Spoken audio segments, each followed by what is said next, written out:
That's what that's called. All right. Yeah. Well, I think we are all ready to begin. Um, Ogoro, why don't you please give us a rundown of what happened in our last episode of Dreams of Skylarkia, the Sturgeon Heist? Yeah. What you call it? We left off in the sewers. This is where we found our, well, was two friends, Amelia and Arthur. Um, if I remember correctly, Arthur was like already past the gate, and he helped us figure out that we need to open the lock from the other side, or else it was going to explode. And thank God we avoided that. In the sewers, there was like these crabs that seemed to get like damaged pretty differently on each different ways. In the left side, they were blunted. Right side, they were corroded, and in the north side, they were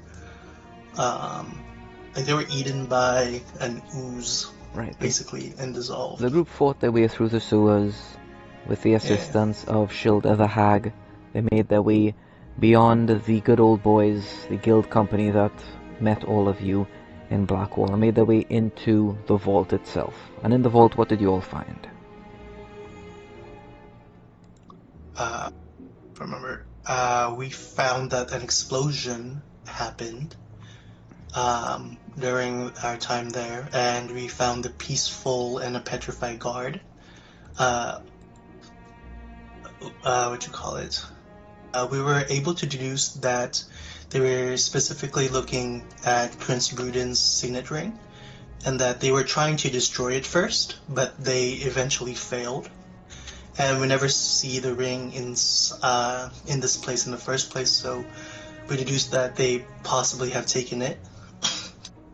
And we left. I don't remember what happened after that. Let me see here. Let me look back. The group made their way back to the airship. They had the discussion. Oh, yeah. They actually went searching in the Nobles District, I believe, before that, and which is where they met one of the prodigies of Art Master Garil Raven, Lucille Raven, I assume. Yeah, something like Yes. that. And he was painting for the king, and he told you guys that later is when he would speak to you guys, because you guys wanted to question him. He came to the airship, you guys were all there, you were eating. You are made your way to the academy here, Prince Chrysul Bruden's academy, the Arcana Masters Academy, where you guys met a familiar face, Slate, the cultist that you let free, and who managed to convince you that he was going to turn his life around. He made his way here and began studying to try to become a scribe of Vow. You guys also got Jubilee, the potion merchant, an ally of yours from Blackwall, through the blockade, thanks to some bribery. You got him into the academy as well, and together they did some experimentation, some research to get you guys some answers as to what exactly happened, what the residue was, what could have made that, who could have ordered these things, and all clues pointed to someone who was a Nightblood, a drow in a traditional sense. You guys went back to the airship to decide what to do, when you guys noticed you were being spied on by a strange shadow in the peacocks. Guys decided to traverse the side of the Nobles District and make your way all the way up into Castle Bruden. And you guys asked James to do a distraction, which is where we currently find ourselves. Ganymede, while your friends were doing this, essentially going on their little adventure, what were you doing and where would you want to be here? Would you have wanted to go with Shirk and Ogro up the side, or would you have liked to stay with Anathema to convince James to do a distraction of some sort? Which of those two paths do you see yourself going on? I think I probably would have tried to help with the distraction. Sure. We'll say that you aided James as best you could from here to allow your friends to even be able to sneak their way into the castle proper. I'll just move you here next to Anathema. So, Ganymede, Anathema, you hear the sounds of a massive explosion on the western side of Castle Bruden. You see all 5 members of Artillery ad Magnus, the 5 knights who were guarding the outside perimeter, rush there. You see a few of them misty stepping, a couple of them Dimension Door. They get there really fast. One of them is actually capable of flight, that being Dame Barrage herself. She flies up. So you can definitely tell that these are quite storied adventurers here, just guarding the castle, making sure nothing else gets stolen, that sort of thing. And they're going that way. It looks like James is going to have some company very soon. His distraction worked more than what you guys anticipated it would. What are you two doing here to possibly keep the distraction going, to buy as much time for Ogoro and Shirk as possible? You two are directly outside of the gate, staring into a beautiful waterfall cascade that flows straight through the courtyard down into the pools beneath. What are you guys doing? Do you think he's gonna be okay? I think he might need a little help.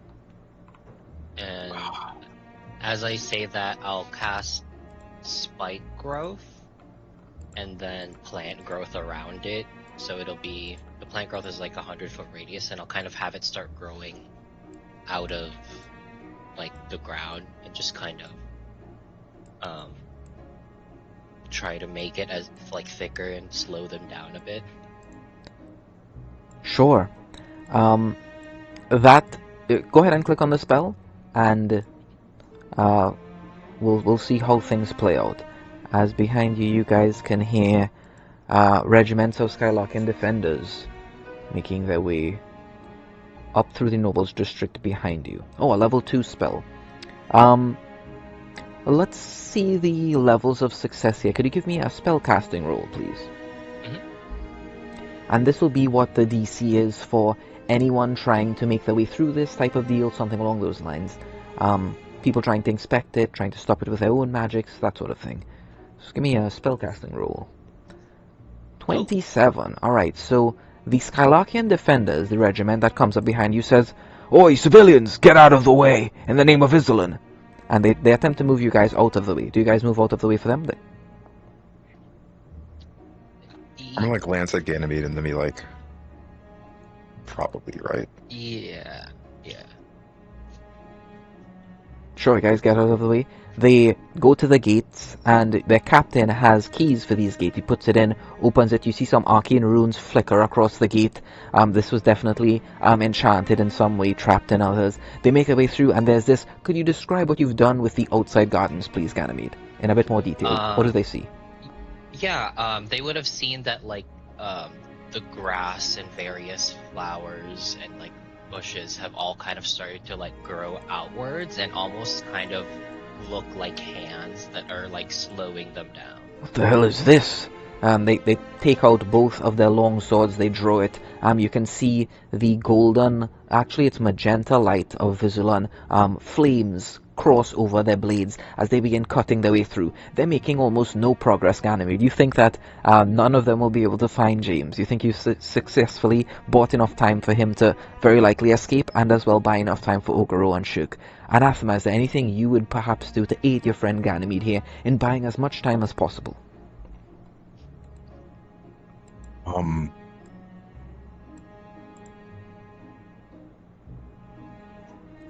No, anything short of destruction would... Yeah, I don't think I could do much. Sure. Could you make me a religion check, please? Yep.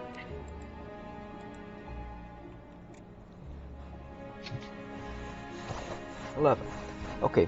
You feel the light of Visulan on you at all times. In this particular moment, you feel it almost directing you forwards to perhaps try to help the Skylarkian defenders.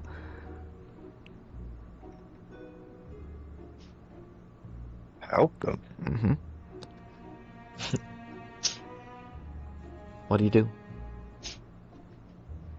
I'm going to... Yeah, I'm going to. I'm not gonna help them, but I'm gonna watch. I'm gonna like take a few steps forward, like almost trembling, almost like very hesitantly.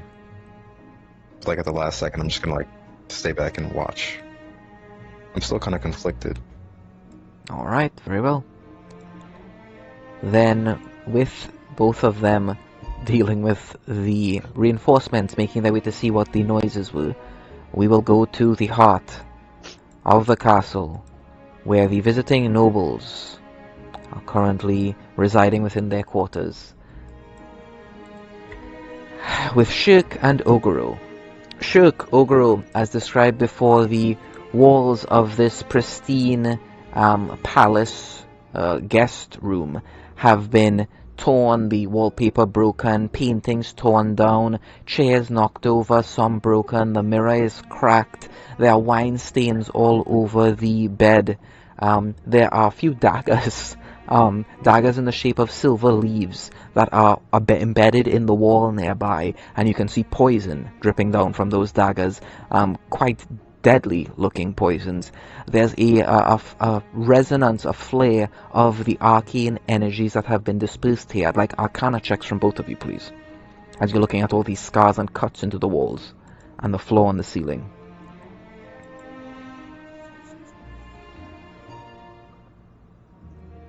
Shirk? Ogoro? Yeah, there we go. Yeah, Sure. sorry, just a second. So, Shirk, you have some experience with this. You can definitely tell that moderate level spellcasting has taken place here. And the source seems to have originated from Lady Raven. So not only is she a relatively competent assassin, but you get the sense she blends her, if all of this is responsible by from her hand, she blends her assassination techniques with some magic in there as well. So that kind of, it's like a blend, a flow. Both of the things at moderate levels at the same time. Alright, so you guys, go ahead. Yeah, so we just entered her room kind of unannounced, right? Yes, Peaceful just left the room, and you guys, with your passive insight, you get the sensation that Peaceful is actually headed in the direction of the noise. So Peaceful is actually going to go check out what this noise was as well. And you guys probably, you don't know how long you have, but with the amount of nights that are on the case, you don't expect very long. You need to get in, strike like a dagger in the night, get what you need to, and then get out. You do not have time to sit around here and linger. And it seems that is all that Lady Eclipse Raven wants. She sits on a chest.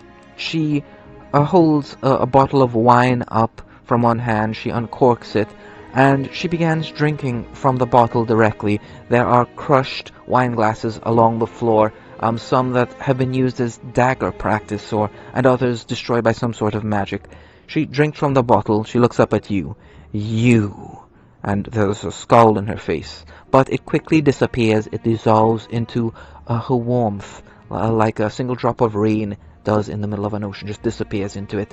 And she says, with a smile, "Would you like some wine?" she says. As she doesn't wait for your answer, she tosses a bottle of wine up into the air. It's already been uncorked, and you can see some of it is leaking out the bottle as it's flying towards you, Shirk. Ogoro, what are you guys doing? I'm like certain it's poisoned, or at least that's what Shirk would assume. I'm trying to. Can I step around the wine, or it like falls to the floor, right? Or is it like in the air? It's flying towards you. You can make me a general dex save if you're just going to get out of the way and not trying to catch it. It's a very simple thing to do. You just need to duck out of it, essentially. But give me a dex save nonetheless. It's flying ambivalently between the both of you. It could probably hit either of you with its current angle. So Shirk is dodging out of the way. Go ahead. Yeah, can I use Mage Hand to catch it? Absolutely. Use Mage Hand to catch it instead of ducking out of the way. It hovers in midair. Lady Raven seems to take some offense to you just catching it midair. She says, "What are you doing? Denying a lady's hospitality? How rude!" And she looks you up and down. She smells the air. Shirk, give me the explanation of the limits to how far you go to conceal your race. He doesn't do anything particularly crazy. He just he wears his hood most of the time, and if he is taking it off, he uses minor illusion to cover the ears. Okay. Well then, if you won't enjoy a drink, then why not enjoy a seat, please? And she gestures towards the two nice chairs here. One of them has been tossed over, but you think you can right it if you want to. Yeah, are there like wine glasses in the room anywhere? Yeah, there are a bunch of empty ones across the floor, and there are some filled ones over by the table. Please, help yourself. Is that not to your taste? I mean, it's regal onyx. Some people like it. I heard it was a favorite of the old patriarch of the Bruden family. I'm not much for drinking. I prefer to keep my wits about me most of the time. All right. Just a hazard of being an adventurer. Okay, she's watching you very closely. Oguro, could you describe what you're dressed in, please? He has very nomadic clothes. There seems to be like bandaged a wrap around his hands and his feet. He doesn't wear any footwear at all. He looks like somebody that travels a lot. Basically, just simple clothing. Are these the same robes that you got from the monastery? Yeah, basically. She raises an eyebrow. Well, your master, she asks with a probing question, was just here. You just missed him. What a shame. We were having such a lovely conversation. And she stands up. She reaches into the chest, another 2 bottles. I have some regal emerald here. She passes like a greenish, a sea green bottle onto the table. And I also have some, regal ruby. How delicious. And she puts that down before you, Oguro. She doesn't uncork it or anything, just puts the bottle down. I wish I had some glasses. Do any of you know the mending spell? Perhaps we can put together a one from those crushed on the floor. I wonder if I do know it. Not my cup of tea, I'm so sorry, but I can like prestidigitate one. Like I could just make one with prestidigitation, right? Oh my. And she smiles. Are you a sorcerer? Do those powers come from inside you? Wizard, but I haven't spent any time at the Arcanum. Strange. Strange. She looks concerned when you say that. And she says, oh, well, the only other source of such powers, and I assume you're still holding the bottle up with the mage hand. She's going to pluck it out of midair. And she's going to drink some of it. She's actually going to finish the entire bottle, crush it into the floor. It's gone. Well, the only other sources of the arcane that I know of, apart from, well, the Arcanum and its little offshoot, the Academy here, is, and she makes her way over to the door and closes it, is the Syndicate. And she looks towards you and waits for a response. I actually haven't heard about the Syndicate before I came to Sturgeon. No, my mother taught me, and perhaps she learned from the Arcanum or something like that. Your mother, I'm quite familiar with Lord Chimerus de Kerso and all those who oversee things at the Arcanum. What was your mother's name? Perhaps I know someone that was part of her class.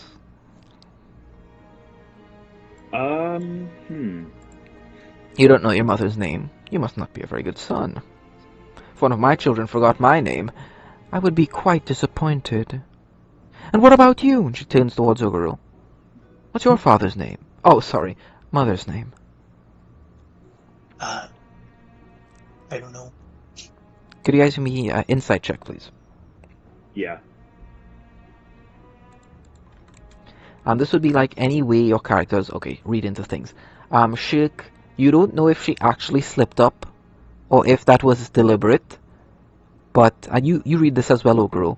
She deliberately asked you about your father's name, Oguro. Guys get the sensation that this is a little bit more planned and orchestrated than just you guys randomly making your way in here, and especially with her closing the door. You guys are looking around the room now with your passive perceptions, and you guys see traps. You guys see spells placed into magical items to be triggered, to be set off. You guys see something small. Oh, you guys see tiny a spider, a black widow, like large black widows, like the size of a cat, familiars hidden behind the dresser. You guys see like sigils flicker for the briefest of moments along the ceiling. West, Huh. would a drow have any sympathy towards me for A being half elf? Nightblood? Yes, you are both of the same kin. You guys celebrate your heritage very differently. Your cultures are very different, but both of you are cut from the same cloth. There isn't that same elves of the sun, elves of the moon hatred of each other that is prevalent in other stories, in other civilizations you've heard of apart from Skylarkia. Yeah. I'll take off my hood now that the door is closed, and I'll say, the relationship between my parents is very frantic. I don't know much about them actually. Spent most of my time with my sister, and I'm making it clear that I'm a half elf. Oh, okay. Okay. Ogro, do you say anything to her, if anything? Nope. He just like looks between shirt and Eclipse and is like, I'm just gonna let him take the reins on this conversation. All right. So a fierce wind blows, and as it does, the door opens for the briefest of moments, and Shirk, you see your sister, if she had aged up alongside you, you see her image for the briefest moment in the crack between the door and the side. You see her image, and she walks past, and she disappears. And Eclipse looks, for the first time, like genuinely shocked at what just happened. I swore I closed that. My mistake. Let's ensure that no one interrupts our little meeting. And she closes it, and this time she locks it for sure. And she makes sure she locks it. You see that she locks it with a key. And she puts the key in one of her pockets, but you guys can see which pocket she puts it in. Such a shame. Our people are, we've always been the outcasts of Skylarkia, but I'm glad to see that one of our kind has managed to climb to some moderate rank of magical understanding. And again, she's going to direct herself towards you. Now, why are you here, really? She says. And you guys can see like an ice pick almost is in her right hand as she asks that. And you guys can think about your response as we go back to those outside. So these Skylarkian defenders, again, anathema, the entire time you're there just standing, you get the sensation to assist the Skylarkian defenders.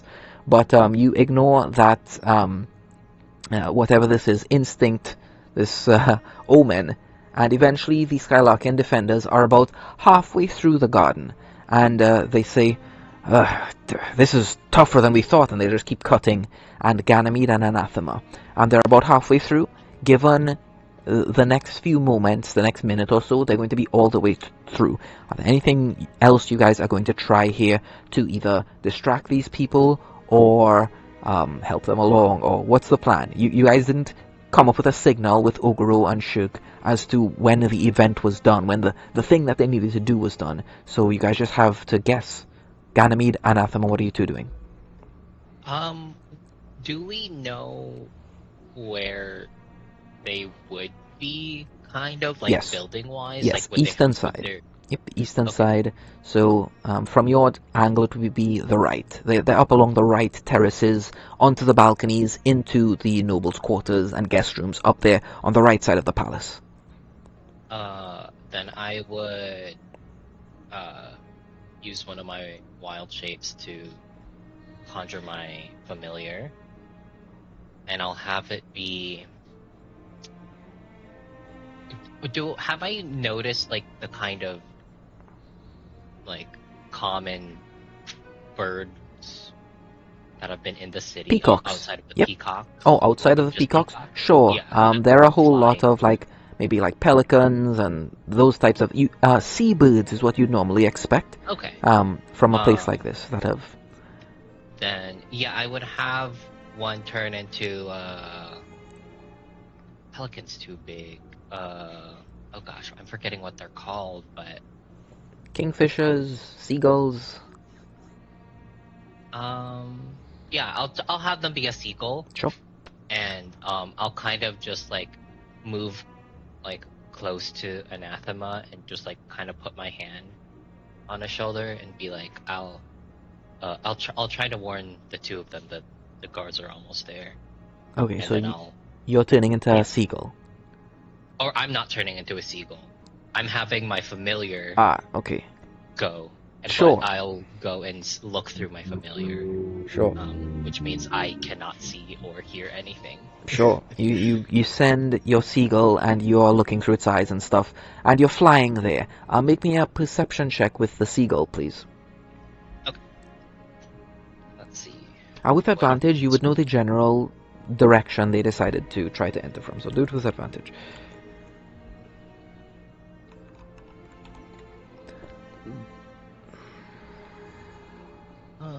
Perception is +2. Okay. You each gain 150 experience. We should have like one person be the like we can discuss that later. All right, 10 again, rolling with advantage. 20. All right, yes, you managed to spot the exact trail that they would have taken, and you see a door that they left open, and it's the only door left open on the balconies right now, as all the other nobles have went to sleep. And with that perception, you also hear the hints of a door being shut, and you will see, for the purposes of this, you are now here alongside them. Now, here's a strange thing. You don't know where they are exactly, but you're following a trail. So I will kind of reveal what you see, and you'll kind of track things down from there. So this is kind of, the terrace, the balcony looking down. So you can just drag your token out in the bottom there by the dragon statue. And there's a large garden up here. Oh, down here. Okay. Dragon statue.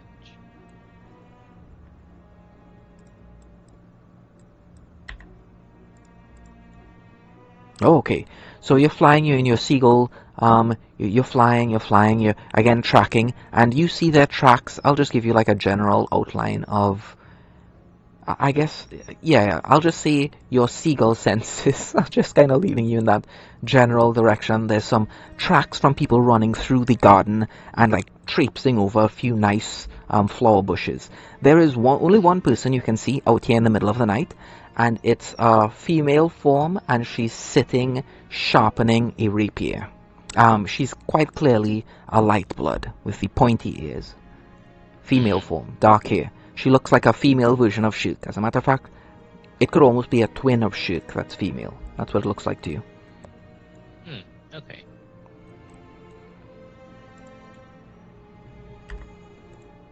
What are you doing, Ganymede? It's your go. What are you doing? Yeah, with whatever remaining movement I have, I would kind of go towards. Sure. So this is all free flowing at the moment. So you just move your token, and I'll describe what happens as you make your way through here. Sure. So we'll take it one step at a time. To your right, there appears to be some sort of door leading to a storage shed of some kind, and to your left, there are rooms that are labeled like, House Raven, and another one that's it's actually 3 House Ravens. So one of them is specifically Artmaster Garil Raven, and another one is like Prodigy to the Artmaster Lucille Raven, and then there's a third door up there that's currently closed in front of you, which you make your way up to. But there's a voice here, and Ganymede, right here in this second, as you make your way here, you hear your patron in your mind say, "No, not her, anyone but..." And Ganymede, you lose connection to your patron. You don't hear your patron's voice until I tell you hear it from now on. You feel completely severed from it. Interesting. Oh, wait, you're a seagull, right? So she's just there. She continues sharpening her rapier, and you fly on past, fly on down, and you land here. We'll say that's what you kind of did in your flight, because you flew all the way up the side. It's a really far distance you've flown. Let's see what Anathema is doing. Anathema, do you have any... Again, you still feel that exact same instinct to help the Skylarkian defenders. And Anathema, You are sitting there, you're overwatching Ganymede. Ganymede, can you describe the transformation? Do your eyes like white over when you go into your familiar? Describe it. Describe what Anathema sees. I think typically they would, instead of like them whiting out, since my eyes are like now golden, I think they would just kind of dull to like a bronze. But he typically keeps his eyes closed during this just because he knows that he already is blind during this time, and so just to kind of make it more easy for everyone else to see around him, like he would have his eyes closed and kind of just be like in a meditative trance. Sure. Anathema, Ganymede doesn't notice this, but since Ganymede's let's say modification of the ritual that Mersham was trying to do, their appearance has changed significantly. There's a constant mass of worms and grubs and maggots that always follow them around. They have the ability to like call at least like 10, 25 of them to them, even in places where they normally wouldn't be. They're starting to crawl away from Ganymede and like crawl into the floor and get away from Ganymede. And you see some of the mirror-like sheen to Ganymede that has been blessed by their artifact seem to grow a bit more dim. Anathema, are you doing anything? Again, you still feel the same instinct? You're guarding your friend? Do you choose to do anything, or are you just waiting here guarding Ganymede? Anathema. Are the defenders like still aware of this, or are they just entirely focused on? They're entirely focused on cutting through the forest, and you can tell why at the moment. Behind them is a militia of normal guards, people with spears and shields. You can tell that these are the guards of the city, and these Skylarkian defenders are like the elites of the guards, and the elites are currently cutting through to try to get a path for the common guard to make their way through. So it's a lot more than just what you're seeing here. These are just the elites cutting through this huge, like, thorn wall that Ganymede has created. At this point, like, really worried about Ganymede. Shit. Do I? Yeah, I'm just gonna Vigilant, forgive me, and then I'm just gonna like cast darkness on the elites. Sure. So you will see, with your actions here, you've bought enough time for them to finish their, at least get one more turn, one more round of this, and we'll see what happens afterwards. Anathema, for the time being, the Skylarkin defenders say, huh? What the hell is going on? And they begin trying to like cut wildly as they're now caught in the darkness. Alright, Anathema. Well done. Alright, so back up here. The Lady Eclipse Riven, is standing in front of you, Shirkin Ogoro, and you're looking up and down at every single gesture, every single movement, and you guys don't see the, not the key, the ring anywhere on her person. She offers you guys 2 more bottles of wine. Ruby Emerald to you, Shirk. Regal Emerald to you, Shirk, and Regal Ruby to you, Ogoro. What do you guys do? Lady Eclipse, normally I'd be much more cordial, but what we came here for was a discussion. One that's urgent, but not hostile. I won't accuse you of anything. That being said, I think we could be allies in a circumstance we both might be caught in. Ogoro and I won't speak for Ogoro.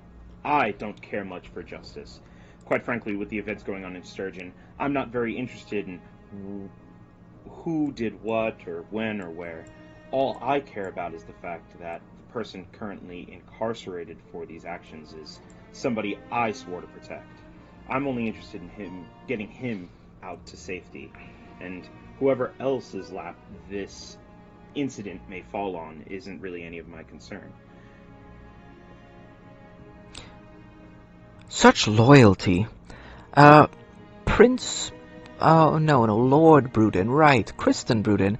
I know a bit of his history. That's one of the bastard-borns of House Bruden, an offshoot. I mean, I wouldn't think of him as worthy of having anyone's loyalties, truthfully. And she kind of fixes her hair in the broken mirror.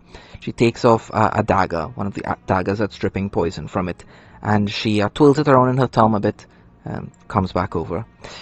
Now, in the City of Fragrance, though, perhaps there are masters that would actually be worth serving to a monk of vow and a light blood of, and she looks you up and down and raises an eyebrow. Could you describe how you're dressed, please, Sheik? He wears mostly black leather. It's like adventuring gear. Dark path. She raises an eyebrow, as if trying to... Close. How close?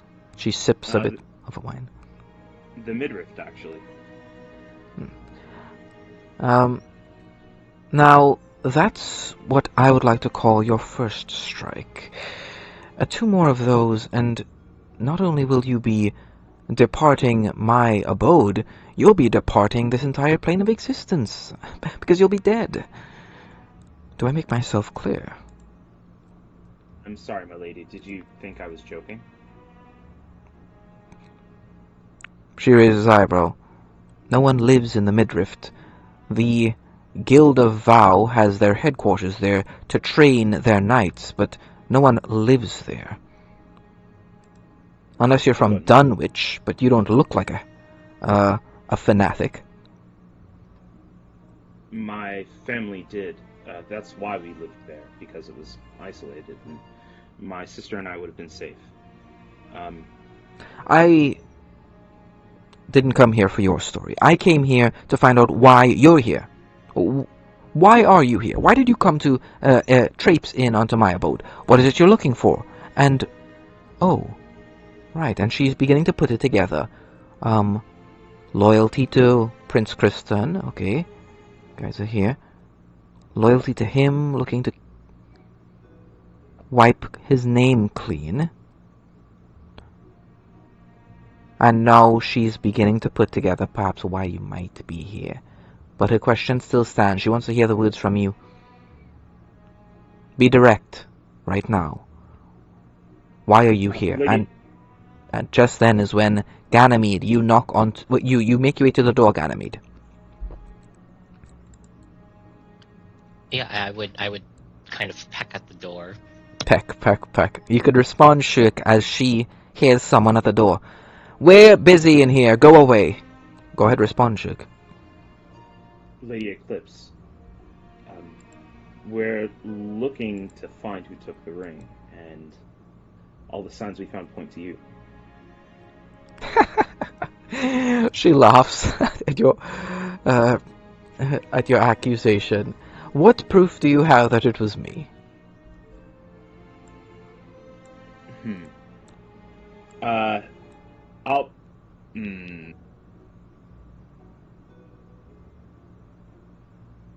I'll begin to take some of the items out onto the table. You know, the vial, Sure.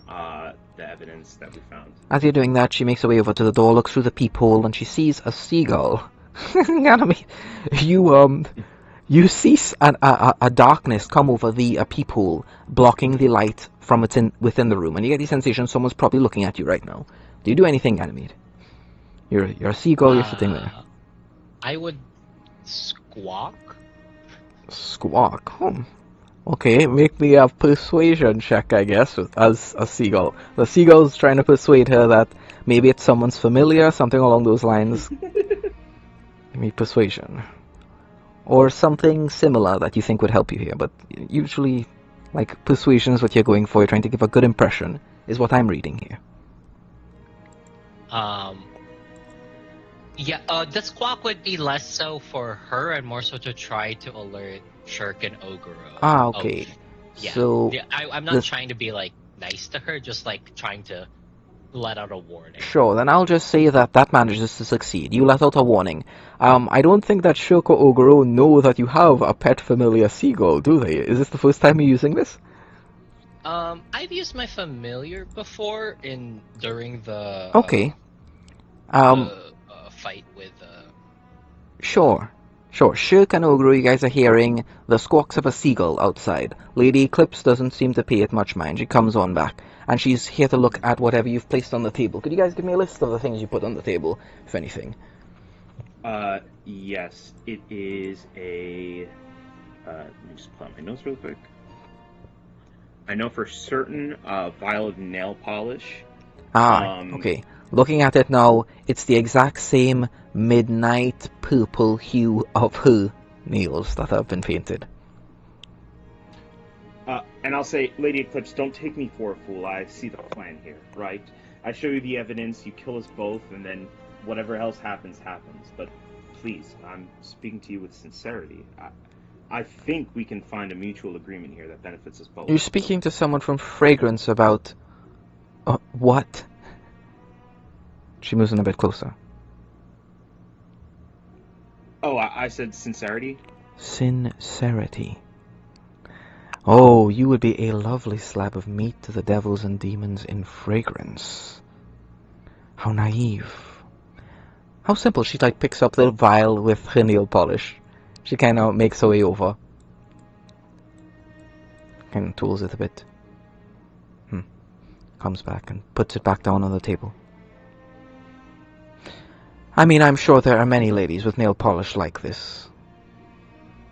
But, it's a very pretty nail polish. Something I thank you. an art master would have made, right? Or even a prodigy. She raises an eyebrow at that word, prodigy. And she begins to press. Again, the squawking of the seagull outside is getting louder and louder, Shirk and Ogro. Prodigy, you say. What do you know of the prodigies? She moves a bit closer. I know that one of them cares for whatever this cause is, and he wants to see it in fruition. And I'm guessing that you're commanding him, right? Okay, she gets the sensation you don't really know what you're talking about. She's going to stand back straight. I was perhaps inferring to a different group of prodigies. Shirk, then. She turns towards you, Shirk. What else? What else do you have? What else could you possibly have to pin against me? With what you have now, it's what? Some nail polish? You guys could have taken that from anywhere. You guys could have stolen it from my room while I was away. Testimony from the Sisters of Light. Testimony from the Sisters of Light. Fine. What do the Sisters of Light have to say about me specifically? I don't recall being to the chapel all visit. Not you specifically, but we do have evidence somebody stole Ivorite, which was used in the explosion to steal that ring from the vault. Furthermore, I found this. And I pull out my spell book, which, if she would glance at it, Shirk records his spells as, sketches of his sister. So, it just looks like a spell book full of sketches, but, each one is, encoded. And then in the back of the spell book, he pulls out a strand of pure white, 1.5-foot length hair that smells of lilacs. Caw! Caw! Goes the seagull outside. Ugh, and you can see Lady Eclipse take out one of her daggers and move towards the door. She swings the door open. What are you guys doing? Lady Eclipse, I believe that's a familiar of a friend of mine. Sure, a moment before she loses her dagger, she will wait. And what use is this familiar to our discussion? Ganymede, the door opens, you hear this, you see your friends, they sit down, they're not dead, they're not restrained. How confident are you that they can escape, Ganymede? Are you going in, are you staying here, what's the plan?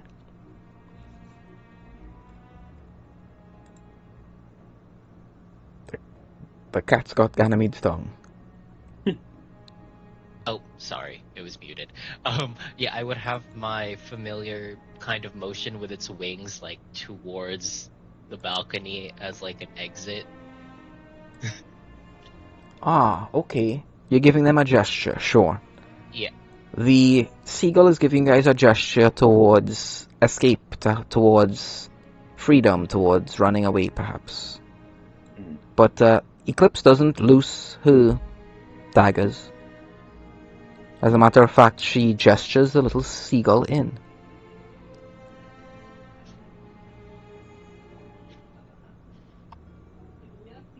Do you do anything, Ganymede? Are you sitting outside? I think I would just wait out here. I don't think I want to go inside. Alright, she will close the door once more, lock it, Oh no. and come on back in. Well, that was a waste of time. Alright, so you have nail polish that could be anyone's. You have the words of the Sister of Light saying that I was nowhere near the chapel, but they have suspicions of something. You don't really have an argument here. This will never hold up in Kraken Viletongue's courts. Well, I do have your hair also. Ooh, that one gets her interest, because you guys know that there are certain spells that could be used to link something like that hair to the person it belongs to. With something like the nail polish, that could have technically been sold to anyone in quotation marks, but the hair, ooh, that's a tough one. Alright, so she holds the side of her face, and she looks at you. Anything else?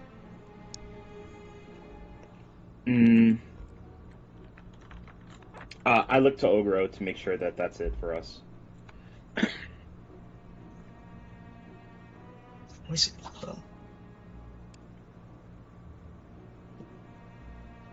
Well. Yeah, I think so.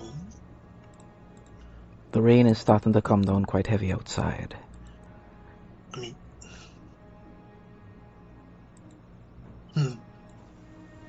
we don't have a lot to pin against you, but there is evidence that could pin against Lucille. Ooh. But I don't want that. Okay. Sure, Ogro. Could you guys make me history checks, please? We'll see how well you know the people of Fragrance. You guys will always know something, but we'll see if you know enough necessary to be able to, like, accurately tell about this. Okay, Shug. You know that people in Fragrance are very cutthroat. You have to be to climb to the top of a society run by the devils and the demons who've escaped here from the other, the lower planes, pretty much. This woman is very cutthroat. If you give her an opportunity, she's going to pry as best she can. So Eclipse is going to look towards you, and if you guys were to put this evidence forth and even have a 1% chance of success, you're willing to do that? Ruin our marriage? See to it that my lovely children grow up without a mother? She raises an eyebrow towards Ogro. What sort of monk, what sort of follower of the peace will allow something like that? That's what we don't want. Well, I don't want that. We don't want the view. Yes. Alright, you guys don't have much evidence at all, but I'm willing to pay you everything I have to make this go away right now. For this, the little vial with the nail polish, do you guys have a vial with some of the soot you guys took from the floor as well? Yeah, I would. And the one here. She looks over all of it, and so the nail polish, the hair, the bit of soot, and she says, I'll give you 10,000 gold to give all of those things to me. Just leave them here, any other evidence you have as well, and leave. Just leave. It's not gold we're looking for. We're looking to clear Kirsten's name. I know that. And she's looking at you. She's offering you 10,000 gold to let Lord Kristan Bruden rot in jail and walk away right now. 10,000 gold right now. No, there are more important things than gold to me, especially in this moment. The gold is precious, certainly, but my relationship with the mayor is more precious. If you want Skalarkia to be a better place, That is what Bruden's trying to do. Why are you trying to take that away from him?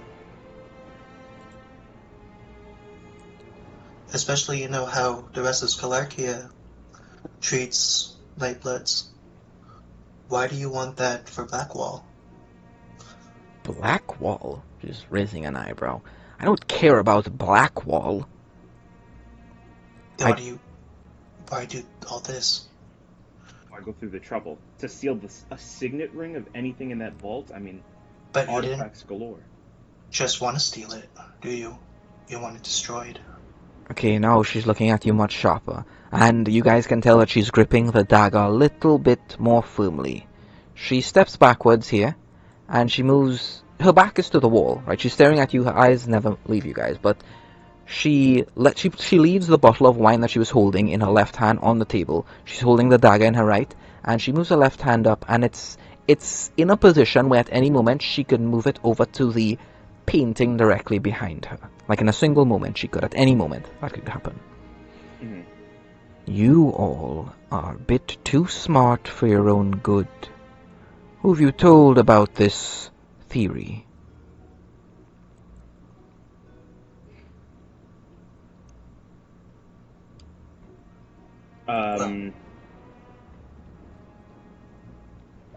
Sorry. We've discussed it with only one other person bearing the mark of the Syndicate. And that person is... A smuggler. a smuggler. Well, those are a dime a dozen. A smuggler here. Raises an eyebrow. Smuggler by water or by airship? Airship. Airship. Okay, she smiles. Well, that can only be Mara.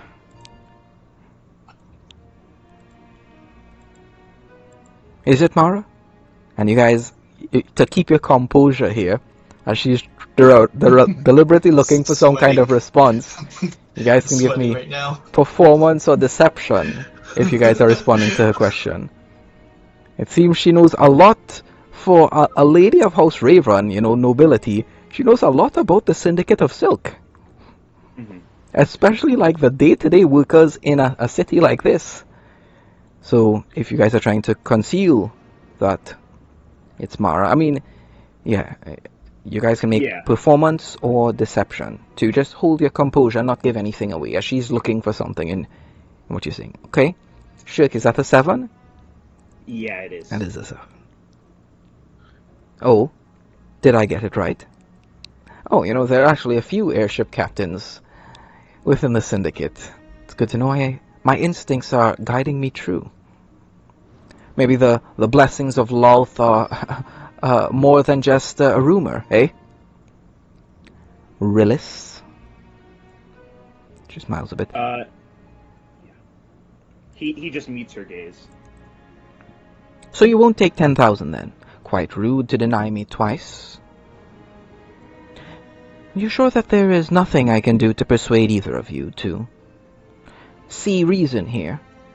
I guarantee you whatever paltry coin Lord Bruden promises you for this job, it will be nothing compared to the 10,000 I offer you now. Think about it. Think about how much... offered anything for Bruden's release. You're willing to help him, what? For the good of the realm? To make yourselves feel happy? Oh, maybe Yes. maybe you want to see eternity after you die, eh? Followers of Islan, are you? No. Okay, she looks over at Chuck. No, not at all.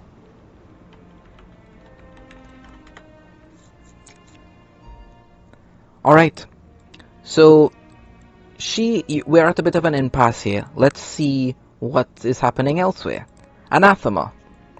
It's at this point that you've managed to slow them with the darkness, you've managed to slow them with the spell Ganymede cast, but finally, the Skylarkian defenders manage to cut a hole through, even despite the darkness and the massive growth. And here is where the town guard, the city guard, make their way through the opening that the Skylarkian defenders have created, and they are rushing into the palace proper. Anathema, if you wanted to, right now, you might actually be able to sneak in alongside them. You look enough like a guard to be able to fit in with them, and they're not asking questions, they're just rushing in there to secure the safety of the king. I'll do that, yeah.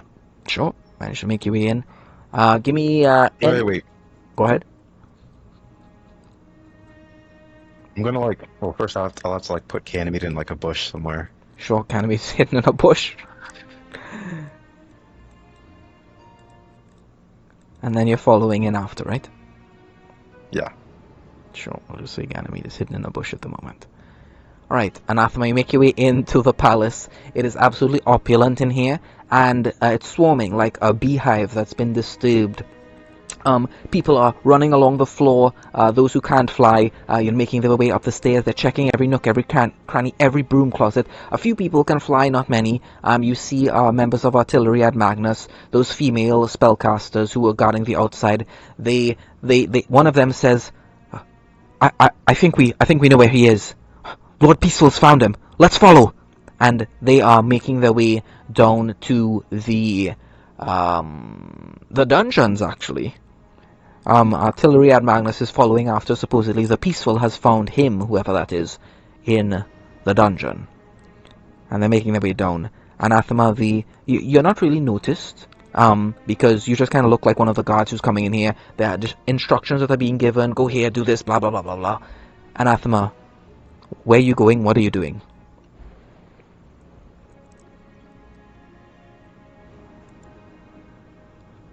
I'm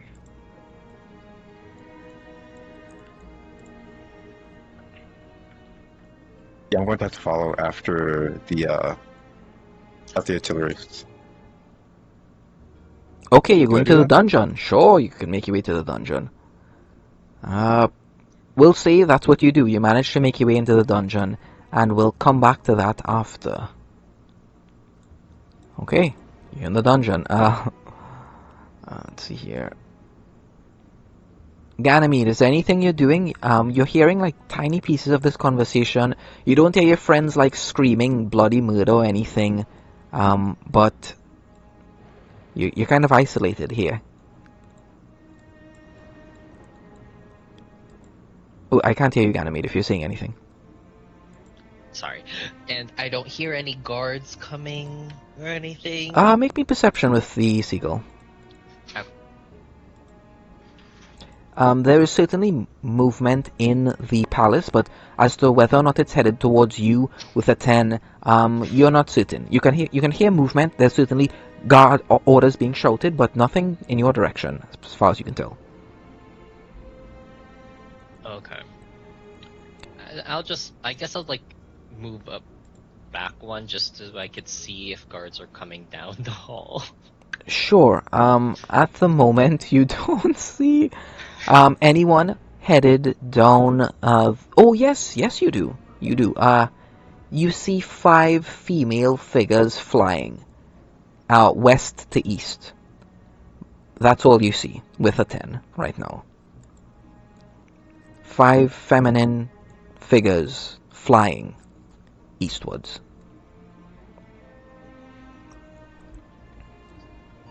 Okay, I'll just keep watch, I guess. Alright, as you are keeping watch, the figure who is sharpening her rapier, you swear you hear her call out, "Come here, pretty thing." And she's holding out like a handful of cherries. "I won't bite. Come here." She's like sitting on the edge of a menagerie type thing. Some chairs, a little roof to keep the rain out, and then the beautiful flowers growing up all along it, and some little fruits that are also growing from certain vines. She holds a little handful of cherries out, and she's calling you. "Come here, sweet little seagull. I won't bite."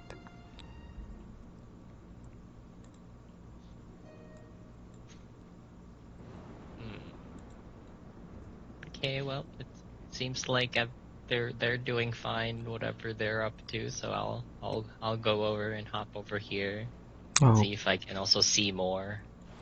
yes. Side. You can see a lot more. There are some guards now moving to the south, You see, oh, you actually see the same 6 elite guards, and they're running along the ground. They can't move as fast as those flying ladies, so they're running along the ground. They run past the dragon statue, and they make their way east. And they can say, "Down to the dungeons, down, down," and they go. And then, a minute later, you see a familiar face. You see your friend, Anathema. Anathema, you can drag your token out here now. Hey, the gang's finally all together, to some degree. Anathema, just drag your token or anywhere by the dragon statue, as you're following them towards the dungeons. Sure, you see Anathema. Precious thing, what lovely golden eyes you have. Your master must be so proud of you. She's like stroking you now, Ganymede.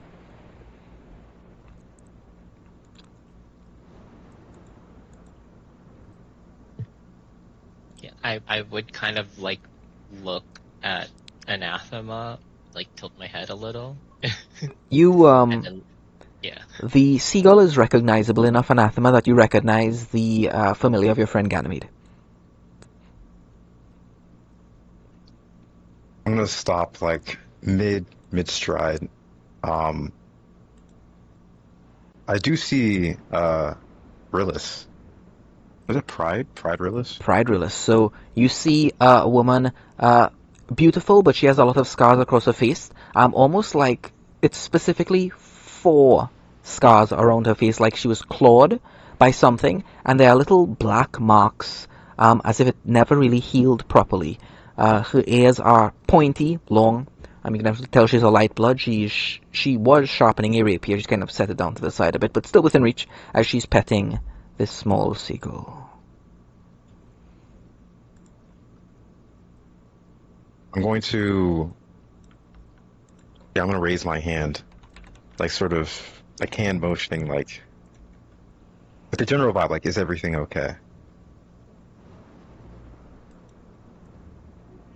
Towards the enemy. Ganymede, you see a friend kind of doing a "you're right" kind of gesture.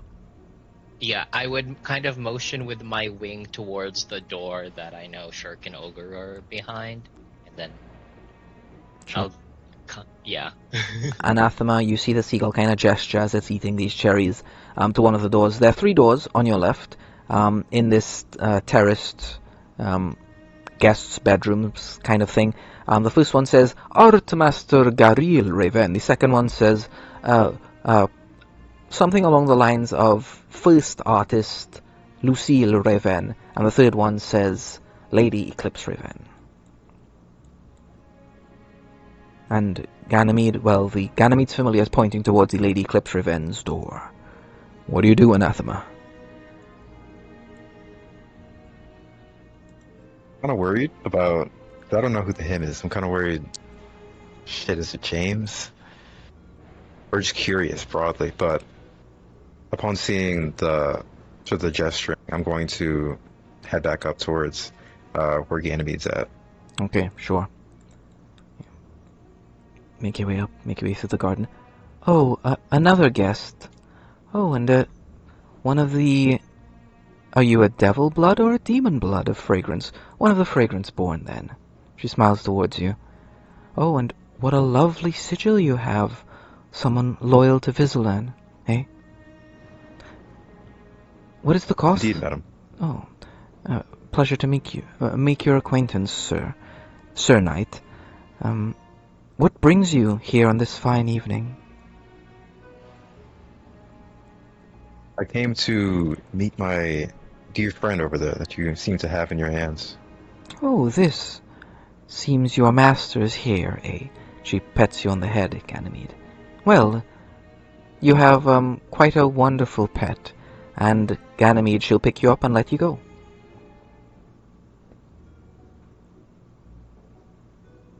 Oh, doesn't really like flying too much, I see. More of a walking seagull, then. Kind of puts it down on the ground. Ganymede, we couldn't get you if you... Come here, boy. Come here. Oh yeah, I'd like kind of hop over and go onto Anathema's shoulder. Sure. So you guys are together now. And Pride will sit back down and continue sharpening her rapier. It's a wonderful night, but it seems the rain is ruining it a bit. I wish you all have a safe night. And she smiles towards you as she continues sharpening her rapier. Meanwhile, Shirkanoguru. Lady Clips is close to the painting. You can see her left hand moving, fidgeting towards it. She's made you her offer. You've turned her down. You guys, so she's just going to become a bit more genuine here as the clock is ticking with that sound, with people going after the perpetrator, whoever it is. She's going to say, so, you're telling me that there's nothing I can offer you? You're telling me that you'd rather chain yourself to a sinking ship than hop on over to one that's sailing into the future as fast as possible? If you bought our loyalty here, then truly, why wouldn't you believe that we would just go to the highest bidder later? Like, I'm sorry, that's just not how I deal with things. And you are a naive fool. Everything in this world is owned by the highest bidder. That's just politics. It's just business. The real question is, what makes good old Kristen Bruden the highest bidder to you? What is it he offered you that I can't? What, are you looking for a damsel in distress? She kind of like puts her lips out like a baby. I could be that for you if that's what you want. Oh, please, brave knights, save me. And you can tell that there's like a sharpness to her tone. A cruelty as well. No? Well, you turned down my offer. You turned down an equivalency. You're willing to treat good old Kristen like the damsel in distress, but not me. Bit cruel. Fine then. What is it you do want, Shirk Rillis of the Midrift and Ogro of Vow? Or she looks you up and down. Or do you prefer Hera? Just eyes her a little bit at that comment.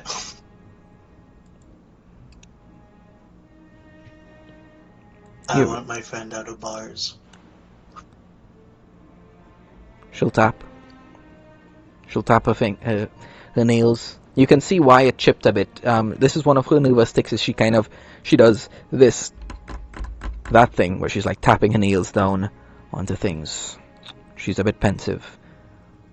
All right. What do you want, Shirkulis? What do you want that's something that your dear Lord Kristen Bruden can never give you? Something you really want. Something unattainable. What do you want? He pauses for a moment, and then he bluntly says, revenge. Revenge? She raises an eyebrow at that one. I didn't take you for the type. Now you're speaking my language, and she's definitely warmed up a significant amount. Revenge against who?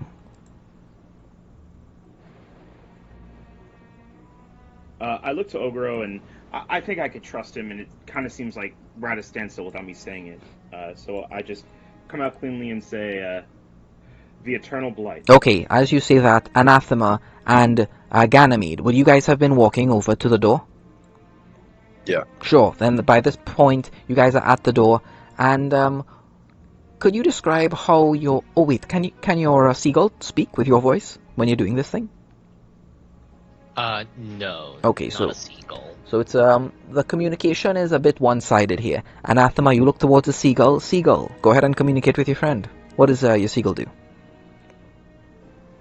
I would kind of like motion towards the door and kind of peck at it.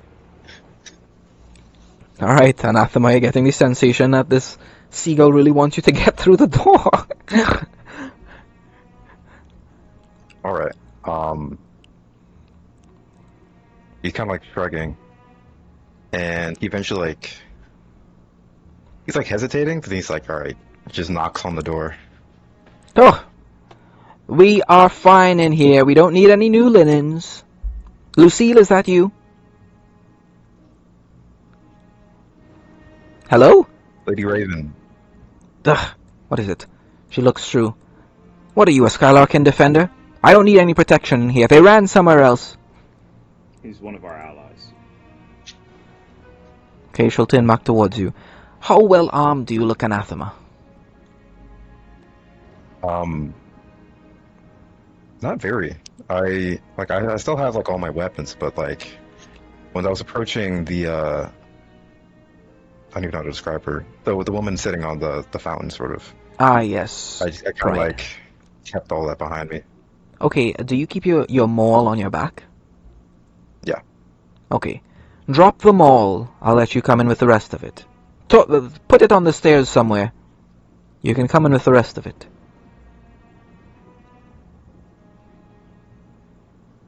I nod to I'm gonna Anathema. ignore that. Really? You're going to ignore what she Okay. says? I was gonna ask Shirk like what's going on, but Yeah, since he I nodded, nod to him. Yeah, when she Wait, asks. wait. She's looking through the peephole and talking through the door. Oh, okay. Then, oh, so I don't yeah, even know Shirk is there. That's right. Yeah.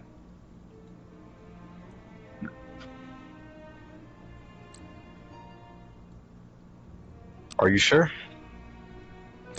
A girl's gotta look out for her safety, no? And you're such a big, strong man. I'm sure you could overpower me even without that large maul. Or are you not confident enough? What sort of paladins is Vizilin making these days? She smiles. You can feel her smile just through her voice, even though you're not seeing her face. Annoying voice. Then I put them all down. Sure, very well then. Where do you put it down?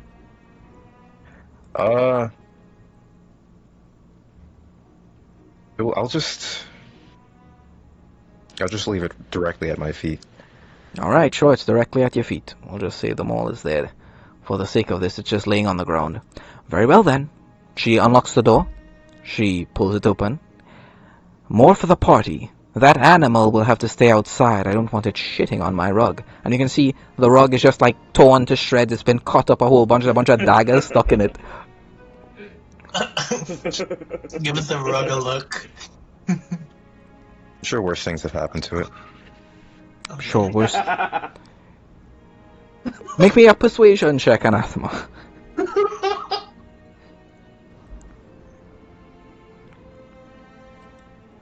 Okay, fine. But you keep it on your shoulder. If something's getting shat on, it's going to be you. Come on in Please don't shit then. on me again. I walk in. Sure. She closes the door. Your maul is left behind. I'd offer you a seat, but these two are taken. You'll have to sit in someone's lap, or stand. Right. The eternal blight, you say. I assume you're not talking about the war. You're talking about Ulrich, the Blight Lich himself.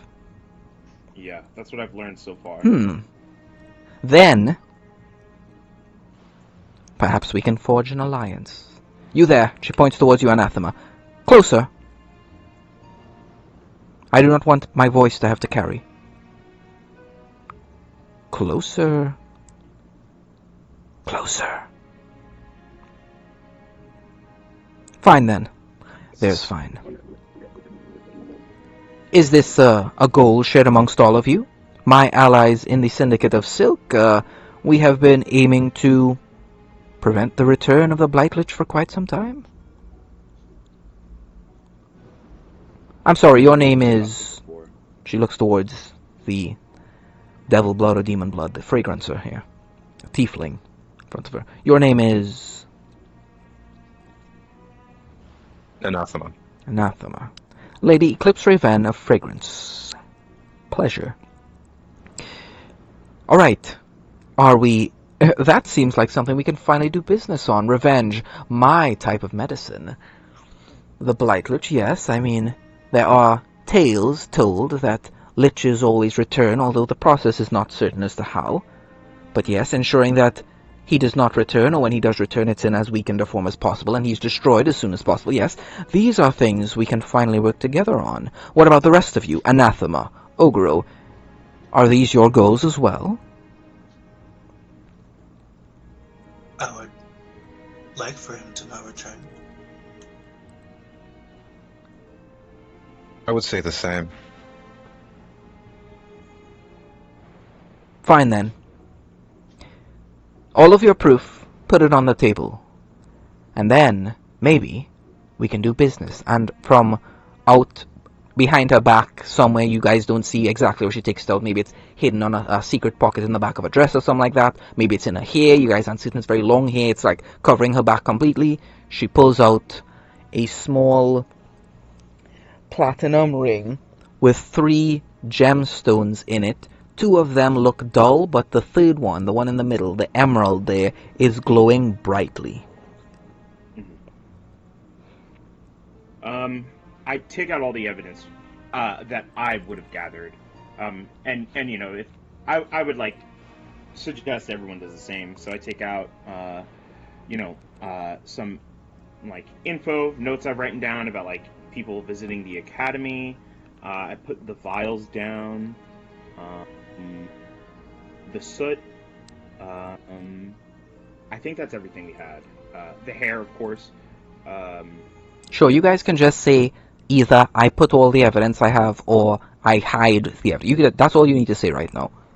Yep, I put all the evidence out. Ogru, Anathema. Yeah, I'll go put it all out. It's, I'll pull it all out. Sure. Do you have any other allies that have any evidence of what you suspect?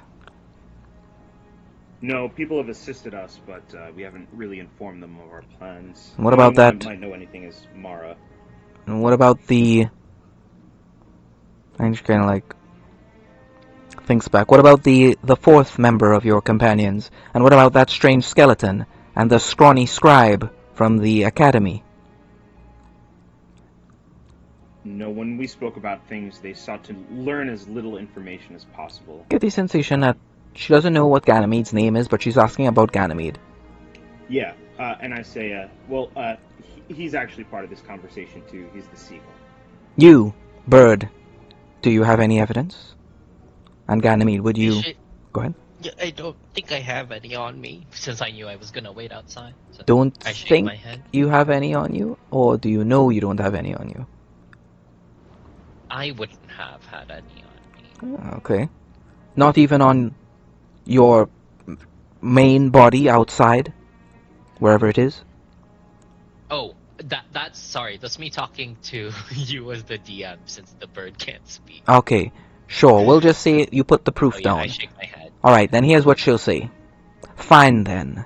An alliance between us. Between your group, the 4 of you, and let's just say if, hypothetically, there were anyone who were a member of the Syndicate of Silk, if that organization even exists, then perhaps, and she puts down on the table a single bracelet that has the very same symbol you guys saw that Mara was wearing. It's actually identical to the one Mara was wearing, a bracelet with the symbol of the Black Widow, with a magenta hourglass on its back instead of a red one, like a normal Black Widow. And this is a bracelet. This will allow other members, if they do exist, to tell you as one of their own. And she puts it down on the table. It is very difficult to take off once you put it on. Be warned. And you can see that she has, not a bracelet, she has like an earring that has the sigil, but it's woven into the symbology on the earring in such a way you really need to focus to see it. It's not something that someone would just notice, apparently. She needs to like point it out for you guys to tell. And she puts the bracelet down, and you guys know it's difficult to take off once you put it on. What are you doing? Shirk doesn't hesitate at all. He picks it up and he puts it on. Birds of a feather, then. This thing, the instant you put it on, it like snaps around your wrist like a snake. Just, and it's really uncomfortable at first. It hurts. You take, let's see here. Take, 4 points of piercing damage as this thing kind of almost pierces through the flesh and almost wraps around the bone to a certain degree, and then heals over the flesh to like become a part of you. Shirk. So take 4 points of piercing damage.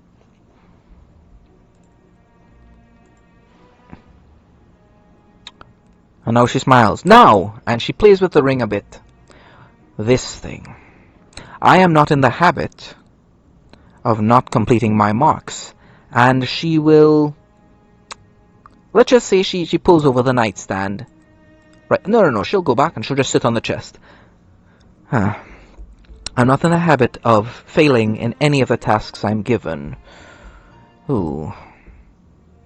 We have a few options then. A few options. And she's playing with the ring. I would like, in this moment, from everything you guys have done, Shook, because you're the one that you took the bracelet, roll me persuasion here. And I will give you advantage, because you guys haven't done anything outwardly hostile yet. 10. I said 10. Alright, so she's going to say... Roll. Wait, hold on. That's two nat ones. Really? That's 2 nat ones. Because I have a plus 9 to persuasion, so that's 2 nat ones I just rolled. If someone has inspiration, they can spend it to reroll here. Insane. Hold on, let me. Can I give it to him? Can I give him one? Sure, you can spend your inspiration to make him reroll, but he will have to take whatever this reroll hits. Alright, Shook. 3rd time's the charm, hopefully. Let's see. 3 in a row? Maybe? Let's see. 12. Alright. At least it's not a nat 1. Yeah, well, at least it's not that one. But it is what it is. It's insane. Oh, man. Okay. Here's what I'll say. She's going to say... Damn, this is tough. You guys did so well. It feels cruel. But Could I use my inspiration? here's what I'll say. I'll let you spend your inspiration for us to just take the 24. Is what I'll say if you want. Okay. Alright, I'll do that. fine. Spend our inspirations, and Lady Eclipse is going to say, you all did remarkable work. When did you guys even arrive within the city? I think it's been 3 days. 3 days. Maybe less. Well, you've made more progress in 3 days than any of the knights in the castle. Now, I don't know if that's just because of favoritism. If the peaceful is just, I don't know, using this as some sort of test, as he always does with everything. But you've all proven yourself as more competent than even the Knights of the Guild of Vow. That's very useful to me. I see potential in each of you. Fine. Very well. I suppose, and she's going to... Yes, give me one moment here. I just want to make sure I don't make a mistake. It looks like the Trademaster isn't going to get this after all. I see too much value in each of you right now. And she'll step over. And she's going to say, here, keep my name out of whatever explanation you give. And she's going to put the ring down. I nod to her, which, I like gesture to the bracelet, and it's like proof that it's my word, definitely not going to betray her now. Now that I'm, best case scenario, an accomplice. Sure. She's going to pick up... Did either of you drink your bottles of wine? Ugrio doesn't drink. So he can't. I wouldn't drink either, yeah. Alright. She's going to smile a bit. Our business, for the time being, is concluded. When the time comes to move against the Blightlich, I will let you know. Or perhaps, if you find any information as to where he is or what his plans are, if he has any allies, if you ever, I don't know, stumble upon his sanctum, Adorn and Sill, or any of his, or his artifacts. I think there was a particularly potent artifact of his called Paraspire, if I'm not mistaken. If you guys ever happen to accidentally stumble upon any blighted artifacts, I think then we would be fit for another conversation. You can find me in the art district of Fragrance. Well then, to a prosperous future for both of us, and a terrible one for the Blightlich. Good night, all of you. You Leave. think I can keep this for cooking wine? I like take the bottle. Oh, I wouldn't do that. It's poisoned. Shirk would just laugh. He'd laugh aloud. Ogre just frowns, like very, like he very much shows it. You were going to poison us? I still might.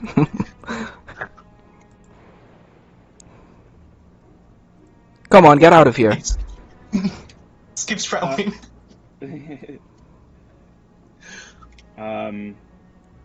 I'll put my hood on, cast my spell again, and walk out. Sure. And Lady Raven, she's going to usher all of you out. I just want one question. What were you doing with the peaceful before this? Okay. He came here to talk about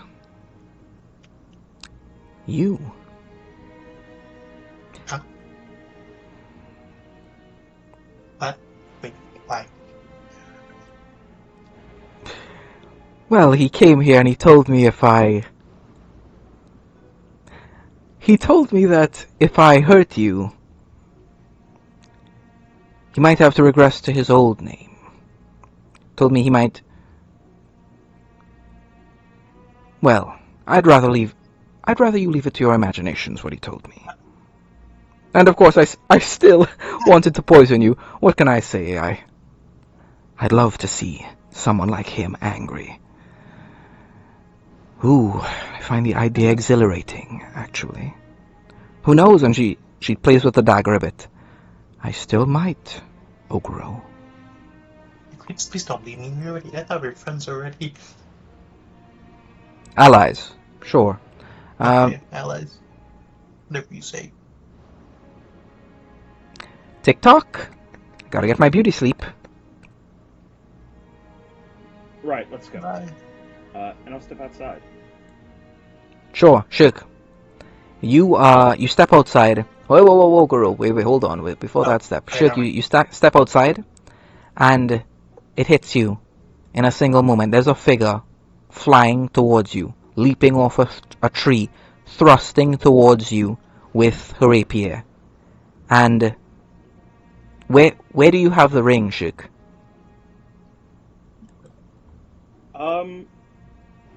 Oh, you know what's funny? I didn't say I picked the ring up. I assumed somebody else would do that. Alright, so all of you guys leave, and then later on tonight, Eclipse is like, wait, I didn't even pick the ring up. Oh well. Puts it in her pocket. It would still be in my hand. I'm still looking at it as I'm like walking out of the room. Sure. A rapier. You don't even notice the person holding it, but the hand feels the form, the figure, the structure, the way it strikes you. It is reminiscent of your youth, as this piercing blade strikes, and it's not striking at you, it's striking towards the ring, and touches it. And Shirk, I'd like to make me a sanity check, please. Yeah. D20 plus 5. D20 plus 5. And I would suggest all of you guys add a tool in the bottom left of your sheet called Sanity. That way you guys can just track it, and you can track whether it's plus 5, plus 4, that as you guys make progress, or just keep a note of it on your sheet that you guys have 20 Sanity, essentially. You start with that, and this represents how much influence the Great Old Ones have over you. Shirk, you lose... Yeah, that's a nat 1. That's another nat 1. You lose That's your third one! I know. 2 points of Sanity, Shirk. You lose in this moment, as the blade touches the ring, and this is the point in the story where we need to have a heart-to-heart. Alright, yeah, this is a good point to do it. Don't die. You wanna go to... Okay, guys, I'm talking to you, the players here. Do you guys want to go on the main quest of this story, or do you guys want to just explore the world and develop as characters? Because with this ring, with the evidence that you guys have, you have sufficient evidence to exonerate the Lord, and see what happens from then on. But now I'm going to ask you guys, do you guys want to do the main quest, or you guys want to go on your more typical Dungeons and Dragons adventure? You guys are just going town to town. You guys can pick where you want to go and just explore the world, or do you guys want to be like, this is the main quest? Clearly, what are you guys up for? I don't want to follow what's going on right now. But the I'm down Yeah. for anything. Yeah, that's the camp I'm in. I'm more of like a main quest kind of guy, but I'd be down for either or. yeah. Anathema, what are your thoughts? Like, I'm down for anything. Okay, yeah, you said. Okay, sure. Sorry. Yeah. I meant Ganymede. My bad. I heard what you said. I'm also down for anything. All right. Main quest it is. Main quest it is. Shirk, you hear a voice in your mind, and it's coming from the ring. Alright, let me make sure that I have everything nice here. Hello? Hello? Can you hear me? Hello? Yes. I look around. Sure, you look around, and that voice is not coming from around you. Who's speaking? A voice is coming from the ring. Yeah, no, I say that's the ring. I'm asking them to identify You- themselves. Oh my goodness, this is opportune. My name is Prince Chrysul Bruden of Sturgeon. Who are you? Have I heard that name before? Like, I've heard the stories, but... Yes, you have, and you can ask your friends as well, but you've heard the name, and I'll give you a history check to see how much you know about that name. But no matter what you roll, you'll know at least a little something. It's impossible to make your way through this world and not know them. Not know a figure like that. Right, 21. So you know exactly who Prince Chrysul Bruden is. So he was the first Arcana Master. He studied beneath Day, which was the primal deity before the current pantheon that ruled Skylarkia. Day is a mythical figure, but this figure was his prodigy, his student, the person that essentially learned the most that a human could learn, but he was never like a god. He was just a really powerful spellcaster. The very same that you will one day be, Shirk. And he fought during the War of Law in Zurich against against Pharaoh Scorbizashk, and it's said that he went missing then. He disappeared during the war. There are so many suspicions that he died. A few of them were like he and Day together sacrificed themselves to close the portal to Pandemonium that Pharaoh Scorbizashk had opened. There are a bunch of different tales of him fighting on the battlefield, of him falling there. There's a whole bunch of rumors.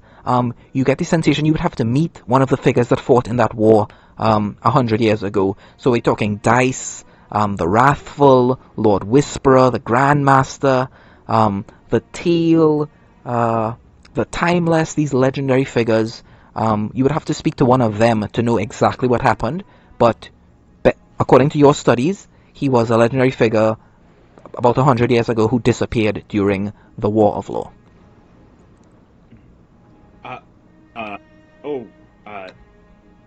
I'm sorry, I just didn't expect to hear from you ever. My name is Shirk. I'm a wizard. No, it's a pleasure to make your acquaintance, and it is lovely to meet a fellow wizard, and you are right to doubt me, young Shirk. Doubt is the only thing that has kept you alive this long, I suspect. I would distrust anyone who spoke calmly from a prison like this, and promised what I intend to promise you, essentially to improve the world if only you did as I asked. I am not going to ask you for trust, Mr. Rillis. I shall ask you instead. I shall instead give you reasons, and let your intuitions guide you towards what is correct. Is there somewhere that I could perhaps speak to you and your companions in private?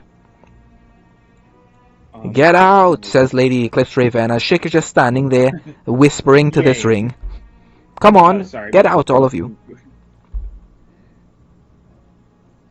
You've caught us at a pretty inopportune time. There's quite a bit going on.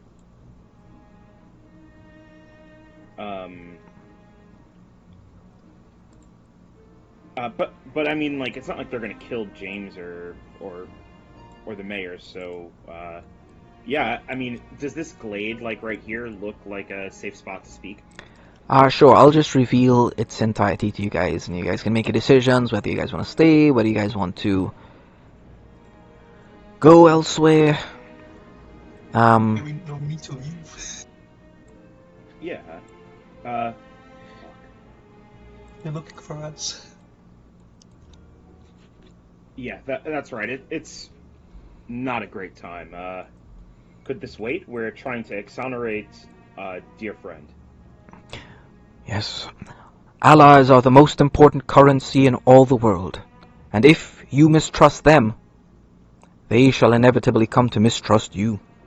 If you mistreat them, you guarantee that they will one day betray you, and so you must never betray them, Shirk. Mr. Rillis.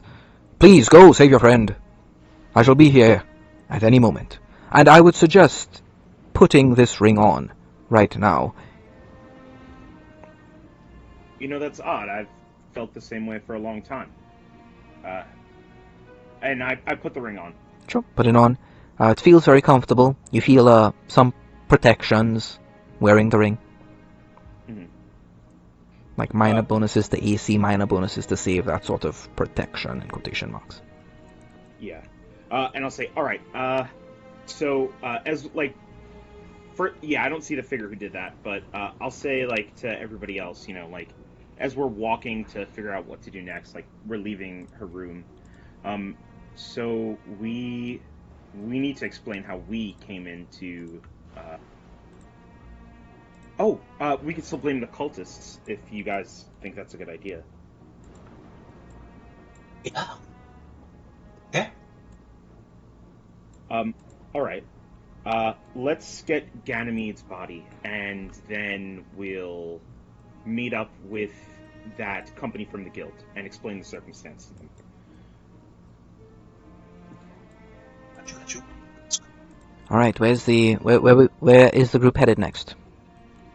We're going to get Ganymede, so his Sure. physical form is with us. Right. So keep in mind, you guys climbed up the side to get in here, and Anathema just kind of walked through the place. Things are definitely returning to normal.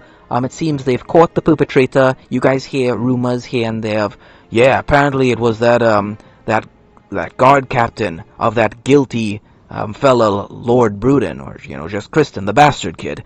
Yeah, apparently, he tried to blow the castle up. I guess he was trying to break his lord out. I mean, he's definitely guilty now. It's kind of like the rumors circulating through. Guys definitely want to get ahead of this now, before more rumors spread to the rest of Sturgeon. So you guys make your way outside. I'll say there's no real check, just make your way there. You get Ganymede's body, and you have Ganymede's body, but you guys are outside now. What's the plan from here? We're looking for that. We're looking for the. What's their name again? I keep forgetting. Which one? The guild company with Barrage, Arowis, Cover. Artillery at Magnus, sure. So, they complete their rounds. I mean, the figure has been arrested, and sure, Dame Barrage will make her way back outside. Oh, what the hell is this? And you can see, like, she's sending gouts of flame. Ooh, will she want... She will. You hear, like, the rest of her company saying, Barrage, no, you're burning up the entire garden. We need to get this out of the way. This is the most practical way to do it. And she's just burning things. She's like... There's, like, a rose bush off to the side. It's not even part of the thorns. She just, like, points towards it and burns it, too. So she's burning the garden up. But it's eventually cleared, I suppose. There we go. Nice. Now, let's return to our rounds. And she comes back down. Why is this gate open? You! What are you... Oh... A fellow Lightblood. What do you want here, boy? I have my hands in my pocket and say, it's not like our people to burn flowers. Okay. Okay, give me a second here. So, she says, if you keep to the old lineage, sure. But I personally hate them. Now, certain spores I can see as very useful. Certain things found in the White Wood, yes, I can definitely find use for those things, but for something like this, and she picks up the burnt remains of a rose. It's kind of black, and it's about to turn to ash. She just kind of blows on it, and it turns to ash into the air. For things like this, they serve no purpose. Beauty alone is not enough. But she looks towards the thorns that are on it, and she drops the thorny branch. You need to be able to have a bite to you as well. The branch falls to the ground. So just, go ahead. Yeah. I'll say to her, we found the ring. The ring? Yeah, and in my pocket I'll slip the ring off my finger. Would I lose connection to Krizul if I did this? Sure, you try to pull the ring off, and the ring is not coming off. Yeah, but fair warning, it's stuck to my finger. And I'll show her on my hand. Okay. How did you come by that? Where did you find it? We've had suspicions for a while about cult activity that came from Blackwall.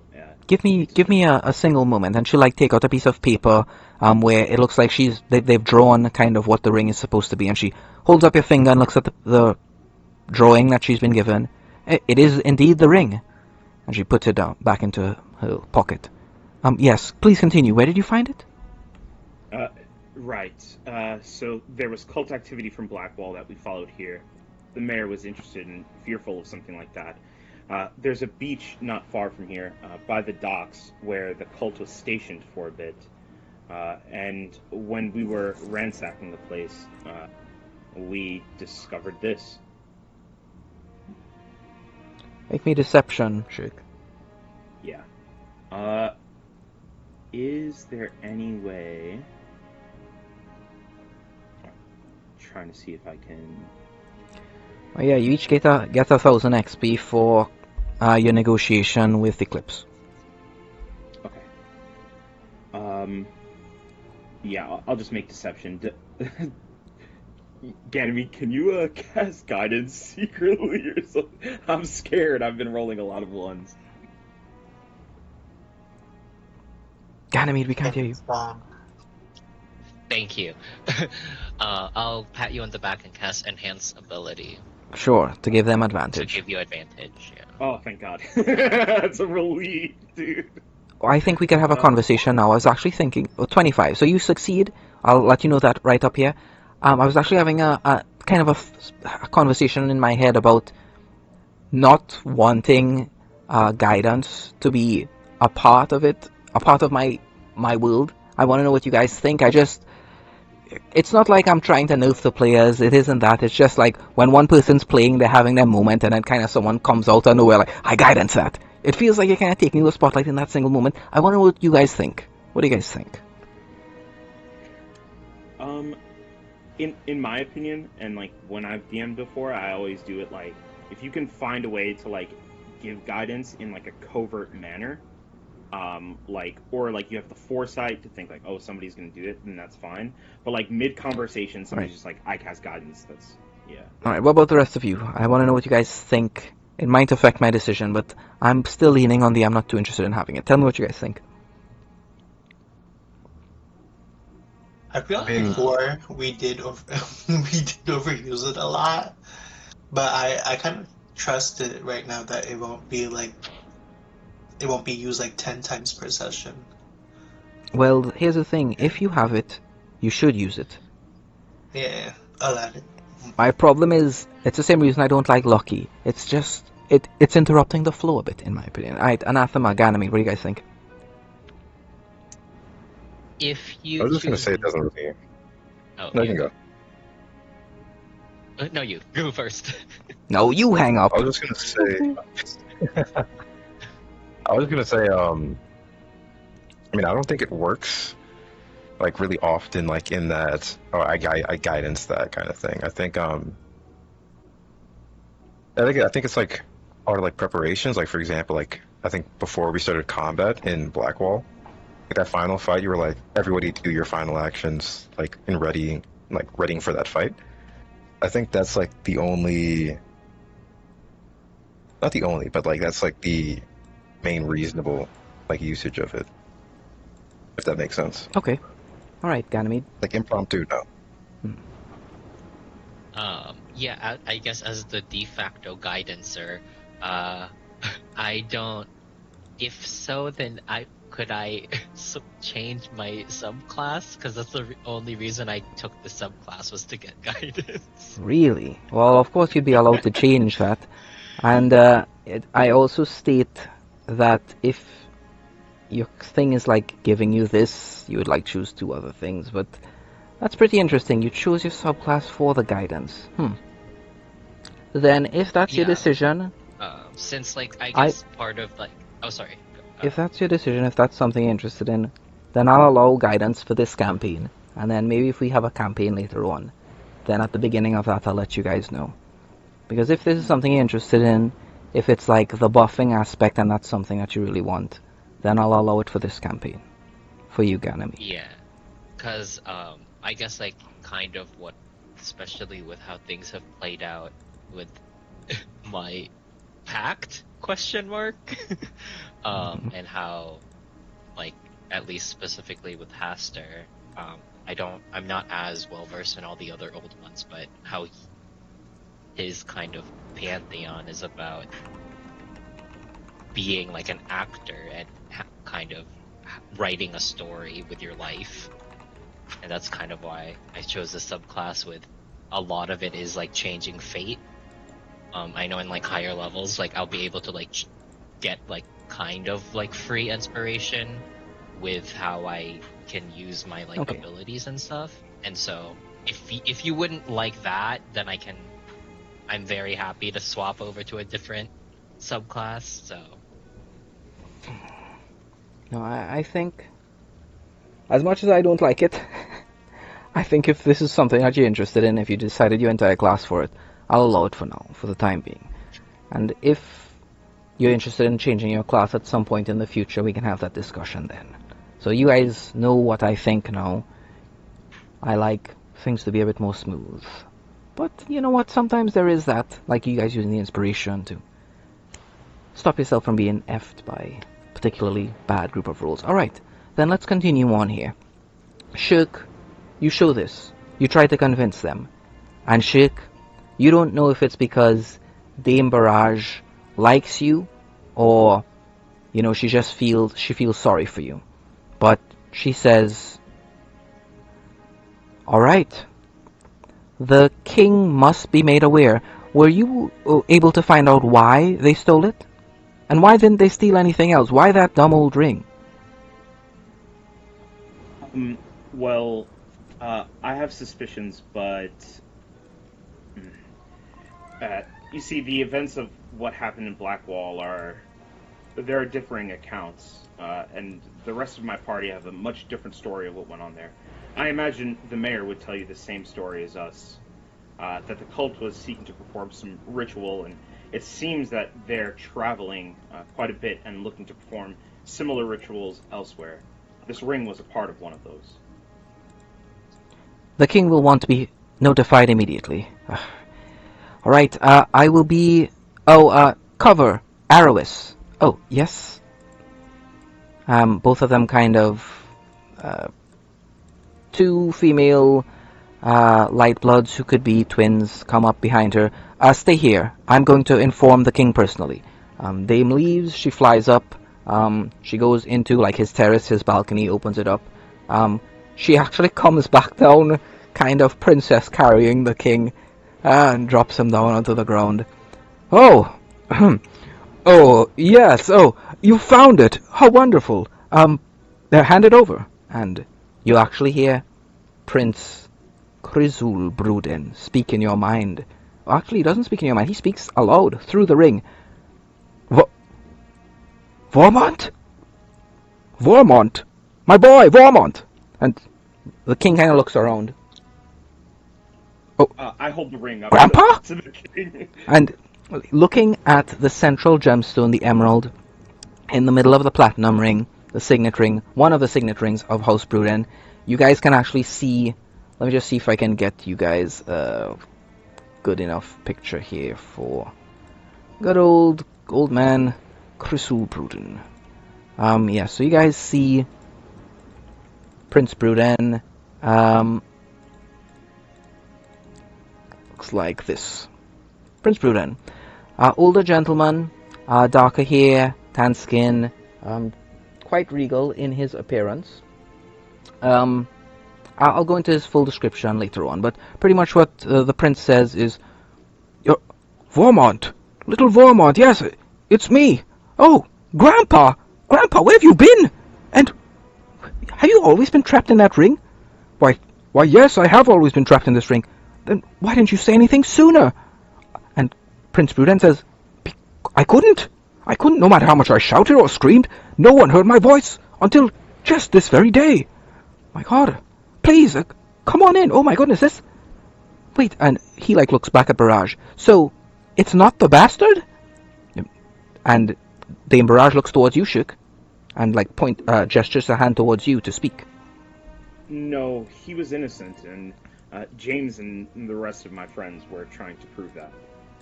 Huh. So there was no weight to the rumors after all, says the king. Wow. To think did I merely just look down on him because I didn't see him as worthy of our household? Huh. And he looks a little bit disappointed in himself. And Prince Bruden doesn't say anything. Well, then, to the dungeons! This way! And he will begin leading you guys to the dungeons. Come on, this way, follow me! Get out of the way, you guards, get out, move! And he snap his fingers. You guys can drag your tokens out in the bottom here. Doors swing open. The Skylark defenders will bow their heads towards the king as he makes his way here. And he snaps his fingers, the doors open, the chains come off, and he makes his way here. Out of the way, please, sir, Bowser said. And with that, both of them are let out, and the king says, Kristen, listen, I know our families, although we are splintered, we've not been on the best terms, but I have excellent news. Prince Chrysul Bruden has been trapped in a ring this whole time. With his return, our household might once again be united. This is excellent news. And Lord Kristen, he's kind of tired. His manacles were a bit too tight. He says, he nods to the king, but he really turns towards your group, as the guard captain James does the same.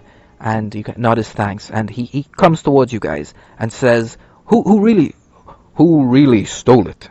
asks the Lord. I'll say to him it was the cultists from Blackwall. Ah, and you've dispatched them, yes? The stain of the Church of Golden Light is no more? Yes. Some of them are, I think, in this prison right now, right? Sure, are they in a different prison, Yeah. not within the dungeons of the palace, but yes. Then, this is a day for celebration. Whatever of thanks I had for all of you, it is now multiplied tenfold. Do know that from now on, no matter what happens, you shall have a staunch ally in Blackwall, should ever any of you require anything. The city of Blackwall will be there to help you, however it can. Thank you, my friends. Please, where is Ganymede? Are they here? Did they survive? Sorry. Come.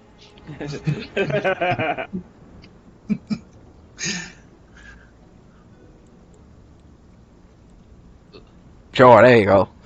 Ganymede. And he embrace you. Guard Captain James does the same. He gives you a hug. He's like, you guys are the one called for a distraction, alright? Thank goodness you guys actually managed to get this whole mess cleared up. Thank you so much. Hey, next round of drinks are on Shirk, says Captain James. Oh man. Alright. A pat Shirk's shoulder. Now, if you wouldn't mind, says Prince Chrysul Bruden, I would like to speak to my grandson and my great-grandson? I don't know. And Kristen is like, yeah, I don't know either. Okay. Well, I'd like to speak to my grandson, King Vormont, alone, although I don't know if that'll be possible now. Shirk, could you please just find a private room for me and King Bruden to speak. Please. Yes, King Gruden, you know this place better than I do. Could you lead us? For the time being, yes, and makes his way into the guard barracks, gets them all there, and they're just kind of like watching the door. These guys are kind of watching the door, making sure that there's no one in. Thing as Prince Crisul Bruden will now begin speaking to his grandson, and they'll have a short conversation. You know, how have things been progressing? The king kind of lets him know, hey, we actually we finished construction of the academy, so now we can teach even the commoners magic. So everyone is learning. It's not anywhere near as, great as the Arcanum, the Grand University of Magic in Fragrance, but, it can get some people to cast first level spells, maybe second level spells. We even have a few, like the best students, they can maybe even cast a third level spell or make third level spell scrolls. And he's like talking about these things with the prince. And then the prince says to him, I have a task that I would lay upon these brave heroes who, it seems, has managed to deal with this mess. And with this cult, you say? You said that there was a cult activity? There was cult activity, asked the prince, to you, Shirk. Yeah.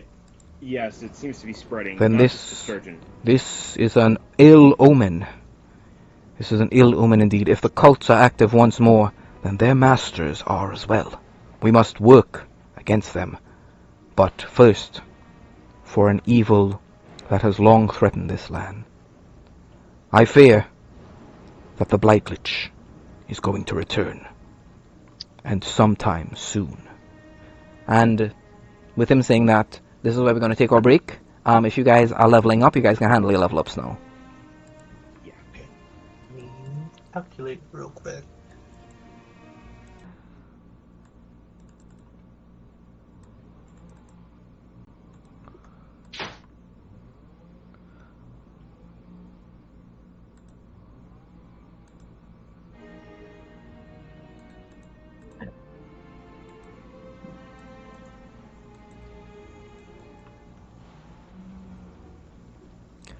As you guys make your way through the streets, random townsfolk come up to you and offer you small trinkets. Some people give you little clumps of gold. Kids come up and want to shake your hand. They want to hear the names of the people who have retrieved the ring. There's a sudden interest, a burst of attention towards you as you're making your way through town. People say, oh, thank you, bless you, the curse of the Blightlich will never return to Sturgeon. Other people are saying things like, oh, now I think it was something to do with the syndicate, whoever they were. They're the ones that were responsible. Other people say, no, didn't you read the official documents? They said it was some cult down by the docks, fool. And so there's, a lot of still uncertainty within the public, the court of public opinion, but towards your group is directed a tremendous amount of appreciation. Your drinks are paid for free at taverns. You guys are everything is taken care of ahead of time. But you all have important business that you all need to do. As Prince Bruden says, there is a small tavern called the Low Spill. It rests in the Mistwood Terraces. I would ask that you all head there. It's a small place. It was there even in my time, and I don't expect that the same people operate it. Perhaps it's the same family. It's a place I went to in my youth. I would like you all to make your way to this tavern. Please, if possible. And it's at this point that the entire group sees and hears the voice of Prince Crisul Bruden from the ring that is attached to Shirk's finger. Sorry, you said the Mistwood... The Mistwood Terraces. I'll copy and paste it in chat for you.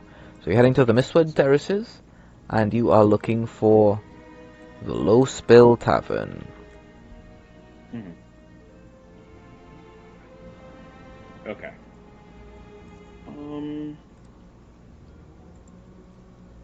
Yeah, is that a place in Sturgeon? It is within Sturgeon, yes. Of course, yeah. I pull out the ring again just to make sure it's definitely not coming off my finger. Yeah, it's not coming off. Okay.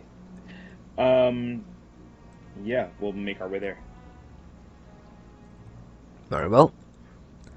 Let's see here. Below the brink, the city spreads across layered balconies carved into the cliff face. Each terrace catches a different density of spray. The air smells of wet stone, flowers bred to bloom only in constant mist, and hot oil from street kitchens. That smell is actually very delicious. Everything here incorporates something from the sea. Fish or crabs or lobsters or even something like seagrass in some fashion. Everything is fresh from the sea. And that's strange because the water in this river is fresh water. So where are these getting these things from the sea? And you guys know it's because the river that branches and is specifically aqueducted to make this entire river in front of you here leads directly to the sea upstream. So you get fresh fish essentially daily here because the river goes up and then it leads directly to the stream on the other side as it crests. Light fractures endlessly as it passes through drifting water, turning every movement into a procession. Artisans work in open stalls where fabric is dyed by vapor rather than vat and glass and is shaped by sound and pressure instead of flame. You guys make your way down into a small crevice where the Low Spill Tavern rests. In the lowest falls spread into mist thick enough to bead on skin and cloth, a squat stone structure clinging to the cliff base with moss blackened by years of runoff. Its exterior is scarred by mineral streaks like old wounds, and its windows glow amber through warped vapor, while water drums endlessly. Give me a sec. Water drums endlessly against the foundation. Inside, the air smells of river yeast and boiled roots, hearty things. The floor slopes subtly towards a grated channel, and the warmth presses close as if the building itself is trying to keep what enters from leaving. The owner is a broad-shouldered woman with webbed fingers and cataract-clouded eyes, whose voice rumbles like water passing over submerged stone, slow and unhurried. "Oh, yes, there is. You'll need to come closer. I'm sorry, my eyesight's not what it used to be. Please, come on closer." There is? Hello? A shark closer. What the heck? Yeah, I approach.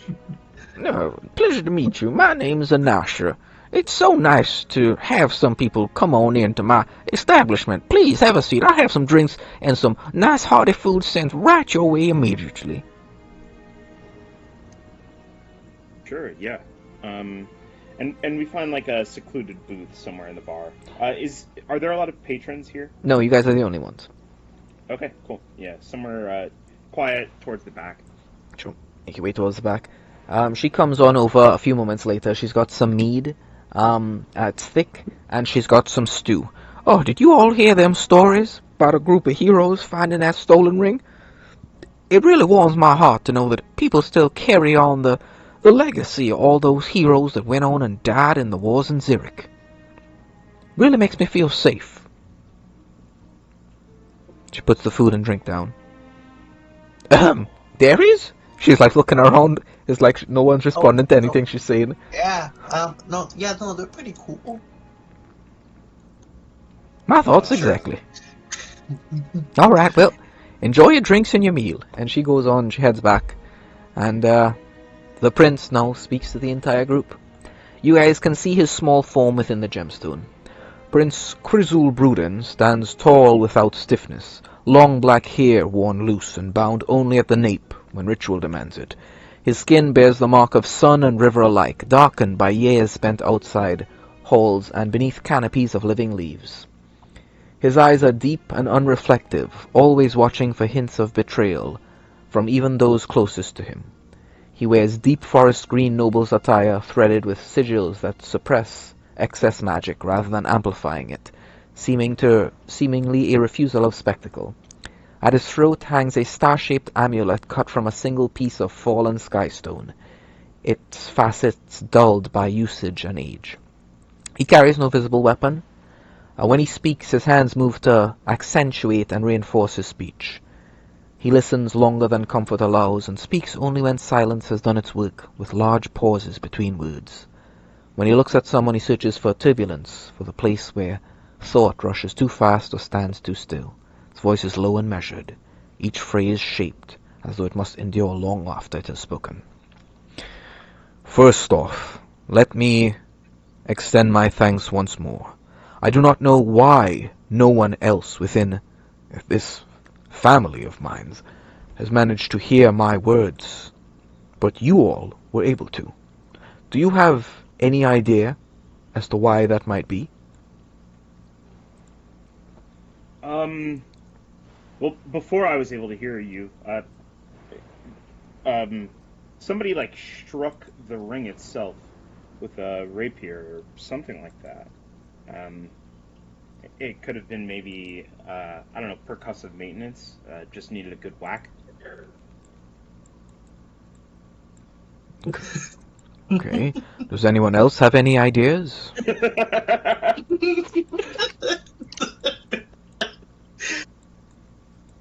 Oh, Did we see that lady again? I'm asking Ganymede this.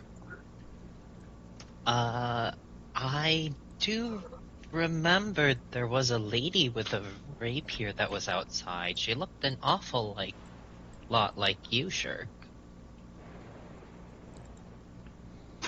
That's interesting because I thought I saw it too, but it wouldn't make any sense. The only woman that would look like me, I suppose, is my sister, and she's long since deceased. Did she say her name? Anything like that? No, but she did have this large scar. It looked like a cut of, like a scratch of some kind from a fairly large beast.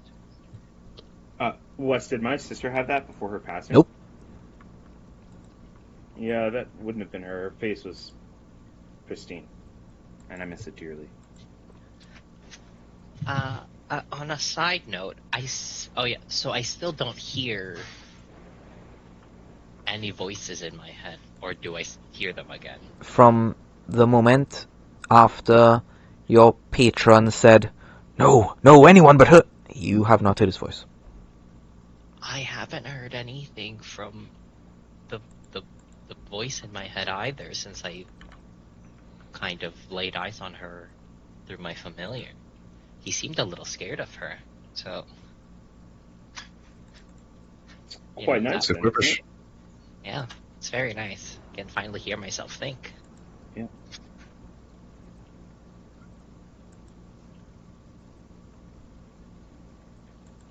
I think it means that whoever she was, she did something. Maybe that was the reason. Yeah, maybe she did something to the ring to, I don't know, open Well, in up. that, it would be magics we don't really understand.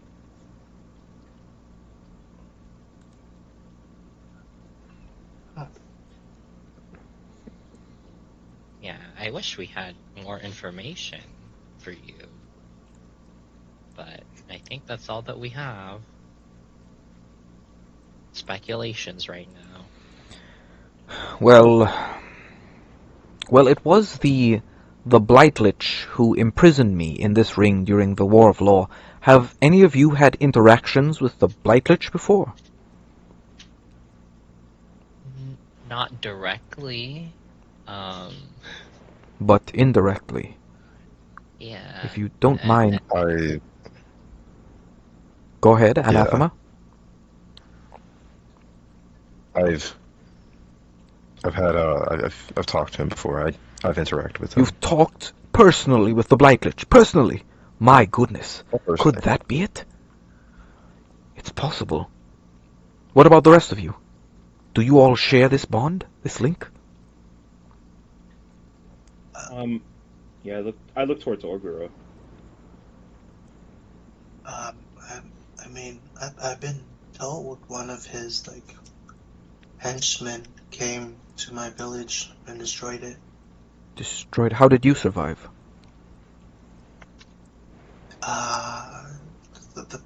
Well, it's no use hiding it now, but the peaceful took me in. Or I'm not sure. I don't know. I don't remember really much what happened after the screaming and burning. I'm sorry I can't give you more. No, what you've given me is more than enough. It's more than enough. You survived. Is it possible that whoever destroyed your village or town, or did they touch you? Did they make physical contact with you at any point, or speak to you? That I remember, or can remember. Ganymede, Shirk? Ganymede, you said that... What did you say again? Sorry? He did kidnap my people, Hmm. including my family. Your I was lucky to get away. family. And I'll cast elementalism and just have, wind blowing. Ah, you are a druid. Very interesting. A rare thing indeed. And what of you, Shirk? You have any link to the Blight Lich? Yeah, the eternal blight killed my family. The disease. My condolences. I hope wherever they are in a better place. He nods.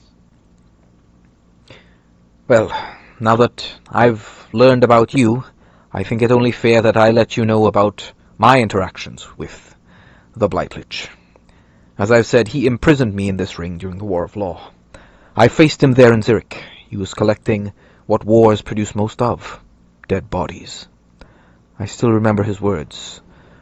When the living fight each other, the only ones who win are the undead, he said, as he raised undead soldiers from both sides to join his army. Our confrontation was not close. Had only I waited for Dice, Wrathful, Whisperer, maybe things would have been different, but... He had me in his grasp, and I knew undeath was upon me. I, however, underestimated his cruelty. He said he wanted my end to be slow, that he might savor every moment of it unto eternity. Told me he wanted me to suffer forever, and so he did this to me. And at this point, Prince Bruden, he pulls back his tunic to reveal a blighted staff fragment still embedded within his chest. This is a fragment of Paraspire, his mythical staff. He pierced me with it. Slowly, it has been withering away at my mind, my very soul. I fear one day nothing of me shall remain. So little of me is left even now. Just hunger, just hatred.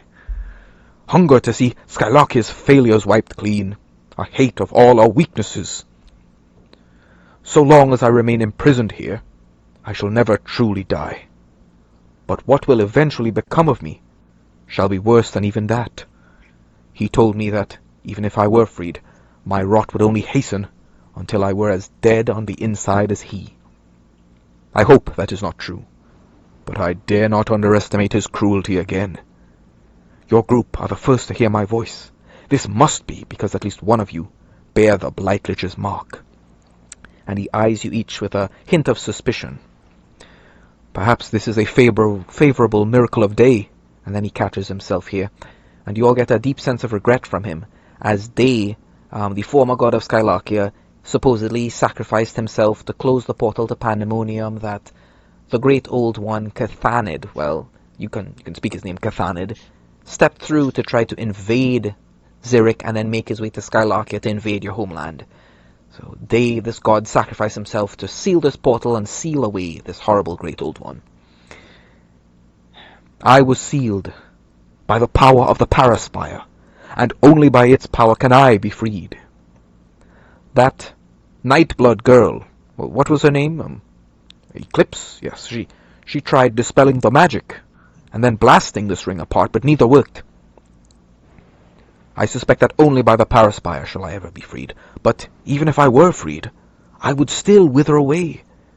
If, however, the staff were destroyed, then its magics would fade from this world, including the shard embedded in me, and the magic of this ring. Be warned, though, the staff has been destroyed before, but it always reforms after a time, And me still being trapped in here is proof that its magic persists even then. Nothing is eternal though, and there must be a way to destroy the staff permanently. For the staff to be destroyed permanently, though, the Blightlich's most loyal allies must be found, subdued and interrogated, for the way to permanently destroy the Paraspire. His closest allies, I expect, remain in his sanctum, but it is known that the only way to find that place is using the Paraspire itself. One thing I know for certain is that the Paraspire is active once more, and this surely hearkens the return of the Blightlich. I feel the shard in my chest calling out to the staff, longing to behold. The pain is extraordinary. Once the staff is destroyed, though, who knows what will happen to me?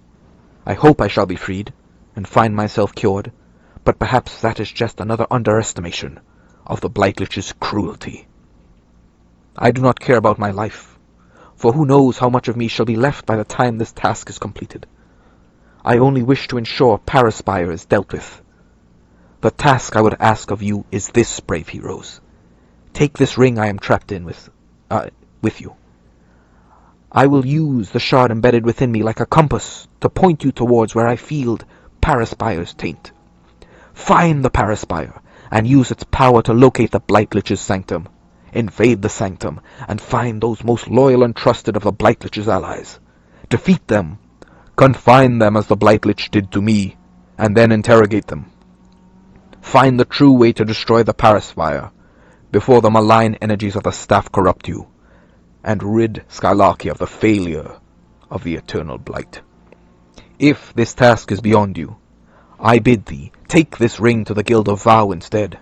If thou art not mighty enough for this task, surely someone there shall have the strength to complete this quest and claim the treasures of Adon for themselves.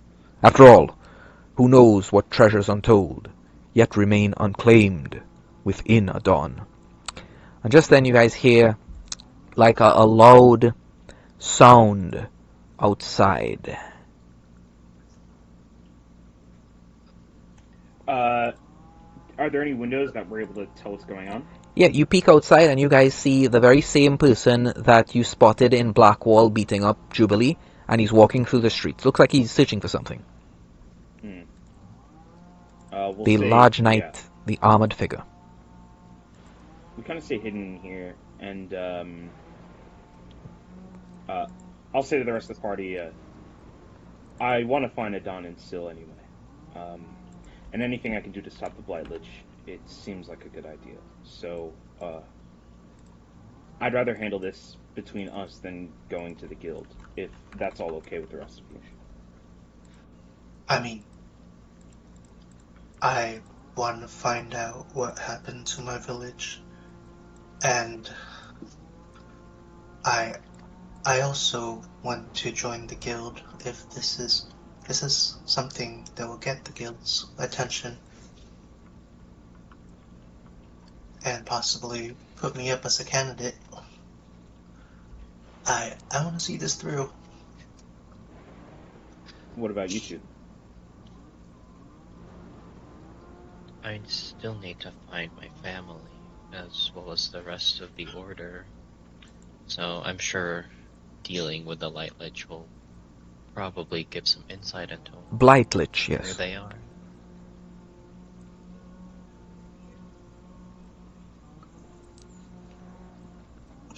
Anabima? I think that Vigilant has given me this power so that I can find Uldrich myself. So we're in agreement. Good. I'm glad. I would prefer to adventure with you guys as opposed to anyone else. Yeah, it's been fun so far. Yeah. Oh. Yeah, I think it's fun. And I feel like I can't trust you guys. I think I can trust you guys as well. Well,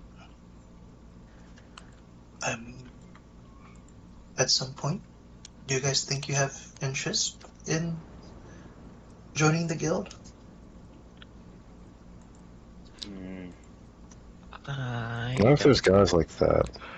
And I like gesture out of the window. They're not all like that. It's just the title Who that is that gets fellow? to them sometimes. It's some guy named the Oni, or sorry, Sir Oni, and he's mean. not very fond of the undead. Yeah. Yeah. And perhaps he can be of use to us. We are going to be fighting the undead. Are we not? I mean, do we not want That's allies from true. everywhere? I think he's a bit indiscriminate with his hatred. We met one that helped us in Blackwall, and Wait. You're telling me you have a friend that's undead? oh, absolutely, yeah, I would say so. Dana raises an eyebrow, and all of you would consider that person your friend? Yeah. Yeah. I mean, he helped us find the ring. Yeah, that's Yeah, and he can make potions. Also, he gave me this salt, so I can so undeads can taste stuff, so I can cook for them now too. How peculiar. He gives a discount. You might be the first people I've met willing to just willingly. Perhaps I'm just old. Perhaps the new age is different to me. In my age, it was not like that. I am glad to meet such as you, but no. I am glad to meet such as you, period. There's nothing more I need to say. But the fact that you are all open-minded enough to potentially ally with an undead is, well, you're very open-minded, is what he says. As long as they do no harm to other people, you know. So for the greater good, you would be willing to ally yourself with an undead, is what you're saying. I would say so. Yeah, I just wouldn't tell my master really about it though. Ganymede, Anathema, do you all see it the same way? Yeah, I mean, there's just as many bad, or if not more bad, like living people as there are. I'm sure there are bad undead. They didn't really ask to be reborn, and now they have the freedom to choose how they want to live their life. And if they choose to live a good, honest life, I don't see why not. The greater good never really came, never really came as an idea to me. If he'd been evil, we would have killed him. But since he wasn't, then why would we? I think it was he's just a person.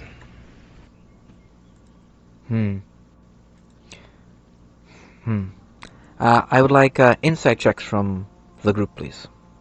So everyone give me some insight checks. Alright. Okay, I'll tell you guys once everyone's made their checks. Alright, well. Okay.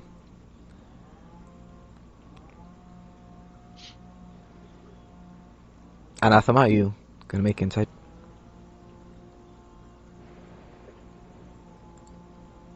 Oh yeah, sorry, just give me a second. Sure.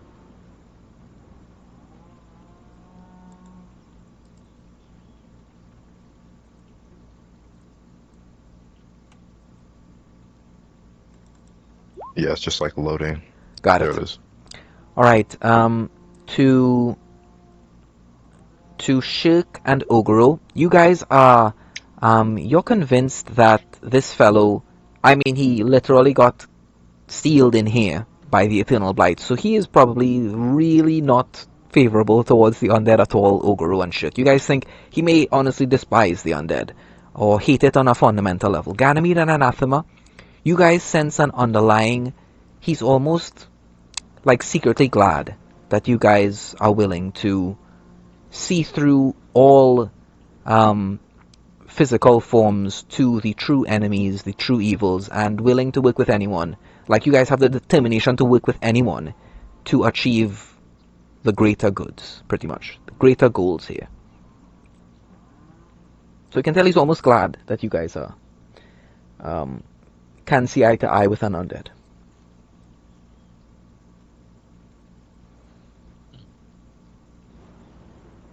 Alright. Let's see here. Then we are in accord. The hunger for power should be addressed before the hunger for food. It is time for me to outfit you all to be able to survive the difficulty of the tasks I am placing before you. Follow me. And it's at this point you guys have a decision here. You guys can wait in the tavern until Sir Oni is looking around and leaves, or you guys can walk out and be in Oni's line of sight. You guys have a decision. What are you guys doing? Like, Oni is clearly searching for something or someone. What do you do? I personally kind of want to wait him out. I don't really want to interact with him, but if you guys do. I mean, I could try to talk to him. I say we just ignore him. You don't want to try to recruit him for a potential muscle? I mean, he's called Sir Oni for a reason, you know. I mean, he just didn't seem like a very nice team player. I could try to convince him. He seemed pretty rude to his subordinate, Blackwall. He could just be putting up a face. Yeah, I'm interested as well in what's going on with him. I mean, if you want to talk to him, I'll back you guys up, but Yeah. that's all up to you. Yeah. Okay. I'll go out following right behind Oguro. Sure, no problem. You guys step on out. Ah! You all! I've been searching for you. And he makes his way towards you. Again, a gruff voice, grunt. I'm here because you all have that ring. Now, as you all know, the reputation of the guild must be preserved at all cost. I would ask you all to give that ring to me, to my care, that all would place the recognition that would be placed on your shoulders towards the guild to further reach our authority throughout Skylarkia. Everyone must be confident in the guild's strength. It is such a shame that I was occupied in Blackwall. Oh, I would have definitely been able to resolve this matter in a quick and efficient manner. Well, you see, we're in a bit of a predicament here. Because, Oni, right? Sir Oni. Sir Oni, I also want to be able to have recognition from the guild itself. I'm trying to climb ranks and, have stories to tell so that they can have accounts of me helping Skylarkia and potentially be a candidate to join in this year's initiations. And I kind of need this so I can actually be able to join. If you at least let me at least have this, as a guild member to a potential guild member. Okay. You know what it's like to have to get, known. It's hard. Sure, so here's what we're going to do. Because you're the one having this negotiation with Imoguru, we're going to be rolling for the calendar now. Whenever I look at the journal, you guys always have like XXX, so I went ahead and flushed out the calendar so we actually know what day it is and stuff like that. And there are little celebrations that happen month to month, so who knows, maybe you guys will roll a month where this particular week is a week of forgiveness or mercy or something along those lines, and might help you along, depending on what the celebrations are at the time. So roll me a d10, that'll be for month, and then you'll roll me another d10 afterwards for the week. So let's start with the month. Roll me a d10. 3, and now we can look at that. I've put it all in calendar, which is the handout there in journal. So let's see what the third month is. The third month, Trine, hunt, month of hunting. What is it you want next? How can you attain that? The pursuit of such things is a hunt all its own. Only through making the truth of your soul existence is life worth living. And then I wrote a little haiku for you, Shirk. I know how much you love those. Mutuals align to ensign goal most divine and claim it sublime. All right, now let's see what week what week of the hunt it is. I'm very hoping it's sharing at the moment or reflection. Let's see. 7, the 7th week of Trine. So that is Oh. week 7 is the week of claiming. This is the That's the time. worst possible week. All right, let's see Yeah. here. Hello. Hello Yo, there. Eva, come on in. Better Week than 7, week of conflict. week of claiming. This is the time to secure what has been sought, whether it is tangible treasure, knowledge, or achievements. Zimmer and Mufuk retrieve precious coral, rare memories, and golden blah. In Hera, hunters claim trophies from beast. Huh. Interesting. I'm Claim claiming my stake trophies, for the eh? guild. In the Bleakwood, seekers acquire rare herbs. PCs can complete quests, capture resources, or seize opportunities, discovering earlier influencing future adventures through the outcomes of what is claimed. Huh. So you guys have a choice here. This fella, he's not in the best mood. This guy, you get the sense he's an asshole. But Oguru, with a successful persuasion, you might be able to send him away and secure this ring for your future adventures. So make me that persuasion, Oguru. Let's see what happens. Oh, he's Because he is RNG gods. he is on a hunt right now. No. Of what he's Oh. going to say. That ring, the wisdom of that, and he points towards it, and he's heard like little whispers from the ring, and he sees, so the stories are true. The soul of Prince Krizul Brudin is indeed stored within that ring. The sage advice it would give to the guild is invaluable. You must give it to me. I must take it to the guild. I'm not asking. I'm telling you this is what you will do. And now things are escalating. What's the rest of the group doing or saying? I say. Oh, so go ahead, Genwin. Oh, I'll just like say quietly to the rest of them. I told you we should have waited on there. Well, if it's that invaluable to the guild, then certainly I'd join Ogre. I'd go wherever he goes. But the ring is mine. It's been entrusted to me by The ring King is Gorm's mine. Brudin. Okay. So 3, 7, 3. This mirror. Look, Oni, eventually we are claiming it for guild, because I do intend on being a guild member, okay? So it will be in the hands of the guild in due time. Alright, let me just check one thing here. Whoever is in charge of the journal, I would like you to mark down the month. It's Trine, it's the 3rd month. The week, it's the 7th week. And the day of that week. It's the 3rd day. So we have a nice little timeline here. And this will probably come into play when you guys manage to get a key. Perhaps something will happen then. And we can actually have a nice structured layout and an understanding of what a timeline is. But Ogro, you plead your case to him, and this is not the type of person who respects words, respects combat.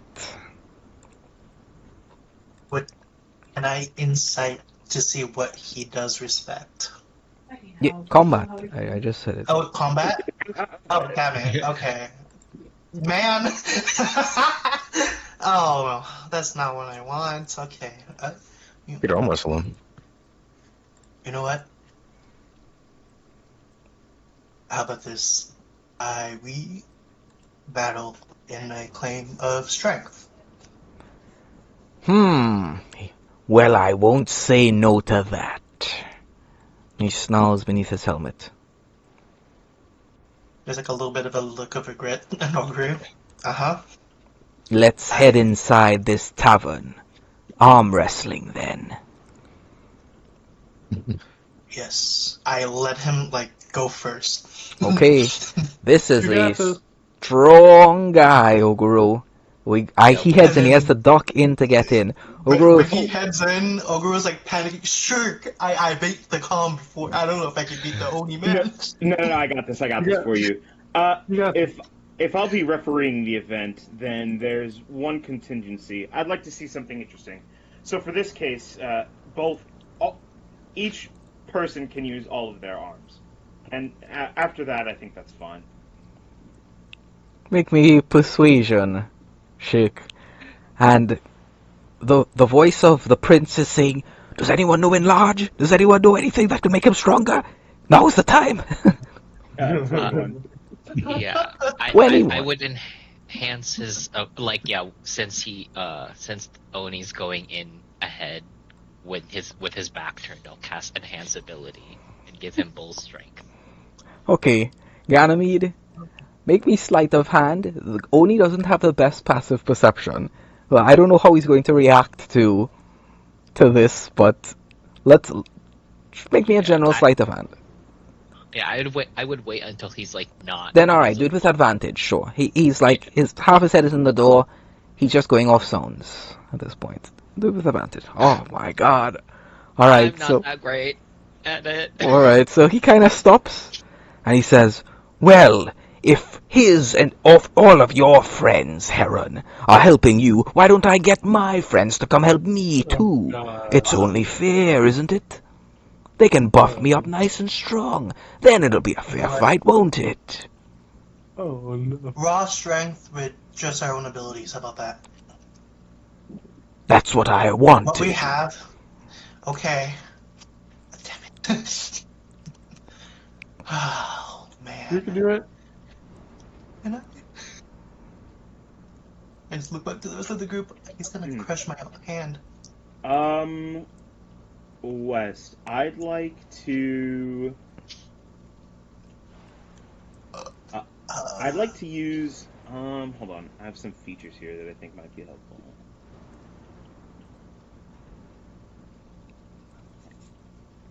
Never mind. I lied. I don't. I wanted to try to determine where his weak point is. Maybe. Is there something I could see? Like, does he have like a weird gait? Is there one arm he favors over the other? His weaknesses. He doesn't think about. Okay, give me an insight. Give me an insight. Sure. All of this happening. Okay, 19, right? So you managed to convince him first off that both of you can use all of your arms. Sure. The next thing is looking for a weakness. He is bullheaded. He is brutish, very strong, but reckless. Kind of rushes in thoughtlessly. Believes he's like Heron personality. He has like a Heronish personality. Okay, I'll go over to Oguro and I'm gonna coach him and I'll say, "Hey, listen, man." Oh, actually, no. I'll just cast message. Sorry, I forgot I'm telepathic. I'll just message into his head. Listen, so just give him a false sense of security, right? Feign that you're pretty weak.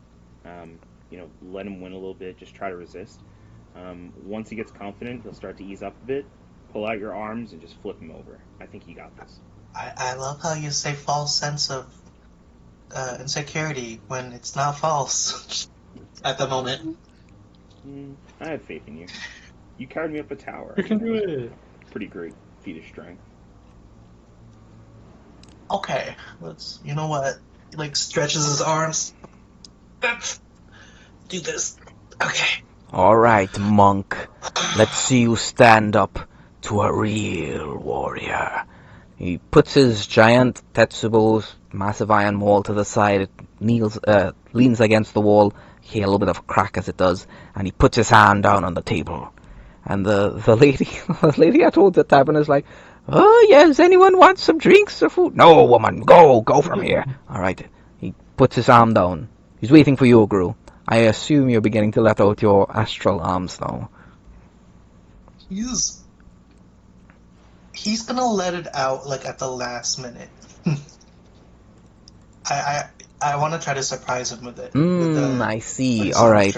Yeah. So Oni says best of 3. All right. Let's start.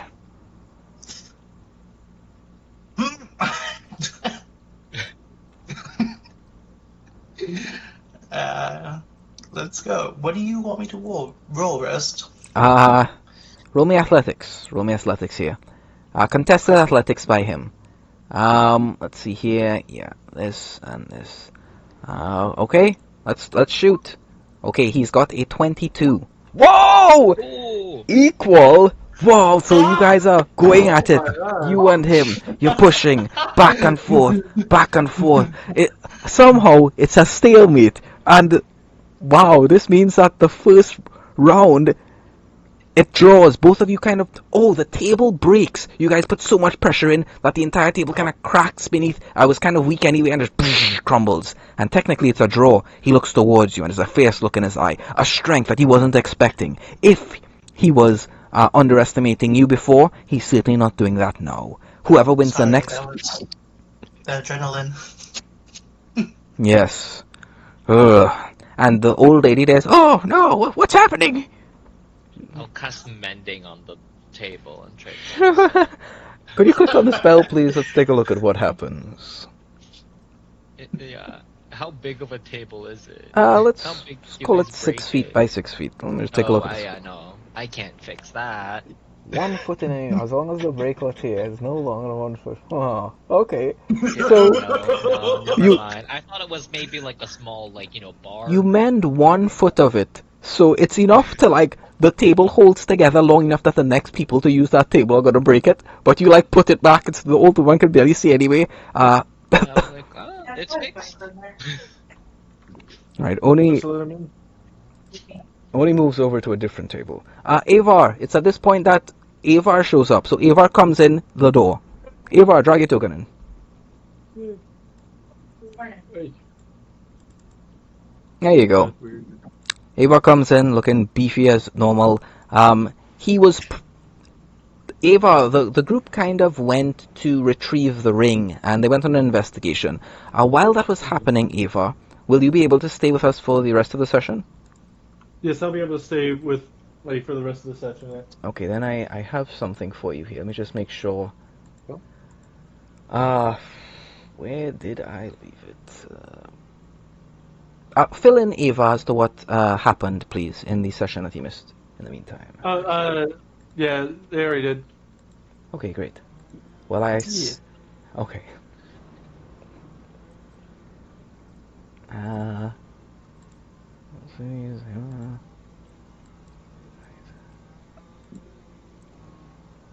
Yeah, I was all informed about how like Christian's great grandpa's in a ring and how Christian was getting framed for the ring being stolen, and how a lot of people have been trying to destroy said ring.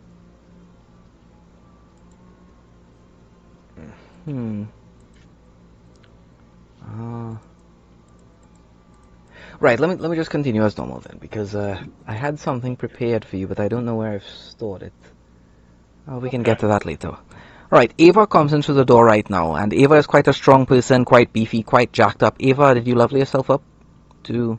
What level would I be now? I got him at, let's see, Level 6 is where the group is at right now. Okay, let's see where I'm at. I'm currently level 5, so I just got level up one more time. Put one more thing in the barbarian. Yeah, our EXP total is 15,000 exactly. Nice. Alright, boom. Alright, level 6. Ogro, you got this! Yeah, you can do it! That's my boy right there. He's got this. Why weren't you here before? I was taking a shit. For 3 days. Man, you know what those pancakes were doing to me in my system, man? Like, it took that long to just get it all out. I had to flush it all out. Ooh, it was awful. Okay, that's gross. Yeah. Anyway, I see you're having an arm wrestling competition. Oh my god, can I call next? Yeah, you want to switch? Look over at Oni as he tries to say that very subtly. Wait, do you want to switch? Wow, you're a big guy. He's not opposed. You don't know. You know what? I to do this. I have can to do do this. this. I believe in you. Okay. Alright, Oni. I got 5 gold pieces on Oguro. He's starting a bet. Yep.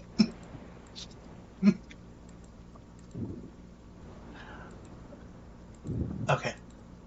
Oni, we're at a new table already, right? Sure, yeah, make your way over to a new table, no problem. Okay, he will he will start preparing. Man. Ooh.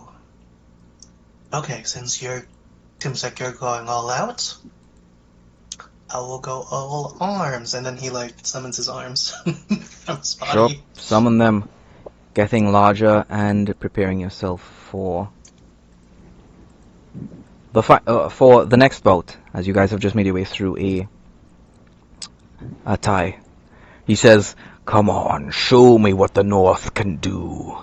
Show me." All right, and he I just grabs hold of your hand. try to slam it down like right away. Oh, instantly going for the. Okay, give me an initiation. Initiative. Give me initiative. Let's see. This, if you get pretty decent on this, You can blitz him. it'll be his initiative versus yours. Okay. Okay, you're looking to beat a 20 here. Damn it. It's okay, Man. so it's unfortunately a match. So you won't be gaining advantage on this strength. It'll just be a straight roll, unless you're getting it from somewhere else. Were you getting it from somewhere else? No, I don't have an advantage from anywhere else. Alright, then it's gonna be straight. You make athletics. He got a 17. You're looking to beat a 17 here. Oh man. Okay. Oh, 18 by 1. Just the faintest margin. You went him back and forth, until eventually through. No, you tried to rush me on that one before I was even ready. You call yourself a warrior?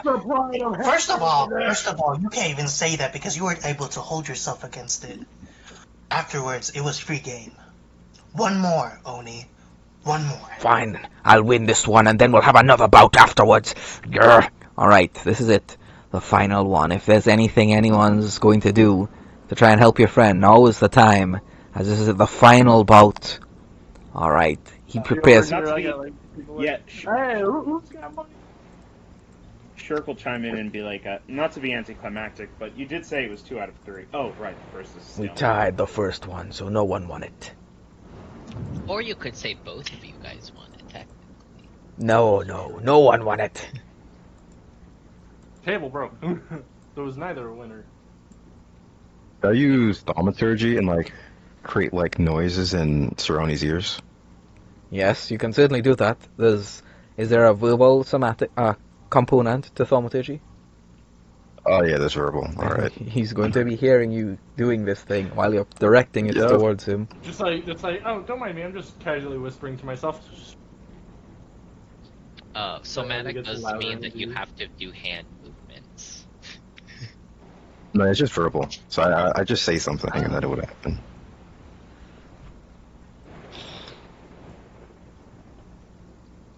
You can certainly try. Well, what are you trying to do? Just noise in his ears? Trying to distract Literally just him? noise in his ears. Yeah, just as a distraction. Alright, sure. Begin casting your magics. You begin manifesting this thing. Is there anything else anyone else is trying? I can help him I'm after. cheering him on. I can use a reaction to help him, but so I'll have to wait. I got people betting on people. I'm making money. Yeah, I'm going to go over to the bar behind us. Sure, you go over. Yeah, I'm gonna request a drink. Sure, what type of drink do you want? Like ale, something Sure, cheap. get some ale. And like while my back is turned and like I'm talking to the bartender, I'm gonna cast Mage Hand, which for me is invisible because I'm a arcane trickster. Okay, sure. I'm gonna wait for the opportune moment, and I'm gonna like bang the table in Ogro's favor once I see a good opportunity. Okay. Alright, so together, I'll say this is enough to give you advantage on this check, Ogro. Alright? That's what we'll say will happen here. People working together, everyone's doing anything they can, and it's time. Are you going to go for that? Try to go before him, before he gets an opportunity type thing? Are you going to try that again this time? Not this time, no. Okay, then it's going to be a straight roll. Oh, he got a 26 on that. So you're looking to beat a 26 this time with Crap. advantage. His monstrous strength.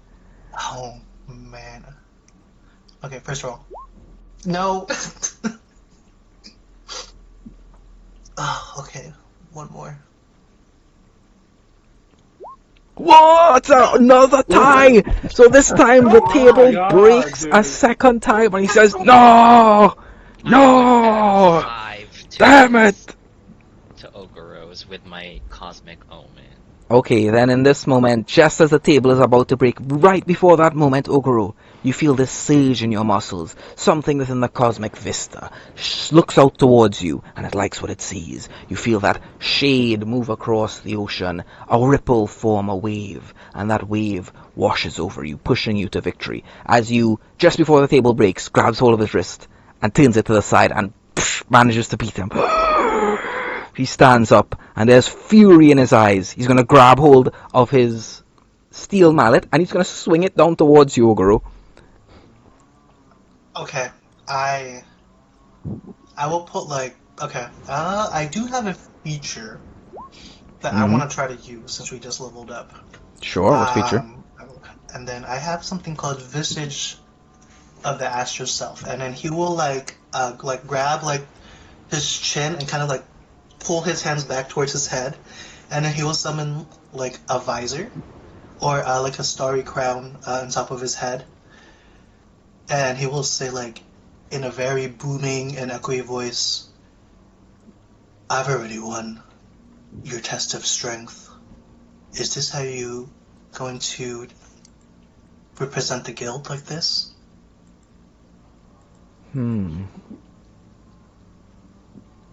Fine, he'll stop. He'll stop just before it's about to hit you. You got lucky. Next time, my friends will be around, and we'll see how lucky you get then. And he storms out and leaves. Were you lucky the second time? Grr, he growls as he leaves. He will take his visor off, and then he's gonna like slump. Oh my god. Oh my God, you did Should pick 'em up. amazing, my Yeah, friend. me Yeah, and I'm picking Abel up. Yeah. pick him up above our heads, and we start cheering. Yeah. I just Whoa! beat and angered 2 guild members. And I'm gonna see them in the future if I am in guild. Oh no. Oh. Well, once you become higher rank, you could just boss him around, or hopefully fire him. He seems kind of unqualified for the job. It doesn't work like that. You don't need a guy like that to like you. It's fine. Guys, I swear they're not all like that. Yeah, that's just Oni. West, I guess West or Ogre, what do furbolgs like drink? Like, what do you guys drink in Hera? We're supposed to drink ale and like sweet drinks, but Ale, mead. I can't All drink. these drinks. I made a vow as a monk to not be able to let substance fuel. I will drink twice as much to Actions. cover for Ogro. It's okay. Thank you. I buy like a round of like whatever like nectar or like juice they have here for Ogro. Sure. Wait, nectar? Yeah, they got some drinks here. They got something good, tasty, whatever they got. Yeah, like apple juice or something, you know. Yep, sounds good. What? You're not gonna say apple juice. Best apple juice in the land, right here. Here you go. Lady brings it up to you. Alright. Man, me. I'll still drink. Might not. That is 2 guild members. I believe in the rest, but I don't know if they will ever believe it if I ever tell them. Speaking of guild members, there was something I wanted to give to Artillery Ad Magnum, and it totally slipped my mind until now. No. Hopefully we see it. I mean, they should still be in town if Oni's still in town. Yeah. You gonna go catch them? Yeah, I'll be right back actually. And I'm going to try to find them really quick, Wes. Trying to find who? Artillery at Magnus? Artillery at, yeah. Sure. They're going to be leaving quite soon. Their job has been concluded, and there was actually, well, there was a celebration here. Pretty much going out, finding what you want, getting it, hunting it as best you can. So it was a bit of a celebration here during Tehran. Month of the hunt. You go and you find her, and she is there, and she's actually having a conversation with the art master at the moment. So you see Dame Barrage, and give me one moment here. And you also see, standing there talking to her, is the art master, Garil Reven. Sure, so once more, Dame Barrage looks unnaturally attractive. She has one of the nicest smells that you've ever smelled before, and as you make your way closer, what's your proficiency in wisdom saves? Proficiency? Give me a second, let me check. I don't believe I do. I think I... Okay, I'll check your sheet, don't worry. Alright, wisdom, middle... Okay, yeah, sure. So you feel almost enraptured by her the instant that you make your way near, and you think that's almost by design. She's the type of person who... she doesn't get into society by, like, subtle means. It's the very same way, like, she destroyed all those plants. She does the exact same thing in social settings as well. More of a blasting her way into the scene with some sort of means of mind easing, if not mind control. You feel enraptured by her. You make your way up, you find her, and she's there speaking to the art master. Oh yes, I'm definitely thinking of a new piece. And the art master says, why, of course. Let me just make my way to my ship. And he leaves. Oh, well, if it isn't the hero of Sturgeon, and if some of the rumors are to be believed, the hero of a Blackwall as well. Hey, to many other heroic deeds, Mr. Rillis. Goodbye. He walks on past. Oh, it was nice to meet you, and I, like, timidly say goodbye. Right, Barrage, I wanted to give you something before you left. Oh, a gift. How fitting. What is it that you will be giving to me, a little Mr. Rillis? You could just call me Shirk. Family name doesn't really mean much, but, here. And I'll give her one of the Verdanta spores. Wow, okay, so you catch her off guard. This, and she looks at it, and she looks at you. It's quite rare that I meet a master alchemist. You were able to pick up on my scent, were you? Yes, I use these in my perfumes to, get a nice charming effect on those who come near me. How did you pick it up? Did you spend much time in the Bleakwood? No, my parents were researching these. I didn't know that's how you did it. I'm not an alchemist, I'm more of a spellcaster, but, I know Just that luck, then. Something like that. One of my comrades is a very adept alchemist. But I know that there's a faction in the Bleakwood that is a bit aggressive, and I think especially so towards people like us. And these should keep you safe if you run into them or anything happens. She'll nod ahead. Thank you, Mr. Oh, Shirk, then. Fine. Tell you what, Right. if you're ever in Fragrance, perhaps you might be able... Oh, maybe one day when you're in the guild, we can have a chat then. Spend most of my time in Vow these days. You... And she looks at you, and there's a very familiar look in her face, and you remember seeing her in the orphanage in Fragrance that was overseen by a shipmaster, Honora Diras, who runs the orphanage pretty much for all the Lightbloods whose parents go missing and stuff like that. Mm-hmm. You know, your face is so familiar, but perhaps it's just because us Lightbloods are quite rare in general. I thank you, and I look forward to your future. Now I must get back to work. Goodbye, Shirk. And she leaves.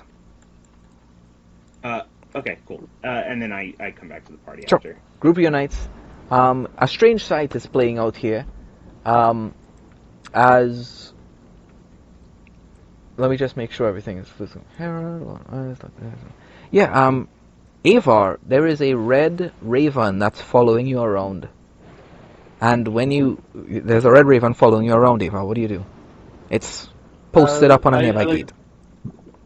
I like go up to the raven and I follow the raven. Sure. Instantly as you go up to it, the raven begins speaking to you. Shirk, I want you to read this, please, to... I'm going to upload it as a file. Just open it, and you can read it. And this is the voice of Realm. I forgot about it. Okay. Yeah, I got you. So You gotta put like your vocal cords into it too. Yeah, Yeah, yeah, absolutely. gotta sound like a crow. not this time. The voice that comes out is not that of a crow. Oh. This is a way cooler thing than Red Crows. Yeah, Realm is one of the sickest characters in the fucking campaign. He's so cool.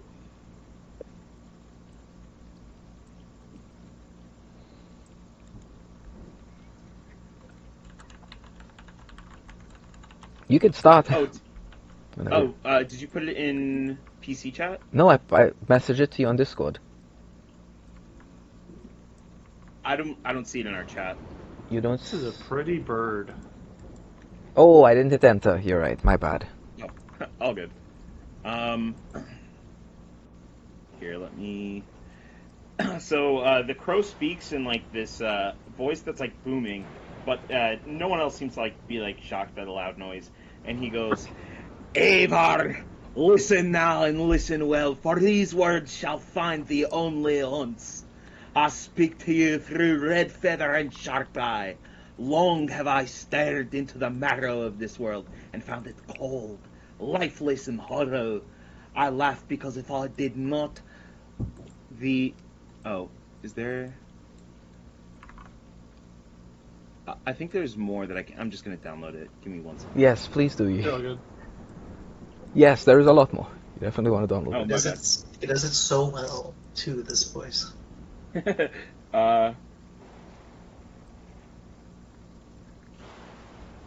Because the only true herons trust are omens. I've watched storms all my life. I've seen their birth, as well as the first uneasy breath of air that makes the grass lean, and then grow into booming shouts which clear oceans and sunder mountains. From the moment the first gust curled around you, I knew. You are not the rain. You are not the wind. You are this storm that comes after. One who will learn to teach these weak southerners what they have forgotten to fear. Midnight's eyes are upon thee, young one, as are mine. The only question you need ask is where your own eyes look now. What goal do they seek? Where doth thy path tread? What beast shall lay thee fell, and why? Long have I stared into the marrow of this world and found it cold, lifeless, and hollow. I laugh because if I did not, the horror would hollow me out just the same. I seek not heroes, polished and perfect, but blades that have been tested and hands do not shake. When the truth is ugly, I hone my axe for a purpose, and that purpose wears the crown of the first conqueror of Hera, the Lord of Ice, life's bane. It what only loves itself. I see thy footsteps before you tread them. I see the blood you're yet to spill. Your path shall lead you to Sturgeon, Stale Shield, Regalia, and then Zimrin. Mark this omen well. When your business in Zimrin is concluded, when the deep has finished pressing its weight upon your soul, and you emerge changed, you will know the hour has come. Do not rush it. Storms that surge before properly forming break themselves in the hills, before ever ravaging the mountains. When the time is right, come north to Hera, to my city, Realm's respite, where the winds smells of salt and old blood, and the walls have heard confessions from demigods and titan alike. There we shall speak face to face, no feathers between us, and I will see whether the storm I sensed was true, or whether you are lost in a tempest like a feather in the wind. Until then, walk steady, Avar. Grow. Gather scars worth keeping and tattoos worth showing to all. I have need of allies I can trust. When the ice begins to crack, an advisor is brave enough to stand beside me when I raise my axe against Rufuel, the Ice Lich.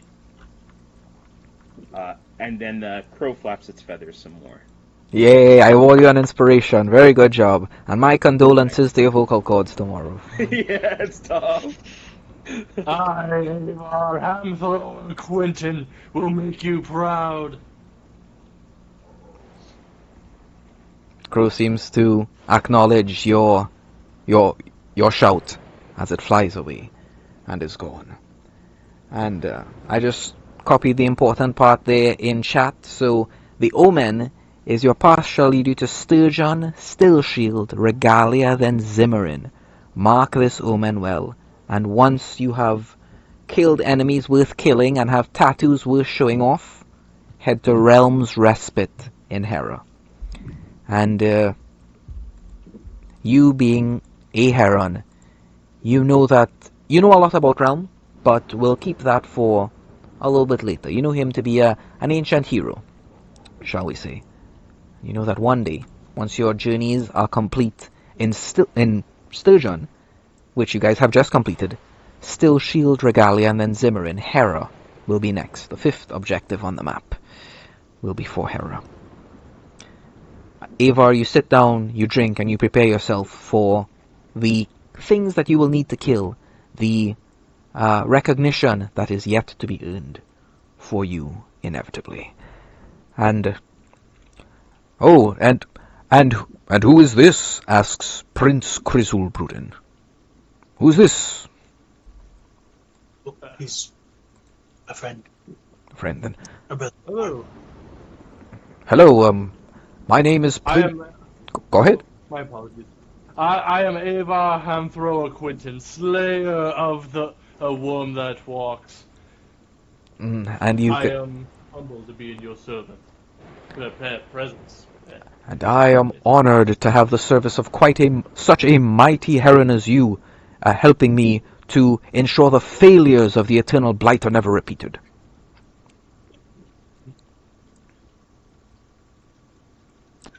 I am Prince Crizzle Bruden. Thank you. A pleasure to make your acquaintance. A pleasure to meet you. All right. There's a lot of things. Yes. So we're all in accordance then. You guys are going to hunt down the Paraspire.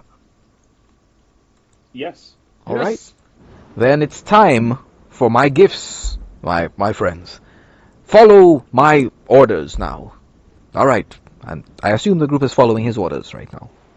Yes. Yeah. Sure. Yep. The PCs are led into the lower industrial throat of Sturgeon, where the roar of waterfalls is not beautiful but oppressive. Overseer Vex Spittle works there, and after a short conversation with Prince Crizzle Bruden, let's see here, he gets to work. Half submerged in steam, his forge built directly into a spill channel where water crashes through rune-carved sluices before vanishing into black drains. So, a little bit of context here. Does everyone remember the interaction with Vex Spittle on the airship?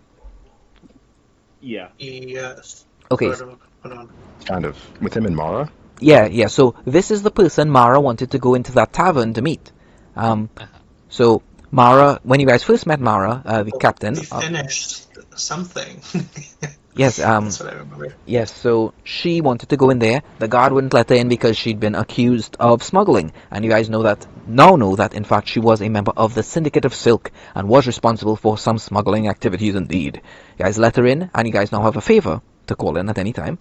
And this is the fellow there that was doing business with her, shall we say. So Vex does not greet your group. He studies your hands, then their stance, then the way they breathe when the heat surges. Only after that does he acknowledge the signet ring and incline his head to the gemstone, rather than the bearer. He asks no... Okay, so he doesn't ask any questions about what they want. He tells them what they lack. One by one he selects raw materials already waiting. Metals soaked in mineral runoff, unique to Sturgeon, that hum faintly when struck. As he works, the forge behaves incorrectly. Flames bend sideways, water hisses upwards. Each weapon is quenched not in a basin, but under a falling sheet of enchanted water, the impact shaping the magic into layered pressure rather than simple edge or force. Vex engraves nothing decorative. Instead he scars the metal with marks that look accidental until the blade moves, at which point the scars align into flowing sigils only visible in motion. He tests each piece by placing it in the PC's hands and striking it himself, hard enough to force instinctive response. If the weapon survives the reflex, it is deemed worthy. If not, it is melted down without apology, and a new weapon forged immediately. Okay, so suffice to say, you're dealing with someone who's studied beneath the Forge Master in Fragrance. The Forge Master in Fragrance is like a demigod. Deities, when they need weapons forged, they go to the Forge Master. This guy is not that important, but he's studied beneath Forge Master Donovan Dugal, and he's quite skilled in the art of smithing. And he seems to have some allegiance to your friend here in the ring, Prince Crisul Bruden. And he doesn't say a word to you, he just looks. So let's roll me some initiative here, guys, and we'll handle this little boutique session here as you guys make your way through the city, and Prince Bruden calls in all of his favors with the descendants of all the people that he was allied with 100 years ago before he got sealed in this ring by the Blightlich. Alright. Alright, Eva and Ogru, roll me a D20, Eva Ogru. D20. Alright, Eva, I'll go first. Eva, I'll give you a 19. Alrighty. Yeah. No problemo. Who are we missing? Anathema, could you please roll me initiative? Hovering your Oh, I'm toe. doing that. Okay. Yep.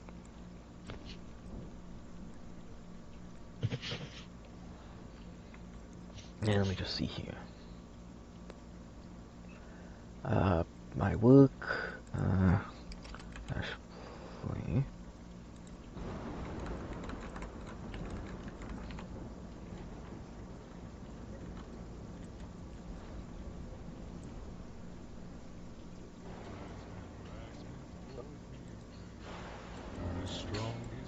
Oh, me.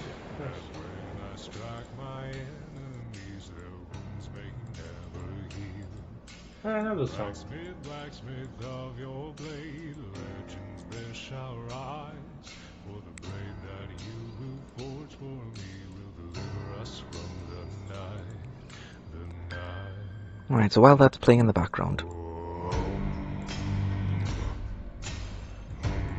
Anathema, could you... I still haven't gotten your roll yet, Anathema. Is Oh, this? what? Oh, No, yeah, I did it on... Your roll 20 is not working. I did it on D&D Beyond. I see. I okay. can do it again. Yeah, just tell me what you got. Just tell me what you got. I got a 21. Sure, so you'll go first then. Let's see here. That's it, there we go. Alright, Anathema. Alright, I'll pause that for now. Let's see here. Okay. Anathema. Let me take a look at your sheet. And in the meantime, you just tell me what Anathema's internal thoughts are about weaponry. Tell me what his tendencies are. You'll be writing this down in chat, right? Just right here so everyone can see. Write down... Okay. Yeah, just write down what he's about, pretty much. What sort of weaponry does he find himself affixed to, appreciating, drawn to? You don't need to tell me why, just tell me the what of it. Alright. Which...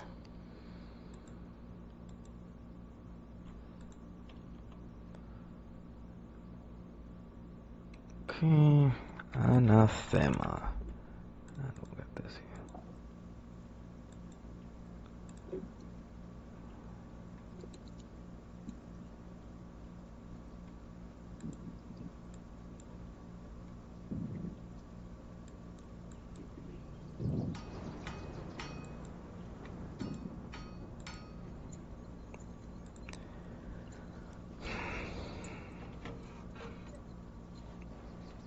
Alright. What's your weapon of choice, Anathema? What is Overseer Vex Spittle see when he looks into your hands? What's your weapon of choice? A giant, a large maul. Okay. It looks kind of like a mace, kind of. Maul. Okay.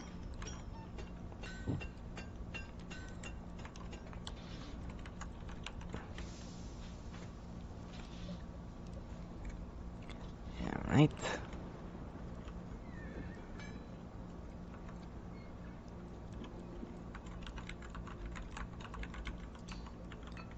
Okie dokie. Yeah, nice small. And let's see what else.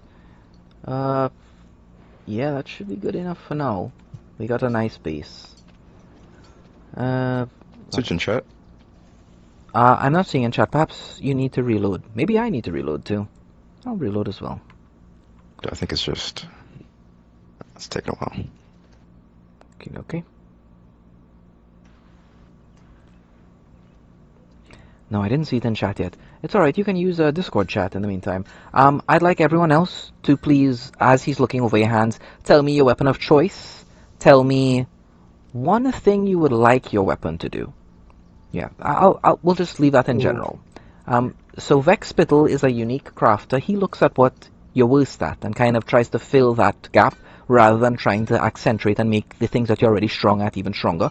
So when you're thinking about it, you know what? I'll do that thinking. You just tell me what you'd be interested in for a weapon. So you tell me your weapon of choice, and you tell me what you're interested for in a weapon. And you just write that in chat right now in game. And this will be what the Overseer sees in your hands, in the shift of your body, in your stance. Okay, let me check out Discord. Ooh. Oh. Ah, Ooh. Ogro. He is going to make you pain and panic. Here. So we can work on that. And I can't hear you, Ogro, if you're saying anything. Oh. Ah. That's good because I squealed at the idea of him getting pain and panic there. Yeah, I'm excited for that. Ah. Alpha wheels weapons built for brutality, harsh things, okay, destruction and exert anger. And give me one thing you would want your weapon to do. This could be anything as simple as, and I'll give you some example of some magic items. A magic item that he is going to craft you as a master would be able to, on a long rest, it might be something like it gives you haste on a long rest. On a short rest, it might give you something back like a Misty Step or Invisibility, a second level spell on a short rest, or a third level spell on a long rest. Or it might have a passive bonus to it like +2 strength, and a passive bonus like extra damage, something like that. So those are the types of things you can think of for what do I definitely want this item to have. And then Vex Spittle is going to kind of look at your weakest things and try to fill those things in. That's definitely more his style of making enchanted things for weapons specifically. Alright, Anathema. And we're waiting for you. So you just tell me one thing that you want your weapon to be able to do. Yep, and Avar, when you're writing it down, be sure to write one unique thing. He can definitely, any person can make you a big old weapon, but Overseer Vex Spittle is really good at his job, so he might be able to give you something that can do what you want it to do. Just give me an idea. It could be something very simple. It could be something a little bit grand, and then I'll put like a little drawback so that everything is in the same realm. But I want everyone to have something that they're proud of, something that they want to carry on their legacy, that sort of thing.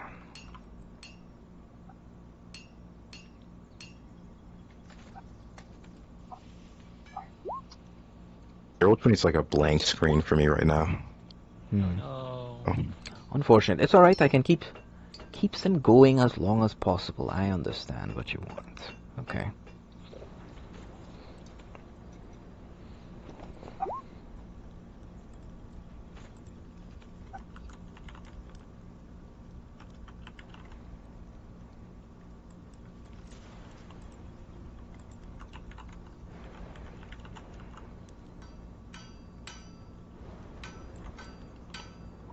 Worded that wrong. Hold up.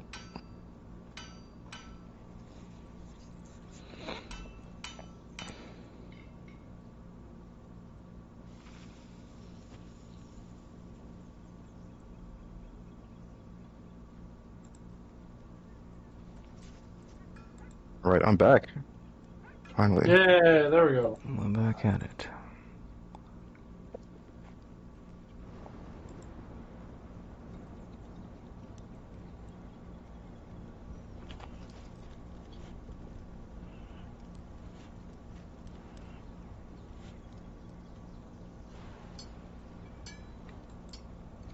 Ooh, wait.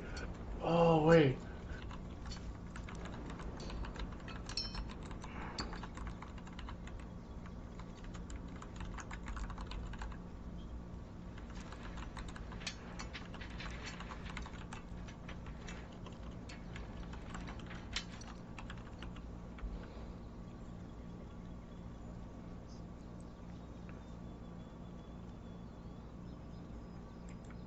Alright, I have a good idea for what Anathema will be getting. Alright, Eva, you're up. Let's take a look at what we got here. One second. Eva. Right, Eva wants a big sword. Great sword, I assume. Yeah, great sword that I can, like, throw and recall at will. Sure, great sword of throwing. Let's see what we got here. Yeah. Are you using, like, D&D Wiki, or are you, like, coming up with these weapons on the spot? I'll be coming up with them here. Oh, yeah.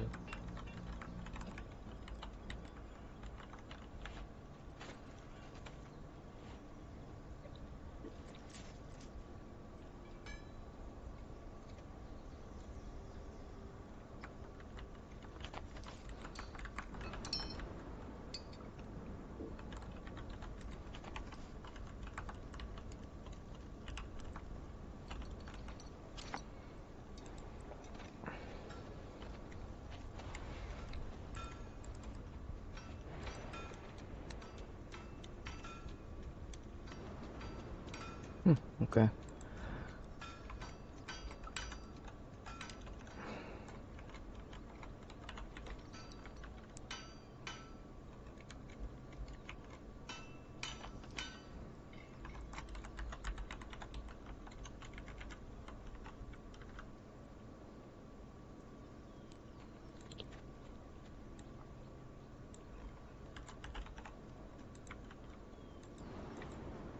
Right, Eva, I got a pretty good idea of what you want.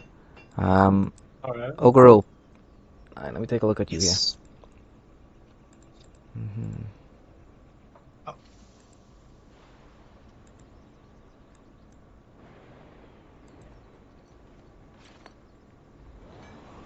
Ah, okay.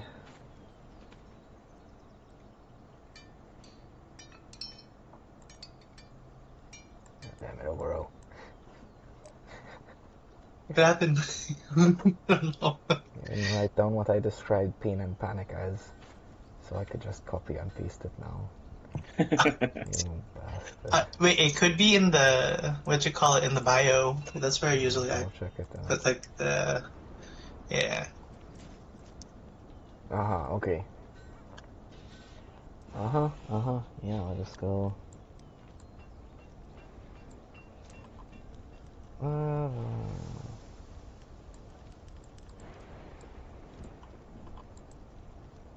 pain and panic. Sure, pain and panic.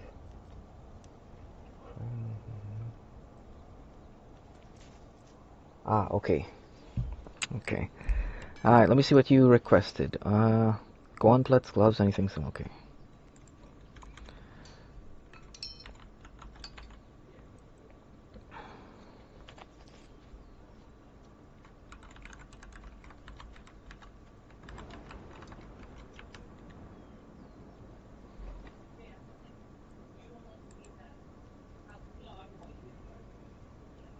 Alright.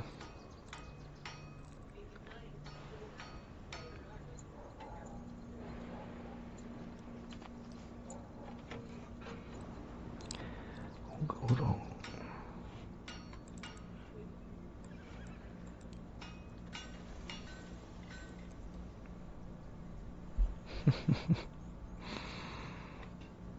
Okay.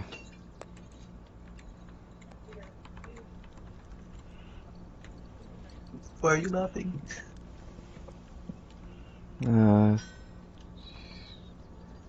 You'll find out later.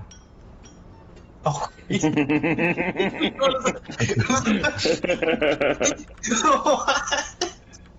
I feel like I should have asked, man.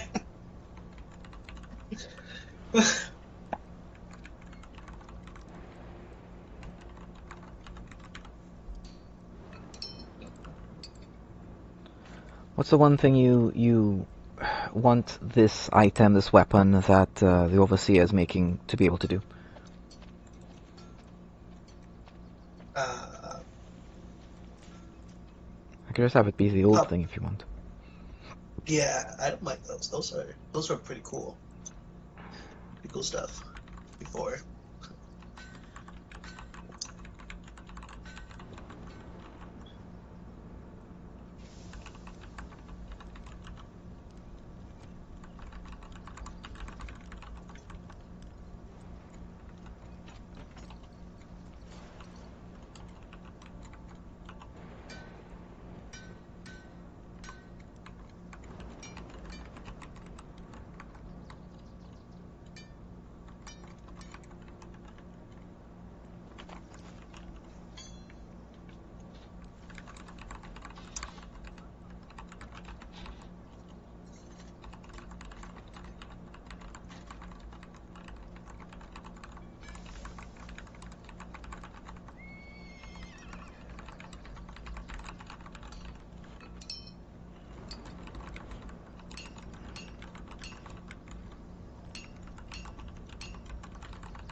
Sure. Why not? Alright, Shik. Tell me what you want. Yeah, my weapon would be the Arcane Focus, which is just my spellbook. Sure. Yeah.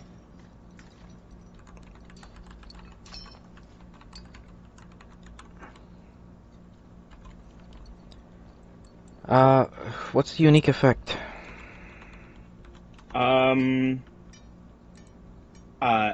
I mean, like, anything like stealthy. There was an old item I really liked that let me for like a period of time go into the ethereal plane. That was cool. You think that's a little bit out of what this guy can make right now? It's like Yeah, so adding like any like kind of stealth or utility to spells, like maybe like changing the shapes of spells or something like that. That'd be really nice. Also, or like stealing spells, like that would be cool too. Yoink.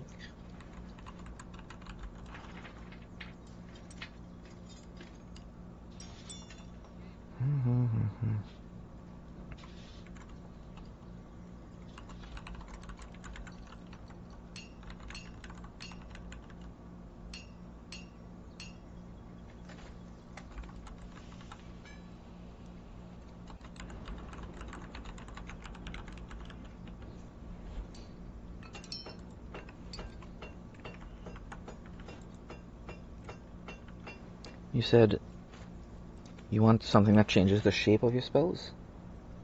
Yeah, or preferably like stealing them, because I'd like to be a wizard that is very good at fighting other wizards. Hmm.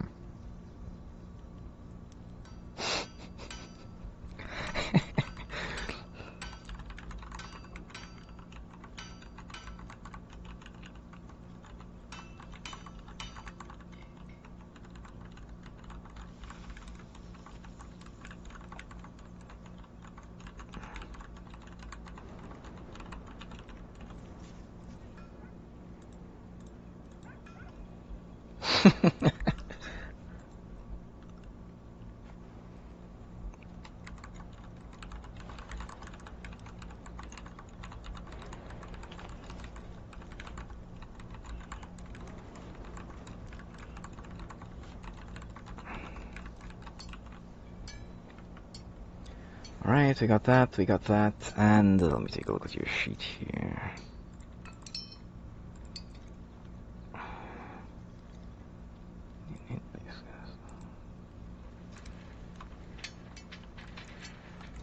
Alright, got it. Ganymede, you're up.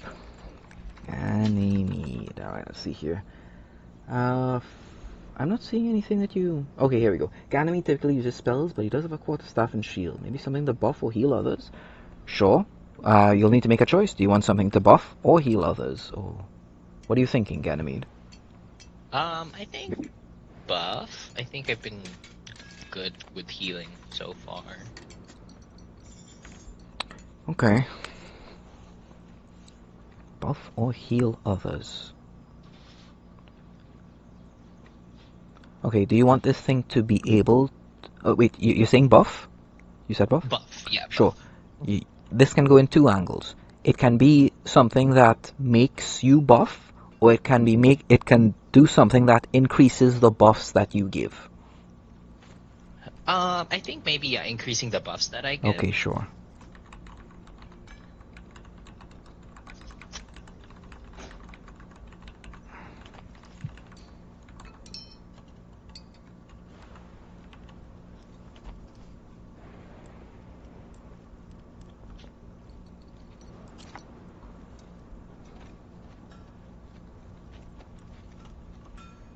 Your wisdom-based caster? Yes.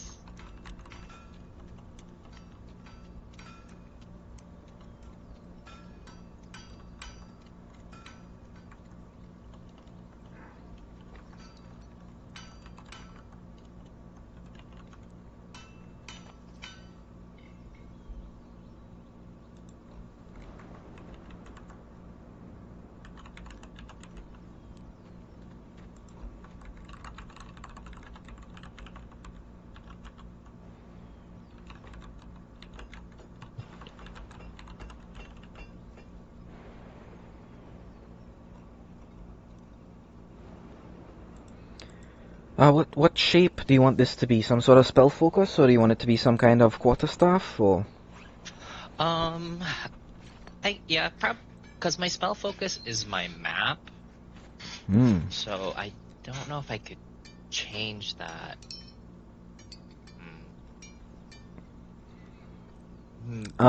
That can be improved upon. You'll learn about that a bit later. Okay. Do you want this? This can be a shield. It can be anything. A shield. Okay, a shield can... Oh, this guy is the weapon maker, so it needs to be something weapon-esque. A shield, I'll let a shield work for this, but...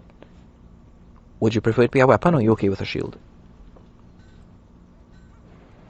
I think it would be... Would it be possible to have the shield be kind of like a bludgeoning weapon? So that I Sure, could have the spiked shield then, sure. Yeah.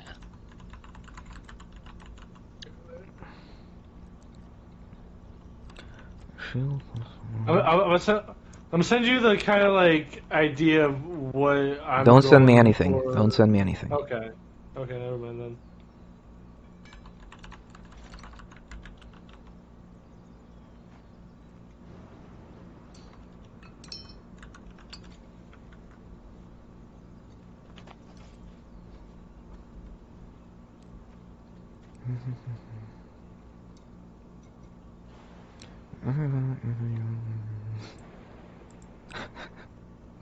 What sort of buffs are you looking to put on people? Let's give me some examples. So far I've been mostly using what is it? Enhance ability for helping with ability checks, but I do also have aid and enlarge reduce. Aid and enlarge reduce. Okay. Alright, fine. And guidance. I have pass without a trace to help with stealth.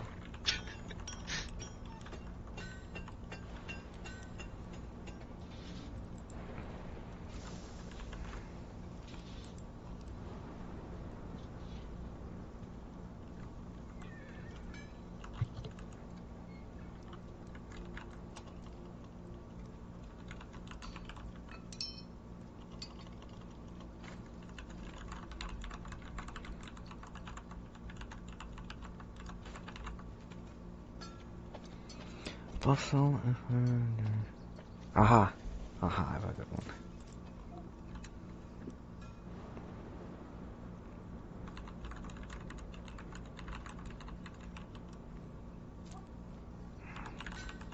No, it's not looks great. Where you guys go?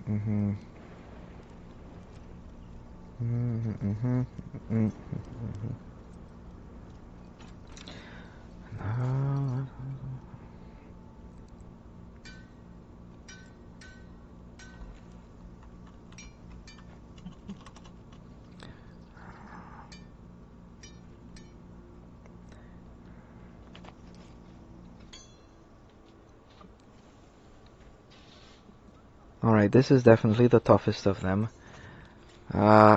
And this will just give you other things in general then. Alright, let's see here. Ganymede and the already at max there.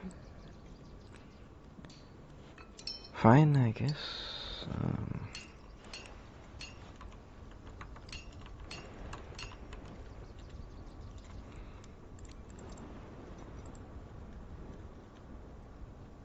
Sure.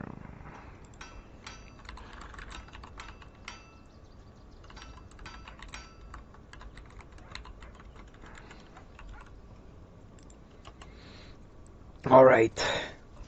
It's done. Now that turn is done, now Ava, we can have a conversation. You had your turn. During that conversation, if you wanted to show me something, that would have been the opportune time. Try it. Let's not. Sorry, I didn't think about it until like now. All right, you can send me what your thoughts are now, but keep in mind this is. Yeah, just send me quick. Let's get this over with. Okay.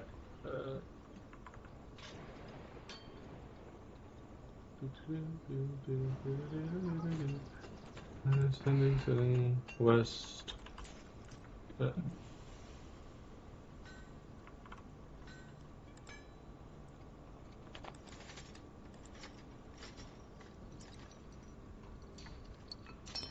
wanted to go for like a kind of idea like that sword, because I mean, all it is a sword that you can throw and recall. But, like, I was gonna go with like, yeah.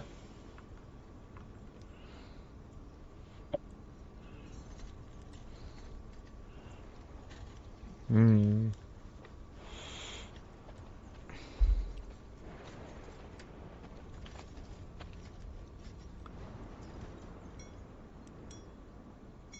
Alright, I got what I need here. Awesome. Alright, Anathema. I'll message it to you on, You need to dub your weapon. Whatever you want. Damn it, it didn't work, did it? W.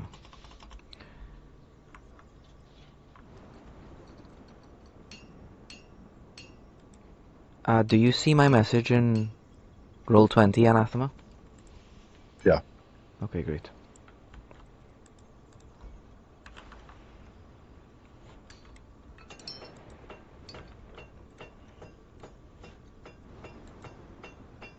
Is anyone else seeing the messages that I'm sending? Yep. Yeah, the 2 Yeah. strength, 2d6 fire. Alright, then I'll just send it to you. It's Okay, awesome. not supposed to be sending it like that. Alright. Alright, well. Am I naming it in chat or on my sheet? What? What? Am I naming the weapon in chat or on my sheet? You're naming it on your sheet. Okay. You can dub your I blade. can Alright, we'll start with Anathema. So Anathema, you are handed a giant maul that is in the image of the first son, Brugrim, of the Emperor, and the third son, the hell is his name? Meteor, something like that? The Fissure. And they are holding a massive sun in their hands. And they are the shaft, and the sun is the giant head of the mole, and the spikes coming off of the top of the mole are the rays of sunlight, with the 3 tiers of sunlight at the base, the middle one scorched black, to remember the betrayal of Aemon and Toxus, It can burst into flame, so this thing just deals plus 2d6 fire damage, it increases your strength. You have proficiency in con saves and proficiency in death saves, while attuned to it. All these weapons require attunement, but there's a special effect to these. Well, not just these, but you are handed these items, and they have no +1 on them. But then each of you are handed a crystal. And this crystal, you guys know that you could just attach this to any weapon, and it will become +1. So you guys could take this crystal off, make the item no longer +1, and just put this on any weapon that you find, technically. That's how the +1 and +2 and +3 enchantments are. So if you found a +2 enchantment, you could just take the +1 enchantment off this weapon, and then put the +2 enchantment of the crystal, the enchantment crystal, directly onto this weapon. So you keep the same weapon, but the +2 or +3 is what changes on weapons like these. By just moving these crystals around, pretty much. So that's how you handle things out there eventually. Alright, Ava, you're handed a massive greatsword, increases your strength by 1, con by 1, and it has plus 2d6 extra lightning damage on it. And as a bonus action, you may return this weapon to your grip so long as it is within 120 feet of you. So you throw it, and you can just call it back as a bonus action at will. Alright, Okuru. Brass Knuckles, this is... so it's a +1 set of brass knuckles. You toss them on Pain and Panic. You already know its name. It's got +2 wisdom on it. It's got +2 d6 fire on the right punch and +2 d6 cold on the left punch. So you have a choice of either getting bonus fire damage or bonus cold damage depending on the punches. When an enemy takes damage, so they need to take damage from the left punch, they need to make a save. It's 8 plus proficiency plus wisdom mod, or they're frightened of you for 1 minute. And they get a save at the end of each of their turns. And if you punch with the right one, then the enemy takes a little bit extra d6 damage depending on how many times you hit them. So you need to hit them a lot of times, and it'll go up a little bit. Alright, Shook. Improved spellbook. So what he creates for you is a binder to put your spellbook in, and the book is still the same, but the spell binder that's around it is what's giving the magical effect. Okay, Shook? +1, it's got +2 int, you gain +2 d6 fire damage on all your spells, including spell attacks. When you take damage from a spell, you may use a spell slot you have to cast a copy of that spell on your turn. And until the start of your next turn, that enemy cannot cast the spell you casted. So when an enemy casts a spell on you, it deals damage, you can pretty much return that spell at them on your turn, and they can't cast it for the next turn. Nice. Alright, Ganymede. Spiked Shield, it's got +1. It's got +2 con, you have proficiency in con saves, that way you'll be able to keep concentration better on all the buffs that you'll have up. And when you affect an ally with a non-healing spell roll, you roll 1d12 plus your wisdom mod, and they gain that much temporary hit points. And I will add one more thing, Ganymede, because you're trying to do something for other people. I will say that you could concentrate on 2 buff spells at any given moment while attuned to the shield. So I'll say you can concentrate on up to 2 buff spells while attuned to this shield. Alright. Ganymede. And I'll just repost yours, Ganymede. There you go. Alright. So now, miraculously, let's see what Vex Spittle handles after. Okay. So he hands you these things, he tests them. Oh, I didn't describe all of them fully. Let's see here. Be sure to write these things down, add them to your sheet. You guys can just drag a maul or a great sword and then just modify it, and you should have it automatically equipped and all those things, and you can just click on the cog and modify the damage, and everything will work out fine. Ava, the weapon you are handed looks like a giant slab of, it's been modified to look like a giant slab of ice, almost, and it's but in reality it's frigid steel. It's always cold, and you can see surges of lightning glistening across the blade. The blade itself has an extension of the tattoos that you have on your own body, and when you gain more tattoos, the sword will gain more tattoos too. So just write that down on your sheet. Cool. Alright, Ogro. Oh, that's so cool. Pain and Panic. So Pain looks like a spiky set of brass knuckles that looks almost like a brand, and that's the Pain part. And the Panic part, it looks like a set of brass knuckles but no spikes, it just has a bunch of little skulls melted into the steel itself, and it's got that kind of grim skull aspect, so that'll fair people sometimes, depending on what their saves are. And the fire one will hurt a little bit more, depending on how many hits you get on them. Alright, Shirk, when you take damage from a... Alright, Shirk, you describe what this binder looks like. It would be made out of probably like plants or something like that. And most of them are like, green. There's like a lot of flowers and stuff, but like some of them are quite dark and a little freaky in nature. Also, every now and then you look at it and you swear there's like a mouth on the spell book or something like that. Sure. Every now and then, synonyms for the word apocalypse or conclusion appear on the images on that binder, Ganymede. I mean, not Ganymede, sorry, Shuk. Okay. Alright, Ganymede, and this is kind of... maybe... something is happening, Shuk. A lot of things are happening right now. And, yeah, alright, Ganymede. Your shield. It's a massive buckler with the head of a huge stag, almost like a Wendigo-shaped skull at the front, and etched into the face are the images of your family, the fellow druids, and they're in there etched into it as well, as if they're keeping you safe. So yeah, you got this big old shield. Bunch of spikes coming out of the front of it, and you can use it to bash people. Alright, blah blah blah blah blah, okay. Right. Well, and again, once more, this is Overseer Vex Spittle, super bald guy, but every single time you see me, he has an even more elaborate wig on. This time, it's a wig where the hair in the front is combed down to look like a set of waterfalls, so it's like he's wearing this big waterfall thing on his head. It hangs down in his face constantly, his hair. And he says, well, this work certainly, and he like wipes his brow, has pushed me to the limits. You all are quite, you all want quite a lot. I hope that my work has met expectations. I hope it's something that the Forge Master can be proud of me for. Oh, and my honors to the noble patriarch of House Broodin.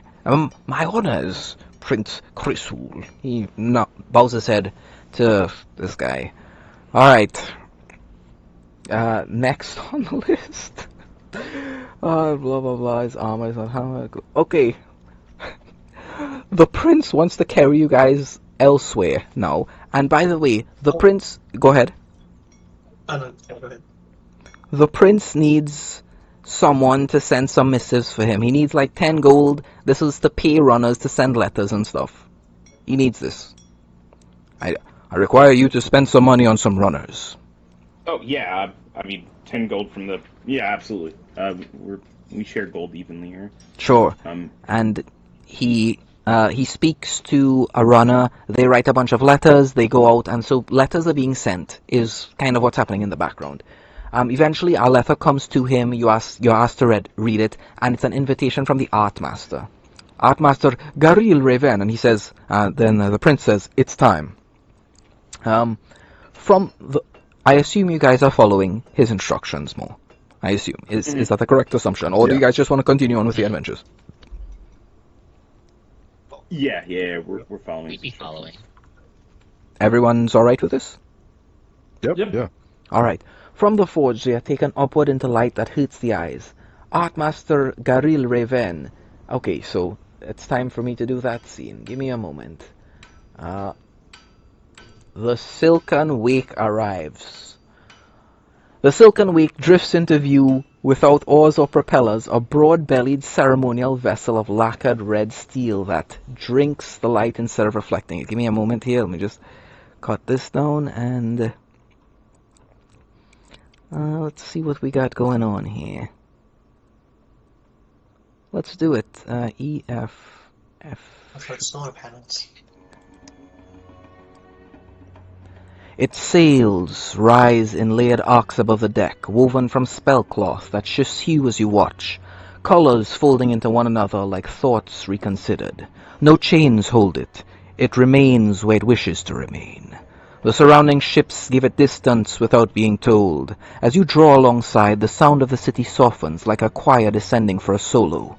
You step aboard and the deck answers your weight with warmth, faintly alive, humming as though remembering every foot that has ever crossed it. The air smells of clean fabric and old incense, as well as something intimate you cannot name. Passageways curve gently inwards, guiding, directing, embracing until you are brought into a circular chamber with no corners. The floor beneath you is smooth and warm, vibrating with stored purpose. The walls breathe. Floating mannequins of light drift through the space, their forms abstract but unmistakably humanoid. Shifting posture in slow deliberate motions, as if inhaling and exhaling without lungs. Their surfaces ripple with unfinished silhouettes, suggesting garments not yet chosen, identities not yet decided. Some outfits shimmer like liquid glass, some absorb light until they appear as void. All of them feel attentive. Above and around you hang towering bolts of fabric, rising higher than you can easily track. Silk, cloth, hide, and threads drawn from planes that do not agree on physical or magical laws, and yet obey the conductor of this orchestra. Garil Reven is already present, and let me get him out here. Okay, so Overseer of Expital is gone, and here is the Art Master himself. He never enters or leaves. He is simply there, standing at the center of the chamber as if the room formed around him out of courtesy. His clothing shifts subtly as you look at it, layers reweaving themselves to match the moment, the audience, the unspoken expectations in the air. His eyes move over you with professional warmth, not appraisal or judgment, but recognition of material. He inclines his head, and the mannequin still. The humming beneath your feet quiets to a listening pitch. "Welcome," he says, his voice smooth and perfectly placed, carrying without echo. "I bid you please, remain as you are, as we discuss what you might become." Oh. Garil Reven stands with the relaxed certainty of a man who has never needed to prove himself twice. His dark skin carries a constant warmth as though light has settled into it rather than reflected away, and his cheeks remain softly flush even at rest. His hair falls in long permed waves, black as wet ink, gathered loosely at the nape and with a clasp shaped like an unfurling ribbon. His eyes are dark and deep, always smiling before his mouth does, watching people not for threat but for asymmetry, for the way their weight favors one foot, for the small truths their posture reveals. He dresses in layered reds and blues that never clash, colors chosen to argue and reconcile at once, each garment cut to move even when he stands still. At his hip rests a dueling saber, with a grip wrapped in pale silk thread, its guard etched with tiny tailoring marks that only masters recognize as sigils of binding and release. Made by the Forge Master himself, it is said, if anyone dare interrupt his work, that saber slashes their throat before they can interrupt a second longer. He carries no banner, yet the scent of fragrance follows him, clean metal, warm dye, salt air, and the quiet certainty that something eternal is being made nearby. Garil Reven listens to your requests without interruption. His expression settles into stillness that feels ceremonial rather than neutral.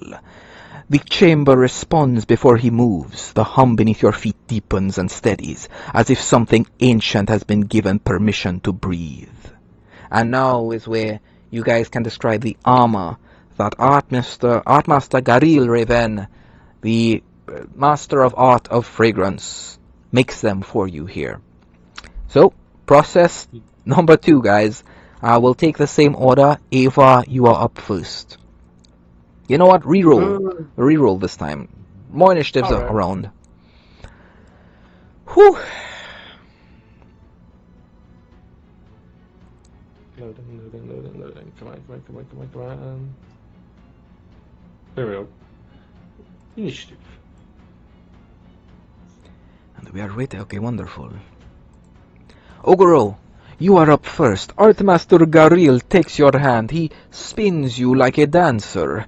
And he says, my, what subtle form! You are swift, you are strong. What is it that you feel you lack? What is it that you need accentuated? I am here to bring the beauty. I am here to turn you from a warrior into a work of art. Now help me help you, Oguro. And of course he bows his head to Prince Grizzlebruden before all of this. I mean, I like my clothes. It's pretty minimal. Then I might be able to enhance it a bit, to improve it. I might be able to create something better in every single regard, but if you wish it to be as reminiscent of the current form you have, I could unbind the very clothes you wear, enhance them with my thread, my silk, and reweave them on your body, Oguro. You know what? I trust you. Yeah. I don't really wear armor, so these clothes would be nice. These. What is it else that you need of me? You can give me an idea of the things that you're looking for, and I will kind of see what I can do here. Gifts, one's bill, gifts, one's patron. Okay, so the things that he can offer are, in general, things like this. These are kind of the ideas for things you want. So a mantle of spell resistance, it gives you advantage on saving throws against spells, but a cloak of displacement, it makes all attacks against you with disadvantage. So are you looking for something that helps you against spells? Are you looking for something that helps you against attacks? Do you want something... That's kind of the realm of here, of what you're going to get, plus a little bit extra on top. So that's kind of what he's offering here. And he'll You be want making... something that will help make sure his mind is still his own. Okay, so something along the wisdom angle? Yeah, something like that. Okay. Yeah, because he doesn't want to be harmed or be controlled by something, and he wants to help that as much as possible. Sure. He can help you with that. Let me just take a look at your sheet here. It's always going to be something along the lines of keeping you safe, keeping you alive a bit more. Okay.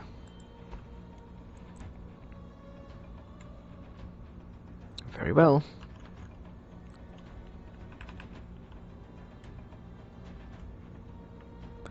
I do want this to be something amazing, and you want something wisdom defensey. Okay, sure. Yeah.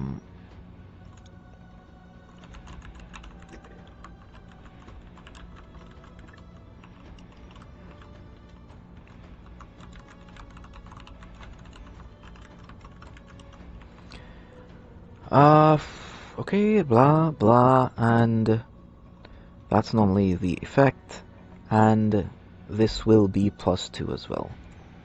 Okay.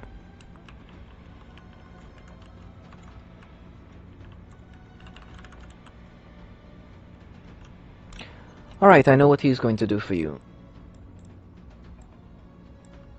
Avar, what are you looking for, buddy? Well, I guess whatever makes me more tanky.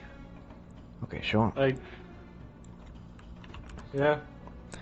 Alright, so Artmaster Garil comes up to you. He places his hand upon one of your tattoos and says, This I can work with. This is something that I might be able to, and you see sets of tattoo instruments, an enchanted set of it floats out of a nearby drawer and says, I might be able to weave the ink directly into your tattoos, amplifying directly into your skin, if you would like.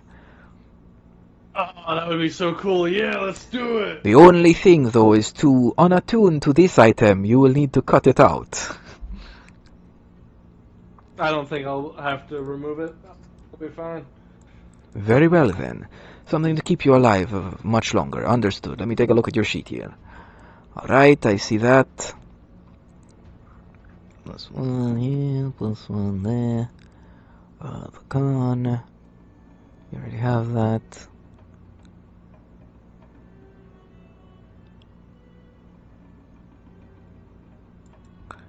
Let's go No, let's keep that. That's the most he can kind of do with what we got here.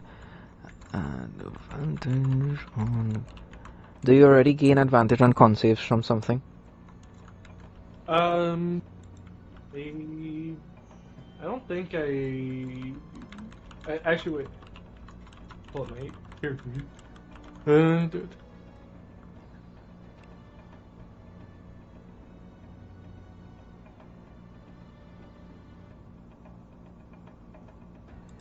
Alright, yeah, I get advantage on Constitution and Strength.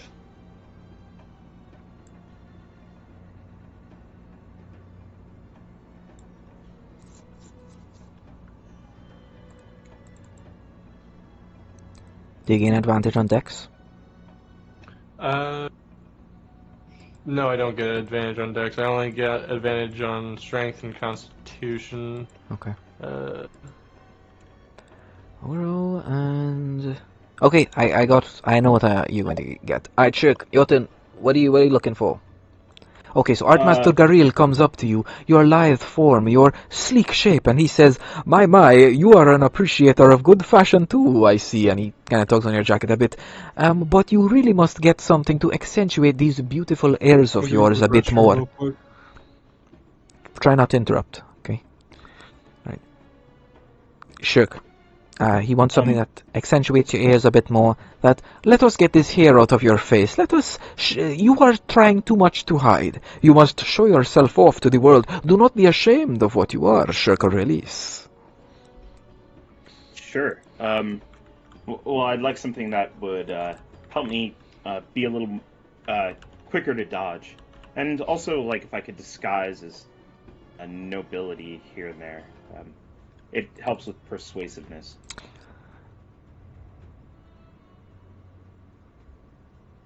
But do keep it black. I don't like to wear any other colors.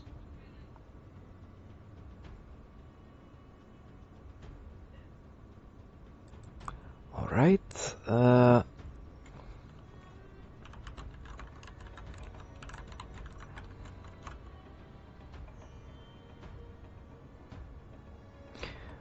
what's it? It's called like a charlatan's wardrobe or something like that?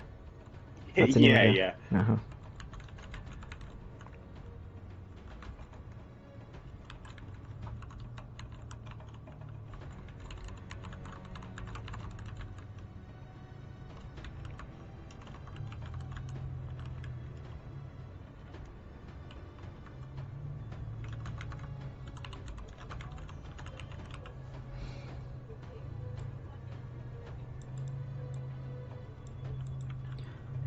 Alright, he knows what he's getting you. Anathema, I assume you want plate or something along those lines?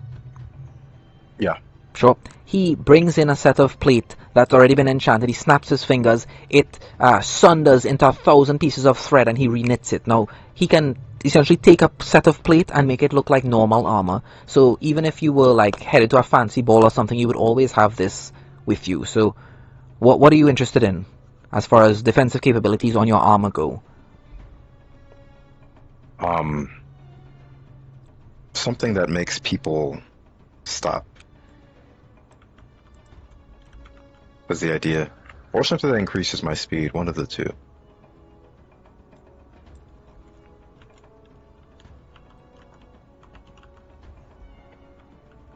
Should I clarify, or...? No, he can definitely increase your speed as one of the effects. You also want to be able to stop something. Don't you want any saves? You can choose now between something that's related to saves in some way and something that can stop someone. Is that something you're really interested in? Something that can stop someone? What is the intent you are going for, my paladin friend? What do you envision in your mind when you request something like this from me?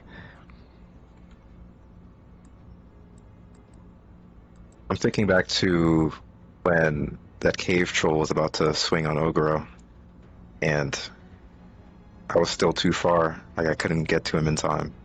And I couldn't do anything. How about something that allows you to misty step closer to them? Yeah. Do you want that and the increased movement speed, or do you want that replacing the movement speed, and then you can get something that defends you as well? Oh yeah, that can replace the movement speed. Very well then.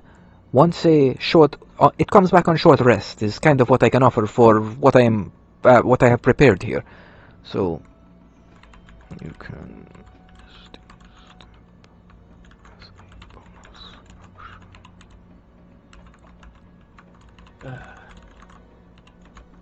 Alright. All right. And is there something else here? What sort of? Let me take a look at you here. And he looks you up and down. And let's see here. Okay, very good, very good. What will be headed your way a lot of the time will probably be things like fireballs and stuff like that. Would you like me to increase your ability to dodge out of the way a bit? Yeah. Okay, so you have a Sure. choice here. You can either gain proficiency in Dex or advantage on Dex saves. Which of those do you want more? Oh shit! Misclick. I'll take proficiency. Proficiency on Dex. Meow meow.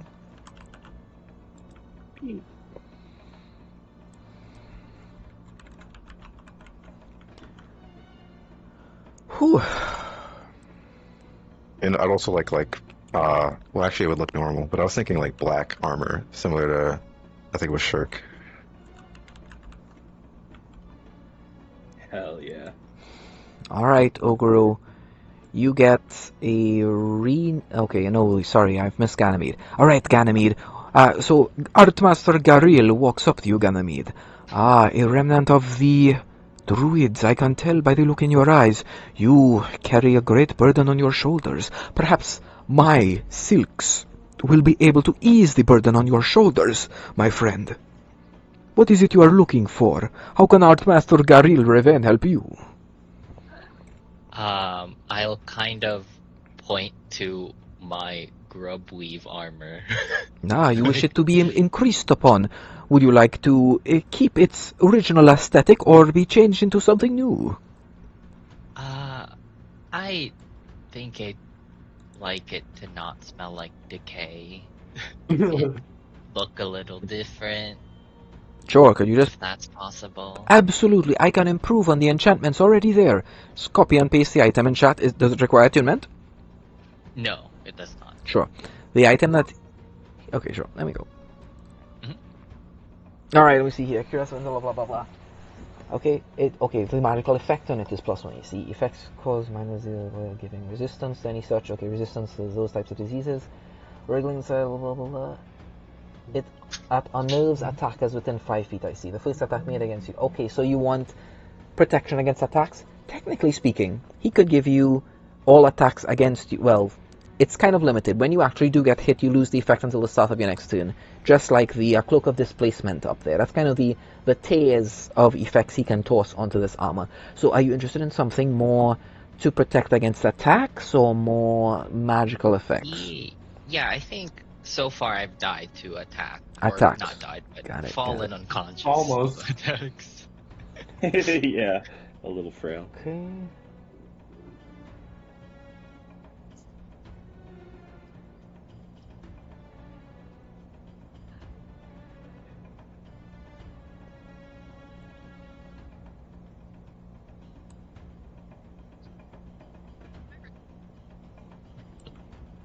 Right, yours will be a little bit of a larger description. Attacks, and on top of that, you can choose to gain either proficiency in a save of your choice or advantage on a save of your choice. So you already have the all attacks against you at disadvantage until you get hit. Then you lose that effect until the start of your next turn, pretty much.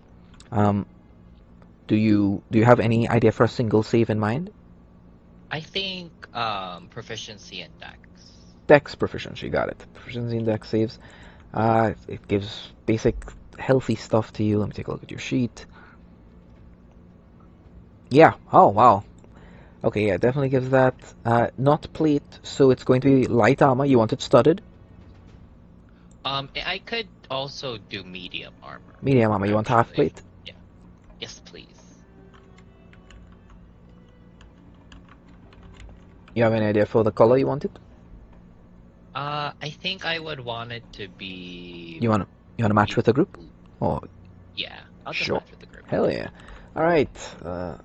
Okay, half plate.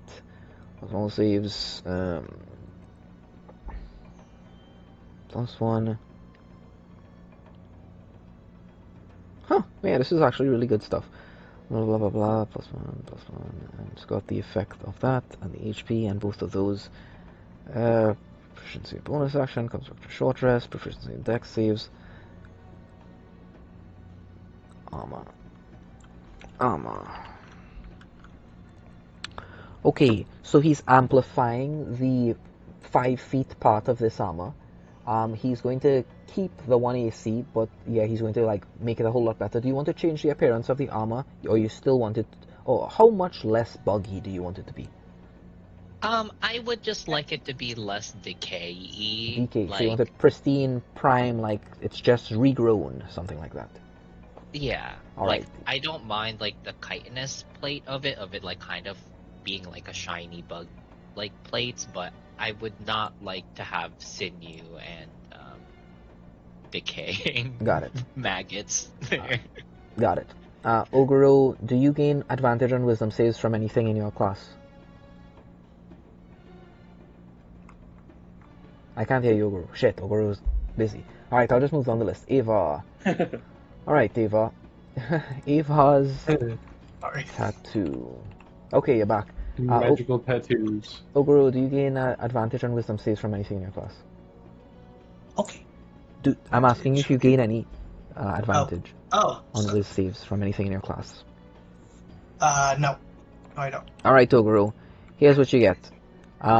It's just a shawl, so it's just over you. I guess it's not considered armor, but the effects present on it, which require attunement, are +1 AC, +1 all saves, 2 Wiz, proficiency in Wiz, and advantage on all Wiz saves. Ava, your tattoo, same thing as before, it's not armor, it's just ingrained into the tattoo itself. This is ink. He's like enchanted ink. This is like a miracle that's happening before you, Ava. The people in Hera would pay a king's ransom for this guy to come up there and enchant their tattoos for them. I'm just like, oh, this is the coolest shit ever. Like, is this my birthday? Oh my god. Alright, Shirk, it's +1 AC, +1 all saves to this suit of cloak that this leather cloak that you're wearing. +2 con, advantage on dex saves, and you required something that you sacrificed some of the saving component of it to you get the charlatan's wardrobe effect on it as well. So this thing you can pretty much shift out of whatever clothes you want to at any given time. Nice. Alright, Anathema, you're getting a set of plate, so it's a +1. The +1 effect on this armor, because it's a full set of armor, Anathema, it stacks with the +1 and all saves on it. So it'll be a +1 set of plate that you're adding to your sheet, and then you'll also add the +1 AC, +1 saves to it because it is a set of armor. You get the Misty Step as a bonus action, and it comes back on a short rest, and your proficiency in dex saves, Anathema. Okay. Alright. Wait, sorry. Can I change that proficiency to advantage? I'm sorry. Yeah, sure. I'll just change that. Advantage on dex saves. Advantage on dex saves. Alright. There you go. Sure, you get the Misty Step, and you get advantage on dex saves instead. Alright, Ganymede. And you get the half plate, Ganymede. Druids can't wear metal armor, right? So you'd need this made in something else. Are those still the rules? In the 2024 rules, I didn't see anything about that. It won't matter anyway. Garl can handle whatever you need handled. Alright, you gain the first effect of the displacer cloak on this set of half plate. Because it's a set of armor, it's +1, and then you also, on top of the +1, get the +1 AC, because this is the improvement on the one that you already had, and that one had the effect of the +1 AC. And it also gains +1 to all saves, +2 con, makes you a bit tankier, and gives you the attacks against you at disadvantage. When you are hit with an attack, you lose that until the start of your next turn, and your proficiency in dex saves. If you want to change that proficiency to advantage, you can do so now. Would you like to do that now, or keep the proficiency? No, I think proficiency is fine. Sure, sounds great. Alright. So let's get that scene. Okay. Master Garil Reven snaps his fingers once. Sound leaves the room. The bolts of fabric stir. Threads lift from their woven states and remember other shapes. Silk peels away from itself in long, silent gestures, unraveling upwards instead of down, colors separating into spectra that have never shared a name. Magma silk glows faintly as it loosens, heat carried without pain, light moving through it like blood through a living vein. Dragon hide pulls free from shadowed stacks, where it has been resting folded in patience, its surface unblemished despite the destruction necessary to bring down a beast like this. Scissors appear without a rival. They move with purpose at lightning pace. Each cut lands exactly where it must, violent and gorgeous in equal measure. The sound they make does not reach the air but settles in the chest, a memory of precision. Needles flow, dozens at first, then hundreds, orbiting in measured paths, threading themselves without hands. Thread, stretch, and retract like living lines of intention, tightening, releasing, choosing. At the helm of this is the art master, moving his hands as if conducting an orchestra. The mannequins of light dissolve and reform around you, their shapes losing abstraction and resembling each of you perfectly. They mirror posture and proportion with unsettling intimacy, secrets about yourself even you did not know. Fabric moves towards them as if drawn by gravity that exists here alone. Pieces assemble in midair, layering and binding seamlessly as if the fabrics were born entwined. Seams closing before they fully exist, edges finishing themselves as if refusing imperfection. Plates of reinforced weave slide into plate where a strike would land. Flexible sections, breathe where motion must be preserved. Weight settles without burden. Pieces that would be weak points on other armors are reinforced. Pieces normally restrictive instead enhance flexibility. Dragon leather bonds to silk without seam or stitch. Magma silk cools into resilience while retaining its inner glow. Patterns emerge that were never designed, only revealed through Garil imagination made real. Sigils hide beneath surfaces, pressed so deep they register as absence. The air thickens with the scent of heat, quenched by craft and the old ash now nameless, as well as something unknown to all but the art master. Garil Reven does not direct the process. He stands within it. The work acknowledges him without instruction. His presence functions as the key, already turned long ago. The garments complete themselves and drift forwards, carried on the winds of inevitability. They settle where they belong upon each of you. The chamber exhales. The hum beneath your feet fades into silence that feels final. Art Master Garil Reven lowers his hand. The scissors vanish, the needles still, then fall into nothingness as if swallowed by the floor. The remaining bolts of fabric return to rest, shorter than before, alternate in ways that will never be catalogued. The cost of what was taken lingers in the air, like a debt that shall never ask to be repaid, for such currencies do not exist. The art master inclines his head. Your wish I take as command, my friends. Good day. And he bows his head to Prince Crisulbruden, as you all are invited to leave the Silken Wake, the airship of the art master, and head back down to Fragrance. I mean, Well, not that Fragrance. guy is freaking awesome.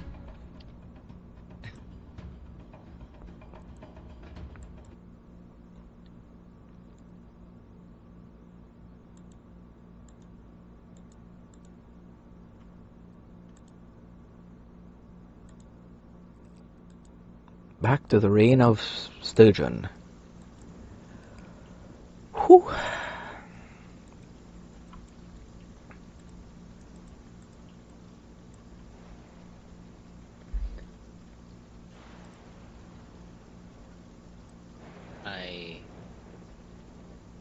I guess I would turn to Shirk's ring. Be like, I'm sure I speak with the rest of us, but we're extremely grateful for all of this new gear. Do you have any sense or feeling as to where the staff may be? Yes. I believe I know the region it is present in. I believe it to be Regalia. The shortest way there would be through Port Stillshield. So, if you have access to a ship or a skyship, chartering passage there will be the next port of call. Yeah. One of the we've got a friend that owes us a favor.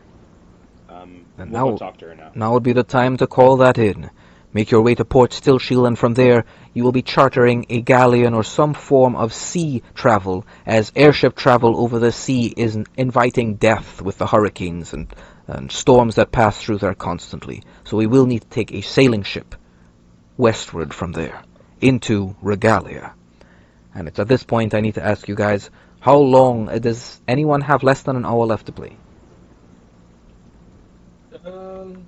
I can probably stay on till like maybe 8 o'clock, which is an hour. I could like stay on for like an hour. What about the rest of you? Ogro, you're muted.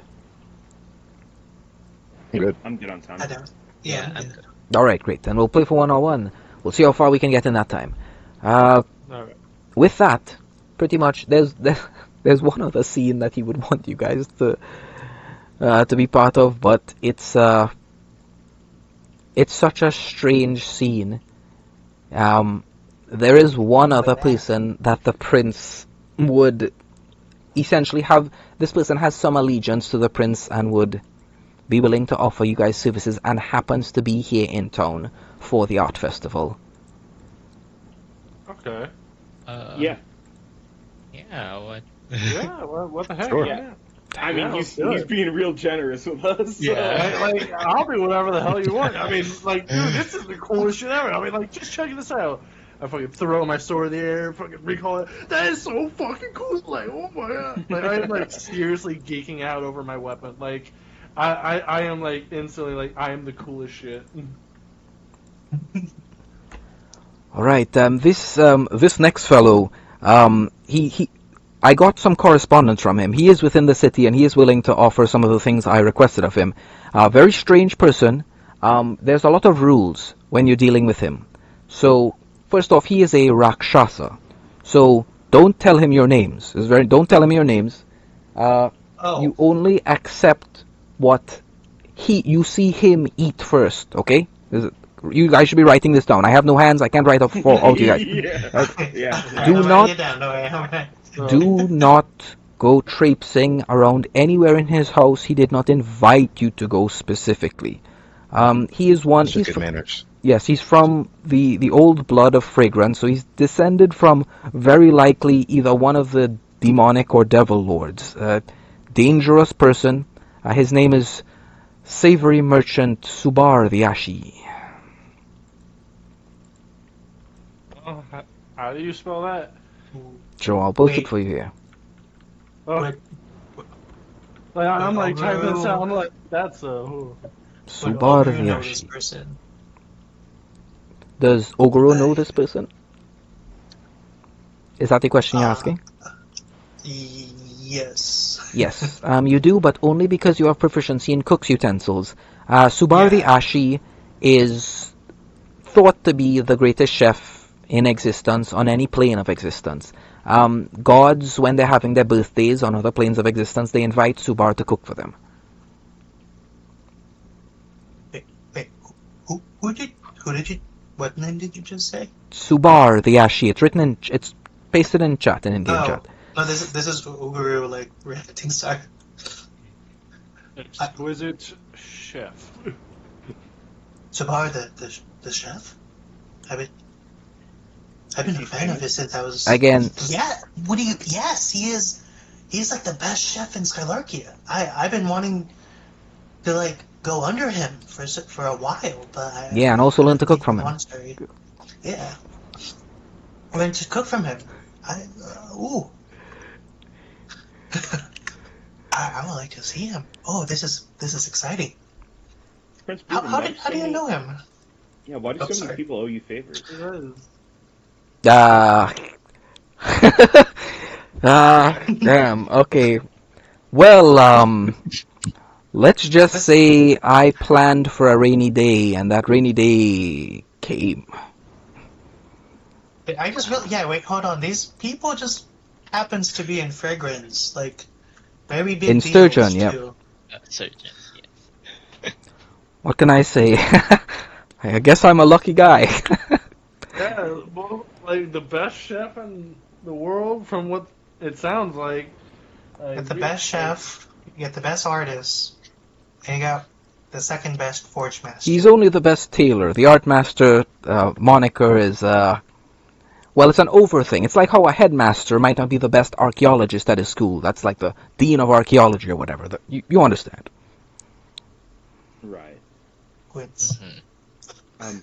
I could only imagine the scene of events that played out for all these people to owe you a favor.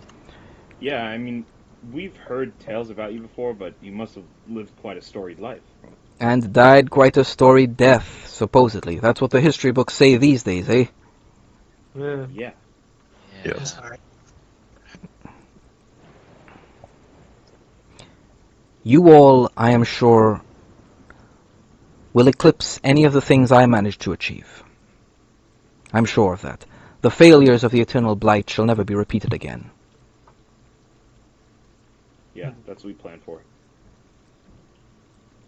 Alright, onward to Subar's. Again, don't eat anything that you didn't see him eat first. Don't go anywhere in his house. Don't try to pickpocket anything. Don't try to steal anything. Don't try to be cute. It's a very dangerous person I'm dealing with here. And keep the ring in your pocket. I know Subar quite well. He's going to try to slip it off you at some point. Keep it in your pocket. Don't let him know which one of you have this ring, okay? Yeah. Alright. Yes, sir. Enter with hands in my pockets. Alright. And I use the wardrobe to just give myself gloves anyway. Hey, Wait, don't put okay, it up so- your prison pocket. Don't show the ring. Don't see him eat first, and then don't go in any places in his house that we're not invited to. And don't say Right. anyone's names. Do not use anyone's names. Don't. Should we use code names? We shouldn't address each other with names at all. Okay. Just be like my Be like, friend. my friend over my there, brother. yeah. Yeah. Me- One, my, one slip up and Andre you're fucked. here. Just like, no, maybe we just say like he and then point. Perfect. Alright, further along the cliffs, further along the falls, the cliffs widen into vast amphitheaters carved directly into stone, their curves calculated to carry sound without amplification. The air smells of paint, sweat and ozone from spell effects rehearsed too often. Daily life here is performance as actors train alongside riggers who adjust platforms that rise and vanish into spray. Entire families work spaces as lineage troops, each generation refining a single tradition. And the tradition you guys are here for are the culinary arts. This district exists to remember through spectacle, staging histories and futures with equal conviction. Visitors may be pulled into roles without warning, becoming part of a living narrative that adapts to their choices, or attend clandestine shows that reveal political truths disguised as myth. The danger lies in the forgetting oneself as roles bleed into identity, and applause becomes a binding force. The cliff suggests that the city governs itself as much through story as through law. And here is Subar the Ashi. You guys are welcomed in, and as you guys are making your way in, you guys see let's just say a random guard that you guys happen to spot in the city, and he's completely naked. What the hell was my name again? Where? And he just kind of walks past you guys off into the darkness behind you. And you hear Prince Bruden's voice. Remember what I said. And Prince Bruden says nothing for the rest of this conversation. You guys are walking, and now there is a curtain blocking the path in front of you. It looks like it has two little binders to the side you guys could pull on to retract the curtain should you so decide. I wait for him to do it for us first. Yeah. Guys, wait a minute. Wait 2 minutes, and then you guys all say, please, honor the guests, those most astute allies of Prince Bruden, right? Please, make your way in. And then you hear two servants kind of pull on the tassets, and with that,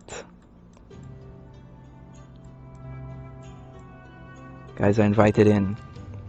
In front of you is a massive obsidian throne and before that, directly between you and the throne, is a huge table. It looks to be cut out of every single type of wood imaginable, but these things weren't like worked together with glue or anything. It was as if a single tree was cut and what's that word for like you're putting, you're like splicing, and spliced every single type of wood that they possibly could into a singular tree to get this exact sheen where it's grown seamlessly from one to the other, the very same way colors bleed through a rainbow perfectly one to the other, overlapping and interlinking and changing and shifting. That's the way the wood on this table is. It's immaculate.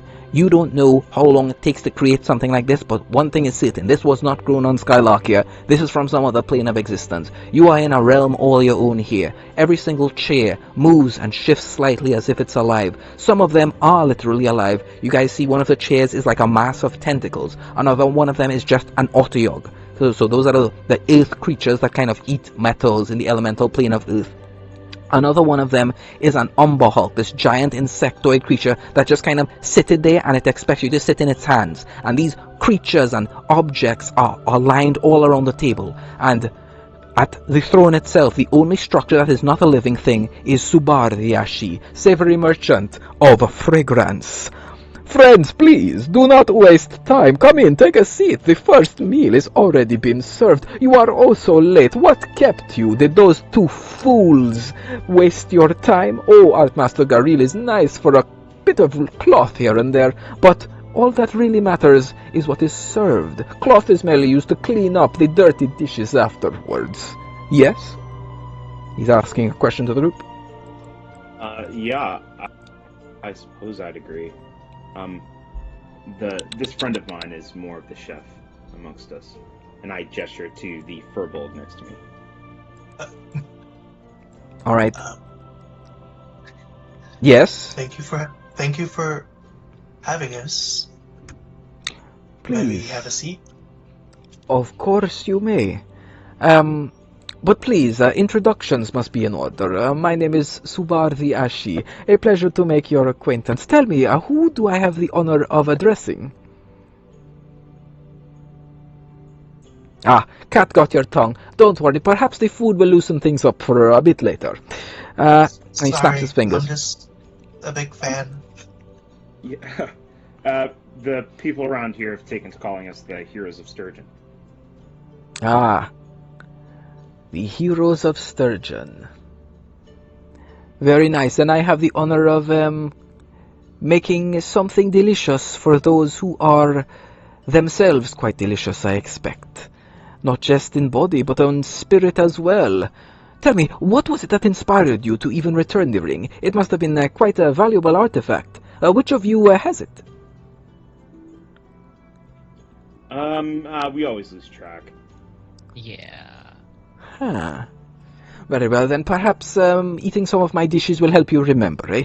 Let's get some starters in here at the beginning. He doesn't ask what any of you guys want. And you guys now have a choice to make of what to sit on. It's a bunch of strange living creatures that are set up in such a way that you see like a giant and he just has his hands out and he wants you to sit in them. And all of the people that are serving as chairs here, each of them are a different race. They're from different planes of existence. Some from the lower planes, some from the upper planes. And each of them look towards you imploringly as if they really want you to sit on their hands or their backs or their tentacles or whatever, their claws, their jaws, anything, their tails, whatever they have. So I'd like each of you to please describe the chair that you guys sit upon. Anything that you can imagine is here. We would sit at the least insectoid-looking chair. Least insectoid. Sure, there are some tentacle horrors here, which it looks like a giant brain with a bunch of tentacles and a beak. You could sit on one of those if you want to. They are just like giants, of course, cambions, which are lesser devils, succubi, incubi. Yeah, sure. He's gonna be very uncomfortable. I described like 5 things there. Which one? You know what? You will sit in the brain. Okay, right. It's unbelievably comfortable. And you know what? You sit with your body on this brain, tentacle horror, and for the first time in your life, it's as if your mind is seated down after having stood up from the moment you were born. That's what it feels like. Your mind is now being cushed around, and it feels like your brain is getting a massage. That's how peaceful and relaxed you feel sitting on top of this tentacle horror. Ah, Hmm. it's Well, very relaxed. extremely relaxed. Why, of course, half of the delicious part of this is the ambiance, says Savory Merchant Subar. Please don't be bashful. Take your seat. Pick anyone. Avar's gonna go sit on the bear chair. I'm finding like one of them chairs that's a bear. Sure, there's a bear there. There are owl bears as well if you want to sit on an owl bear. Yeah, I'm gonna do an owl bear. Yeah, you and bigger, larger owl bears sitting there. It kind of what does an owl says who, but and a bear goes grr. But what does an owl bear say? I don't know. I have no idea. All right, Uh, I'll award an inspiration for whichever of you does the best owl bear noise right now. Ogro, you go first. what do you mean? What? Whoever does the best bear person. Oh, girl, you Owl first. bear. I'm trying, but I don't think my mic is Well, picking it from up. what I remember from like the D&D movie, like it was a mix of a screech and a roar. Okay, yeah, So sure. You know what? Ava, make me a perception check. perception check. All right.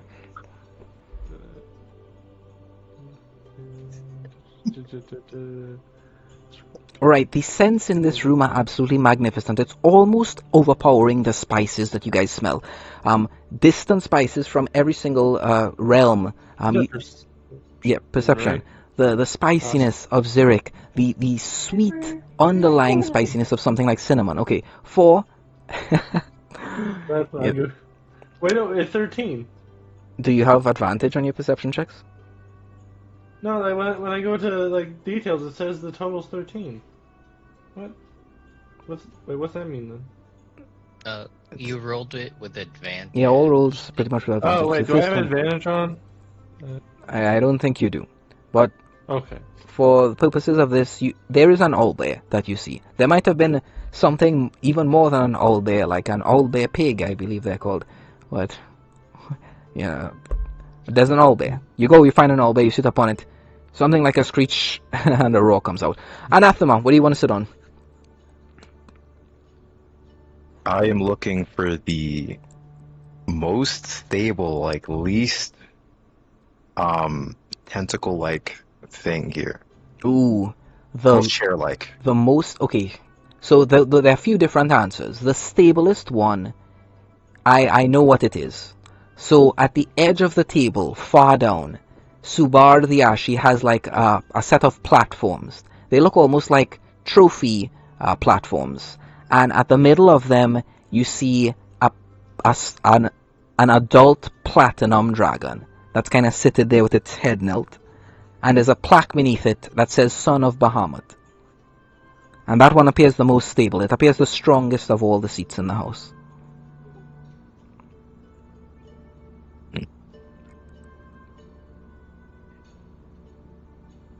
There are, of course, like stone giants and iron golems and things like that if you want something like that. Yeah, I'll sit on a stone giant. Son of Bahamut sounds kind of No intimidating. problem. Alright. Scary chair. Ganymede, there are treants, there are every manner of living creature from nature. What would you like to have a seat upon? Yeah, I would ask if any of the treants or like if it would be okay to sit on them. Sure, they said, I will be honored, child of the forest. Thank you, and I'll take my seat. Sure. All of its leaves turn into rose petals as you sit upon it. Shit, did you already choose? No, but I'd be looking for like the scariest, most terrifying, fucked up looking creature. Like if there's a beholder there, and like the beholder's fucking sick and twisted older Oh cousin. I'm God, just why? Yeah, just Okay. whatever is the most evil and twisted look. And, Do he's just it. giggling like a child. He's clapping in the scary chair. You know, that is a good question. What is the scariest thing in here? Callous. Wow, you know, I don't even know what the answer to that is. Let me think. Oh! Yes, I know what the scariest thing in here is. Aha, yes. It's one of these. Would it actually serve? Would he pay that much? Fine, yeah, he... No. Roll me a perception check, chick. Sec.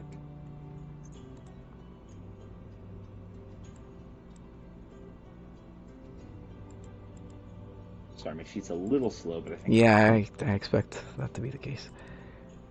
Whew.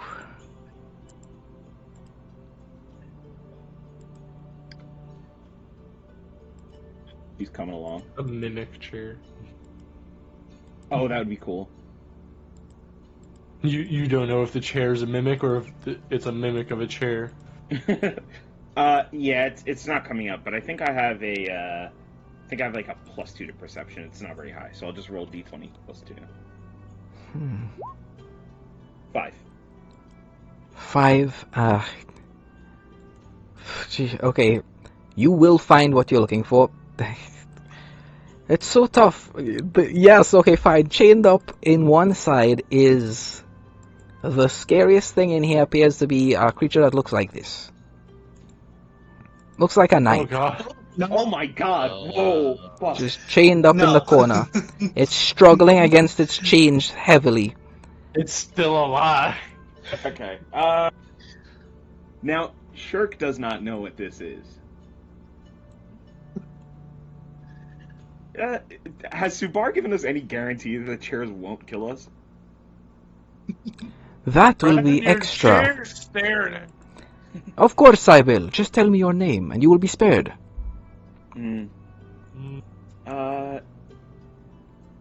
I like to take risks. Fuck. Alright, I'm sitting down in the chair. I'm sitting down in that one.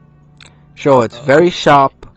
And interestingly enough, this entity kind of you've heard tales of the eyes of abyssal warriors, and they're capable of seeing about 6 seconds into the future. Wherever you try to sit, it tries to move out of the way until eventually, after fighting with it for a minute or two, you manage to find the exact angle where you can sit on top of the creature without it being able to dodge out of your way.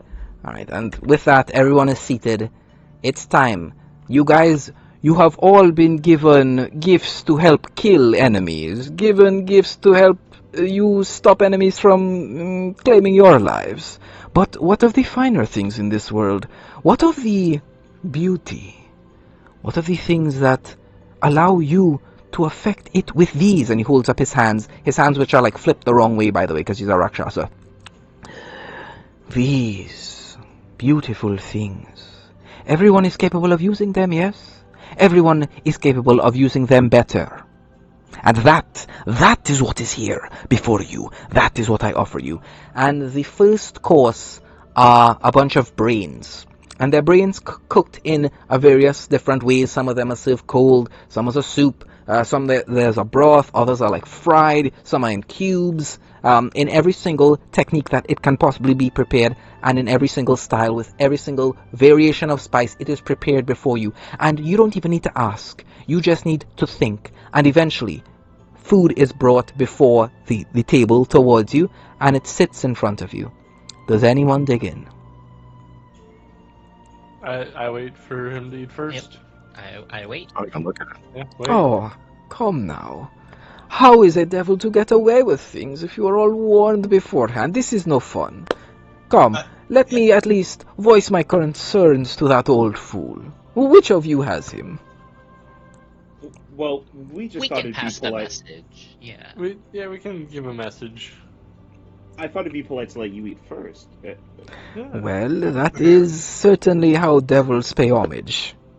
Very well. I shall taste a piece from each of you, and I would like perception checks from each of you, please, as he is going to try to.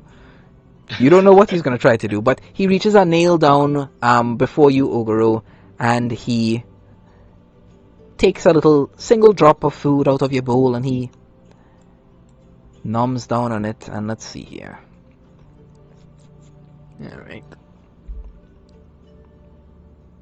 Alright, so Ogoro, you have brains placed before you, and do you indulge in the brains?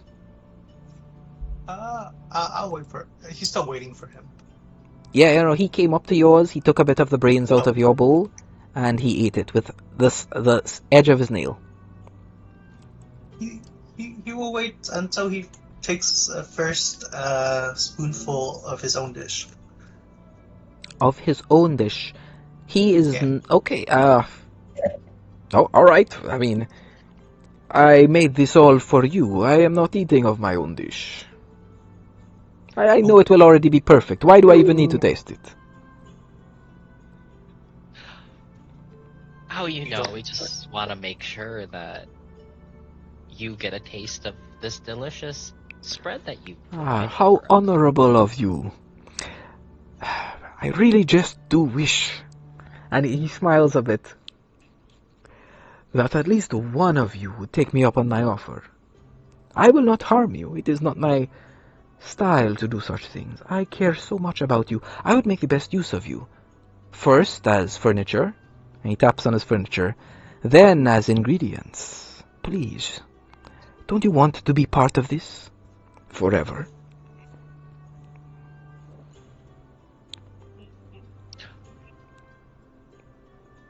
That No? doesn't sound unpleasant, but we have other plans at the moment. Yeah, No. Yeah. but we appreciate it. My loss, then. Thanks, but no thanks. Alright, I he mean, moves over. I would like to learn how to cook from you. He stops.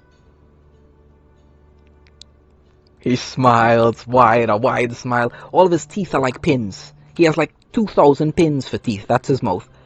Oh. He licks his lips, and you see 3 tongues, and the 3 tongues are 3 different colors and 3 different textures, as if they belong to 3 different creatures. Lick his lips, and go back behind the wall of pin-shaped teeth. Ooh. This, I know exactly what to give you then. And he will reach down towards your bowl of brains, and he'll like take out a large piece, and he'll eat it. No, not that. And he moves that one aside, goes to a different brain, cuts into it, takes a bite of it, and then passes it to you. This one. Shirk. No, sorry, not Shirk yet. Ganymede. Ganymede, he comes up to yours, and he tries to pull a fast one on you. He tries to make it look as though he took one nail and dug into a part of the brain and chomped down on it, but Ganymede, you notice that he didn't actually touch the brain. That was a piece of brain from the other thing he ate from Ogro. Yeah, I'll go to like almost eat it, and I'll be like, oh, I think that was actually Ogoro's here, and I'll like bring the plate and like place like hold it. You are a sharp one. You are a sharp one. Fine, fine. You... And he looks around at the bowls.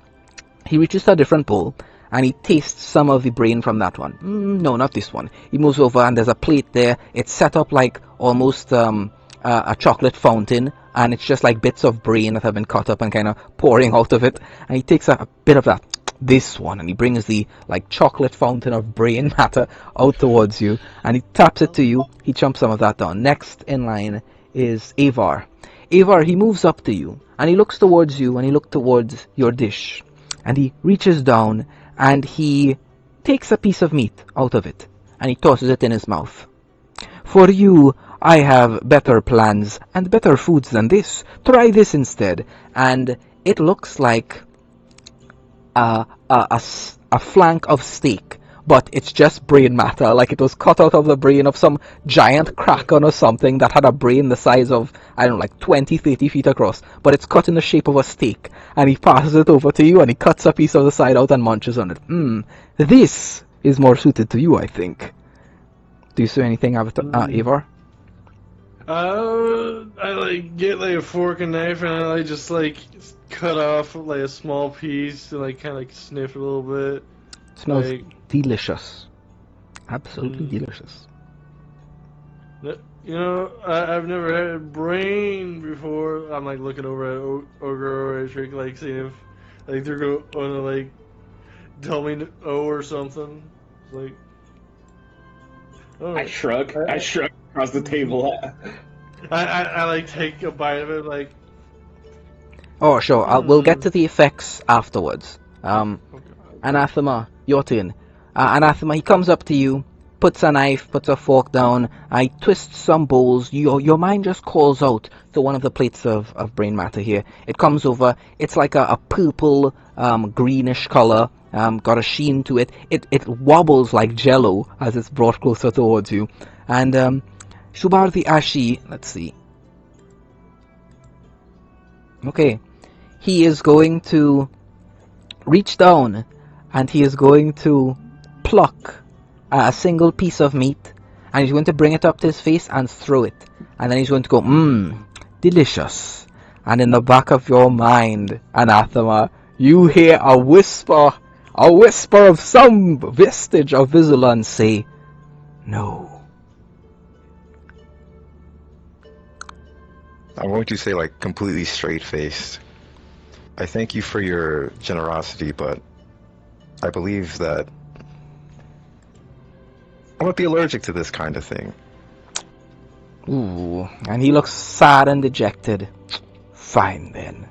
Try this instead. And what he passes over is a tiny little square-shaped cup, and within it is like a smoothie made out of brain. And he like takes a spoon and he dips it down to the brain smoothie and he sips at it. And this time it's quite clear that he has ingested some of it. And he passes the brain smoothie off to you. And now on to Shirk is the last one. Who's the last one? Oh, Shirk is the last one. Okay. Shirk 6. All right. So Shirk, he comes up to you and he looks you up and down and he smells you.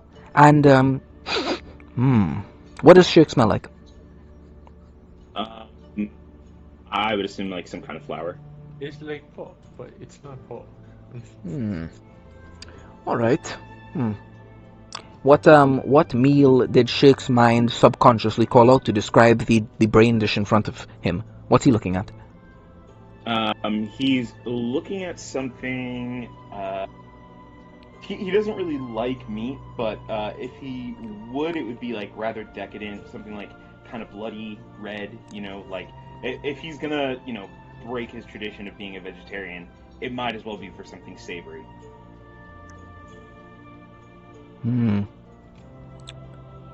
He smiles when he looks at you. Breaking tradition. How lovely. Yes, I can work with this. And he snaps his fingers and another set of curtains comes down and there are a bunch of bands there. And you look at the instruments that the band is playing and, okay, there's a little bit of content warning here. All of the instruments are made out of flesh and bone, and you swear that those flesh and those bone, they look very similar to some of the creatures that are within this room right now. And you guys start getting a sensation. First, you serve as chairs if you actually fell for any of his tricks. Then you serve as instruments, then you serve as ingredients. And that, having made your way through his little gauntlet, he's actually surprised. Oh, not many make it through. I will need to punish that fool Krizul Bruden when next we speak, I think. How dare he give away my games like that? How rude of him. But still, I appreciate the company. Wisdom is so rare a thing to come across these days. Now, play. And he snaps his hand, the band begins playing, and it's time to enjoy your meals, guys. And I'll now look at your sheet and we'll see what we get. Alright,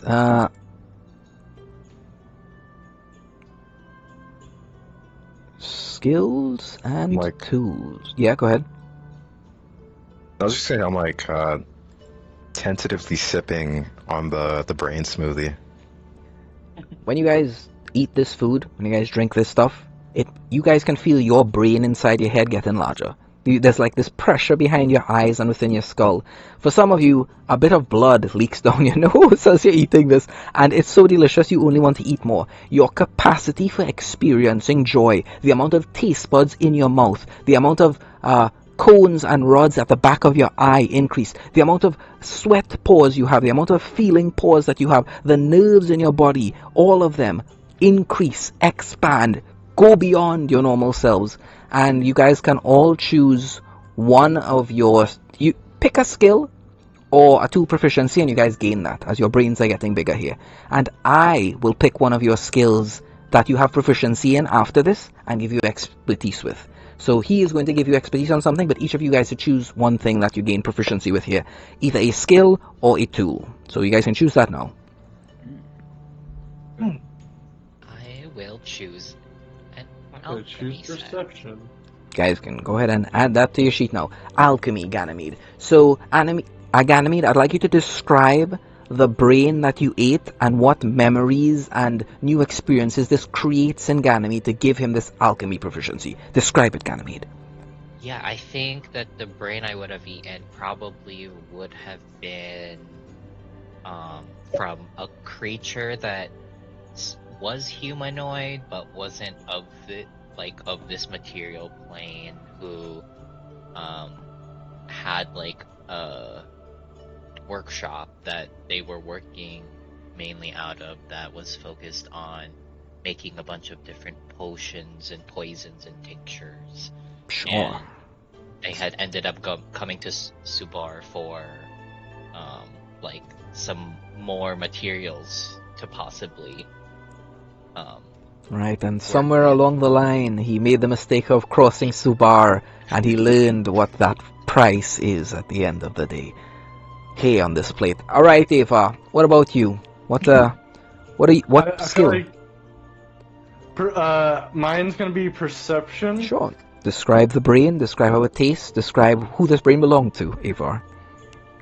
I feel like this brain would belong to a giant bird, like a big gang bird, that was like big enough to pick up like whole old deer and stuff. One that's able to see far beyond the horizon, and on the hunt, he was hunted by Subar. And here on your plate, and you feel your eyes, all of the rods and cones at the back of your eyes, your irises. That would be really interesting. I like that idea. Oh, I love that idea. Ava, after eating this, your eyes split. Now you have 4 irises, 2 on each eye. Holy shit, that's That's so cool. And Ganymede, you grow an extra finger on each hand. Oh, okay. Oh, it's 2 thumbs, so you got a thumb on each side of each hand. Oh, 2 opposable thumbs. Alright, Anathema, what about you? What skill are you taking? I'm taking history. History. Sure. Go ahead and describe the person whose brain this belonged to, how it tastes, and its effect on you.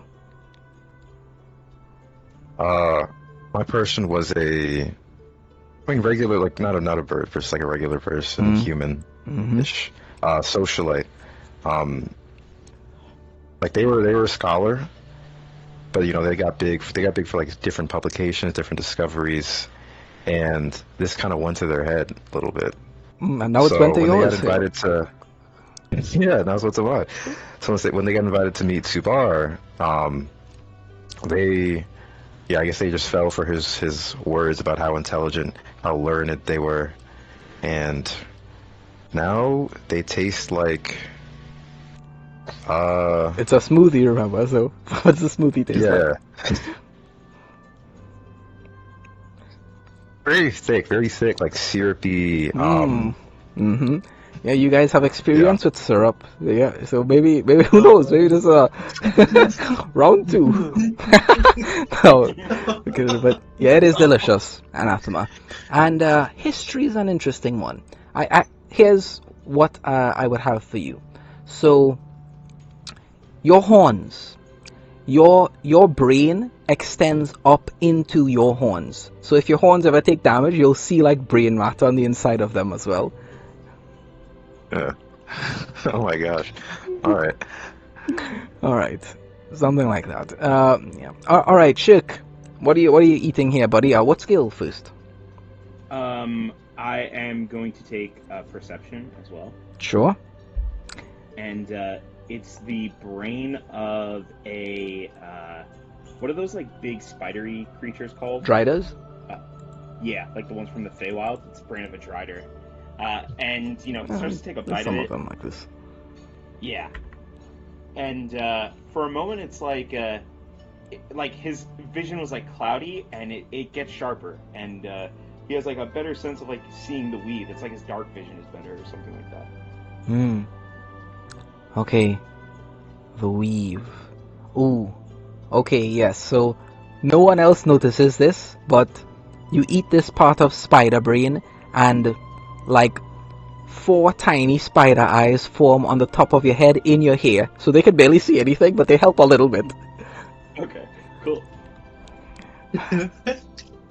Oh no. Alright, Ogoro. What are you eating here? What skill, first off? I was wondering if like being able to read star maps is something I could learn. It's a page of the Necronomicon that allows that. Oh, okay, I see. You know what? How about a navigator's tool then? Absolutely, you can have navigator's tools. Yes. And also you'll be able to... yes, because we are headed into a ship adventure. That's what the next series of quests are going to be. So definitely useful. You won't need to hire anyone, rely on anyone, have to worry about whether they're cultists or where their loyalties are, or if they'll run away, and you'll need to do this yourself. With navigator's tools, you'll be able to direct yourself and sail your own ship. And because you're choosing that, that comes with a few other things just to make it work. Because you're choosing something so specific versus something like perception, that perception is going to work no matter where the adventure is. Because you're choosing something that only is going to work for this one adventure, I will give you proficiency with sea vehicles as well, because you're going to be captaining the ship. Oh, hell yeah. Yeah, so sea vehicle proficiency and navigator's tools, I think you chose. Yes. Yeah, so you'll be able to captain the ship. I kind of see the angle you're going for with this thing, and I understand it's not going to be useful all the time, but when it is useful, I want it to be a little bit more, because that's very, very specific. Alright, now my turn. Ogro, describe the thing. What are you eating to gain this? I feel like it would be like a brain from like one of the were sharks or the were people pirates in Regalia. Yes, yes. Because I feel like they would know how to navigate a ship. So. Yes, exactly, yes. Mm. And at least it can still pertain to his pescatarianism. So. Mm-hmm. Yeah. Yes, the hippie vegan. What are you? he can eat meat, just like seafood. Okay. That's all. Yeah. That's Alright, why cool. I went for a shark. Nice. Okay, so for this, let's say that at the sides of your feet are those tiny little sharp fins at the sides of your feet where your ankles are. So there's small little fins there. Yeah. Something like that. All right. You guys have a mostly wonderful night. Then they move on to the main course, which is what Subaru will be choosing. He's not going to do any tricks for this. So we're just going to get into that scene, and then we'll head until we got to go, which is about 20 minutes, right, Eva? You got about 20 minutes left?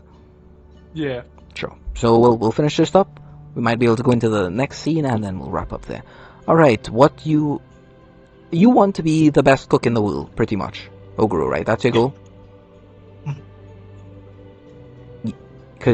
Yes. Yes. Sorry, I don't know if you heard me. Yeah, I heard something. Yeah. I just wasn't completely sure. Yeah, so you'll gain expertise on your cook's utensils. Oh, hell yeah. Alright, let me take here. Let's see what Shirk's got going.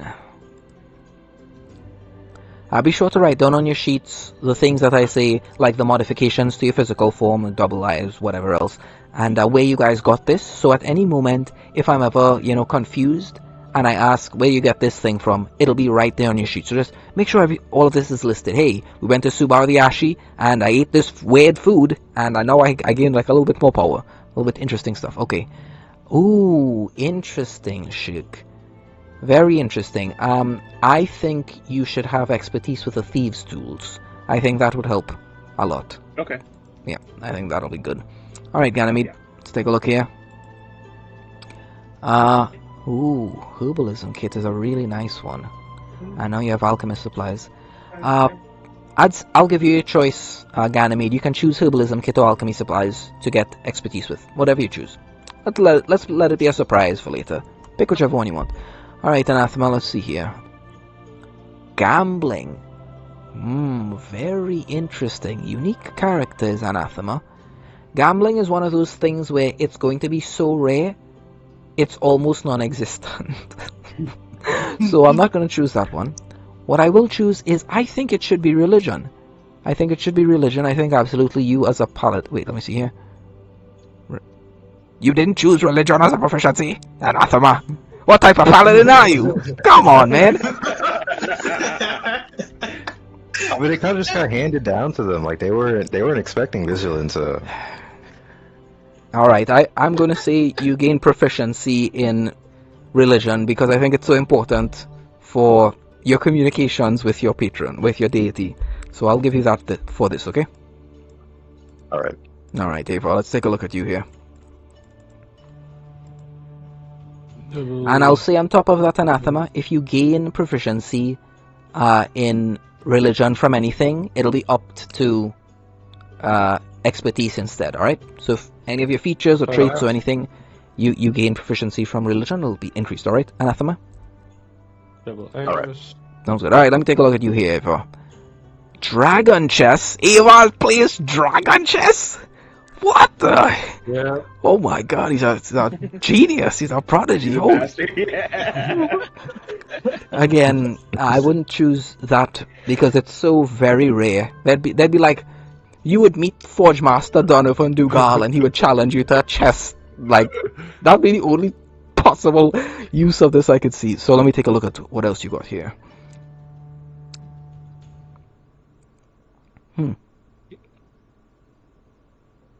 Alright, I'll let you choose between athletics, survival, or intimidation. Avar, your choice. Pick any one of them, gain expertise in it, and you know what, let it be a secret. We'll find out in our next episode, as it's time to leave.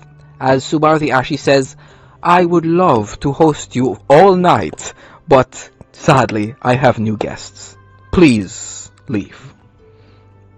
And thank you for your patronage. He doesn't ask you whether you like the food or not. He knows it's the best food you will ever taste in your lives, unless Oguru achieves their goal of becoming the best chef in the world.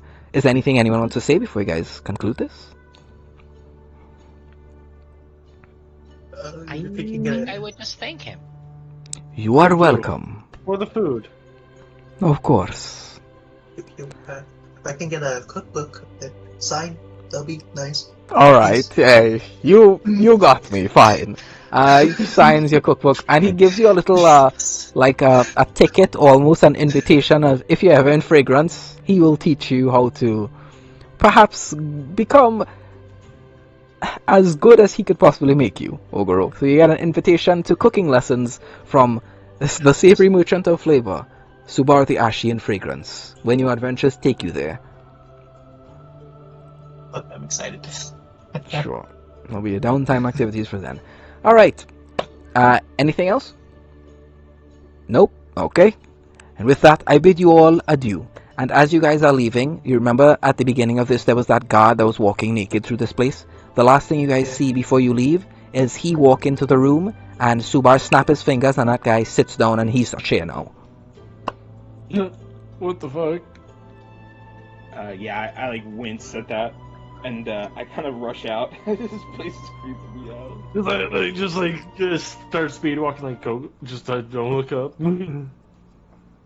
Alright, right. Well, as you guys leave the dining chamber, and the curtains curve before you, as you're walking through the hallway to the exit, the corridors start to swirl a bit. I'd like survival checks from whoever's leading this, please. With advantage, I'll assume someone else is helping.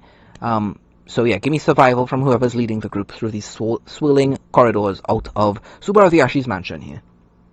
Yeah, I can take lead on this. All right. And, 22. All right. There are Nice. piles of treasure on your left and right down long corridors. They're giant, like, chests of platinum pieces, and you see, like, magical items, swords and armor and bags of holding just kind of plopped down on top there. It's about like maybe a 60-foot walk off your current path. Just piles of treasure. Mm. Ganymede's in kind of like leading the group as they are reminiscing of the expansion of their senses, of their brain matter and their nerves and stuff, as it's overwhelming. But Ganymede has the right way of things. Ganymede, where are you leading the group? Piles of treasure left and right. And of course, Okay. Keep going forward, everyone. Don't look at the treasure. Don't get tempted, or you'll turn Treasure? into that guy. Oh, okay. Just start pushing them. Right. shit, Yeah. down one of the There you go, sir. corridors, you see a woman, and the instant your eyes meet her, you know this is your sister. There's no doubt in your mind. You see her down one of these corridors, about 60, 65 feet down one of them. Fuck. I stop and it. You guys see Shark, and it looks like he's about to walk down. Ganymede, Shirk stops. Nope. Eyes forward. Sure. I like jingling keys. I'm pretty sure I see somebody I know down there. Hey, if Hey, you want hey, to go hey, to a Sure, place, come on. Hold you on, I think ask it's my sister. I put my arm around him, like, hey man, let me talk to you the best one. Let me talk to you. Just like walking him with me. If she's trapped in here, I need help. I don't know how she could be here. but- Hold on. Crazy thing about this place, man. It is crazy. We just need to keep walking forward, and like we'll be okay. All right. Let's keep going. Come on. Hey, I like pat my hand on Shark's shoulder. Just ask for permission. If you really want to know. Yeah, I'll stop for a moment and I'll beckon her to come closer. She doesn't move any closer. She actually moves further away from you. She turns and she's starting to walk away. You're going to lose the opportunity. What are you doing, Shirk?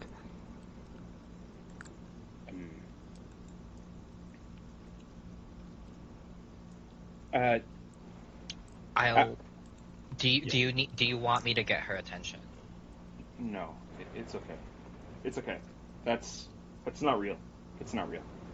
And he follows the rest of you guys out. Shirk, Do make me we sanity see- Yeah. as you do this.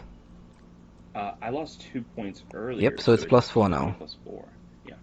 Damn, that was really rough rolling that natural one, man. Damn. Yeah. This early in the campaign. Oh my god. Oh, here we go. Down the slippery slide. Oh, You no! lose. These are some terrible rolls. Oh All right. my god. So here's what I'll say. You guys, Shirk, let me take a look at your sheet here. Let's see what spells you got access to. You got any Misty Step? I don't have Misty Step. Well, thank Visualon for that one, because you're about to go for a... What the hell? What type of... Jeez. You are just rogue. Rogue, pretty much, yeah. Gosh, damn. You have no second level spells? I have spells. It's because the Arcane Trickster third caster thing. I have second level spell slots, but not second level spells. Alright. Damn, man. Damn. Nothing to help you move. Nothing. You got jump? Who takes jump? The new one is good. What if they need a jump high? Okay, wait, sorry, no. I didn't mean to do that. Let me give you a spell slot back. Alright, fine, damn. Jump. I mean, I could use my cunning action. I'm fast. Ooh, that feels so cheap so that they have no chance of grabbing you. Ooh, that feels... that's cheap. I mean, it's strong, Wes. I in combat I can move 80 feet in a turn. So No, I'm not talking this is the about... consequence. I'm not talking about that. I'm talking about right now. If you do that, your friends have no chance to stop you running off down this corridor.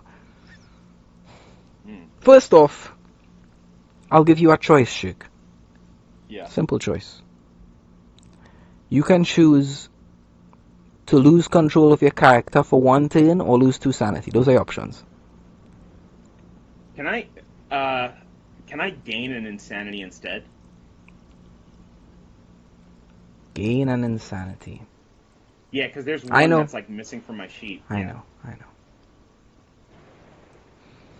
Alright, we'll flip a coin. On a 2, you can have the insanity instead. On a 1 or a Okay. 2, it'll be the insanity instead. But on a 3 or a 4, I'll let you have it, and I'll make you lose 1 sanity as well. Okay. I am a gracious God, what can I say? Okay, you lose 1 sanity, and you gain an insanity. Fine. Okay. And you don't lose control of your character, but Shirk, you can't put this off forever. Most of you wants to find your sister. All of you still believes your parents could be saved, even though you know that they're dead. It's so strange. You know they're dead, but you want to save them. Your sister, Mhm. tell me, Shirk, did you ever see her die? No, it was like the last moments he kind of like Okay. let her go peacefully. So it's in that moment where she could be dead, or she could be alive. And that is where madness plays, in the uncertainty. But for right now, Shirk, even though with your natural one you lose 1 sanity, and you gain the insanity, we'll decide what that is over the course of our adventure. But for now, the group leaves. They make their way to the airship, as Prince Crizzle Bruden has exhausted his connections here within the city. And it's time to make their way to Port Stillshield to get a ship and head west. And for you, Anathema, this is heading directly towards what that letter brought you to. Because directly west of Port Stillshield is St. Visahurx's Cathedral. So it'll be there in our next episode of Dreams of Skylarkia, the Sturgeon Heist, which we've concluded. And this is pretty much what it's going to be heading into. And we will get into that in our next episode. Alright guys, so good job, you made it. Well done. No, nobody died or got eaten. Yeah, that soup bar is scary, man. Yeah, imagine me having to deal with that alone before.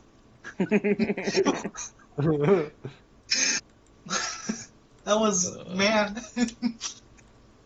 And you look up to that guy? That's crazy. Man, He's- you he's see that guy as cool. your hero? He's cool. Do you You're not gonna see learn- the stuff that he you're can gonna- like take down? He can take down one of those weird knights. He can learn. He's gonna learn how to cook brains and shit. Like it's gonna be weird. I still have mad respects for him, man. He's a pretty chill guy. Guess he's got aura. Yeah, he's got aura. He does got aura. I mean, like, bro, like scared all of us shitless. I mean, like, He didn't even do it. He didn't even do anything. he's just there. Yep, we'll be heading to Regalia, sailing the high seas, fighting some pirates, some were sharks, some terrors of the deep. We're sharp. Should be fun. Yep. Megalodons. Finally get to make it to the Paladin Queen. Anathema. That should be nice. Yeah. Oh yeah. Right, well I'll catch Pretty you. scary letter. Yeah, it should be wonderful. What are we feeling for tomorrow? Oh, we can't, right? Because Shirk has this thing to do go on, and I have adventures to go on Sunday. So I suppose I'll see you guys next week then. Have Yeah. a good weekend. I hope your adventures go well. Yes, I hope Yep. so too. You'll have a great day. Yep, this was a wonderful I'll be able to session, guys. play- Yeah. I'll be able to play as long as we finish before 5 EST. I'll be home in the morning. I won't be able to play tomorrow because Oh, okay. I'm going on a date with my woman. Yep, I'll have Nice. fun on that. Enjoy. Alright guys, I'll catch you on our next episode of Dreams of Skylarkia. It's been a pleasure. Very good gameplay today, guys. Really well done. Look forward to seeing more of that. Alright. Yeah. Have a wonderful week. Stay safe. Love See y'all. ya. Y'all have a You wonderful too. day. Peace.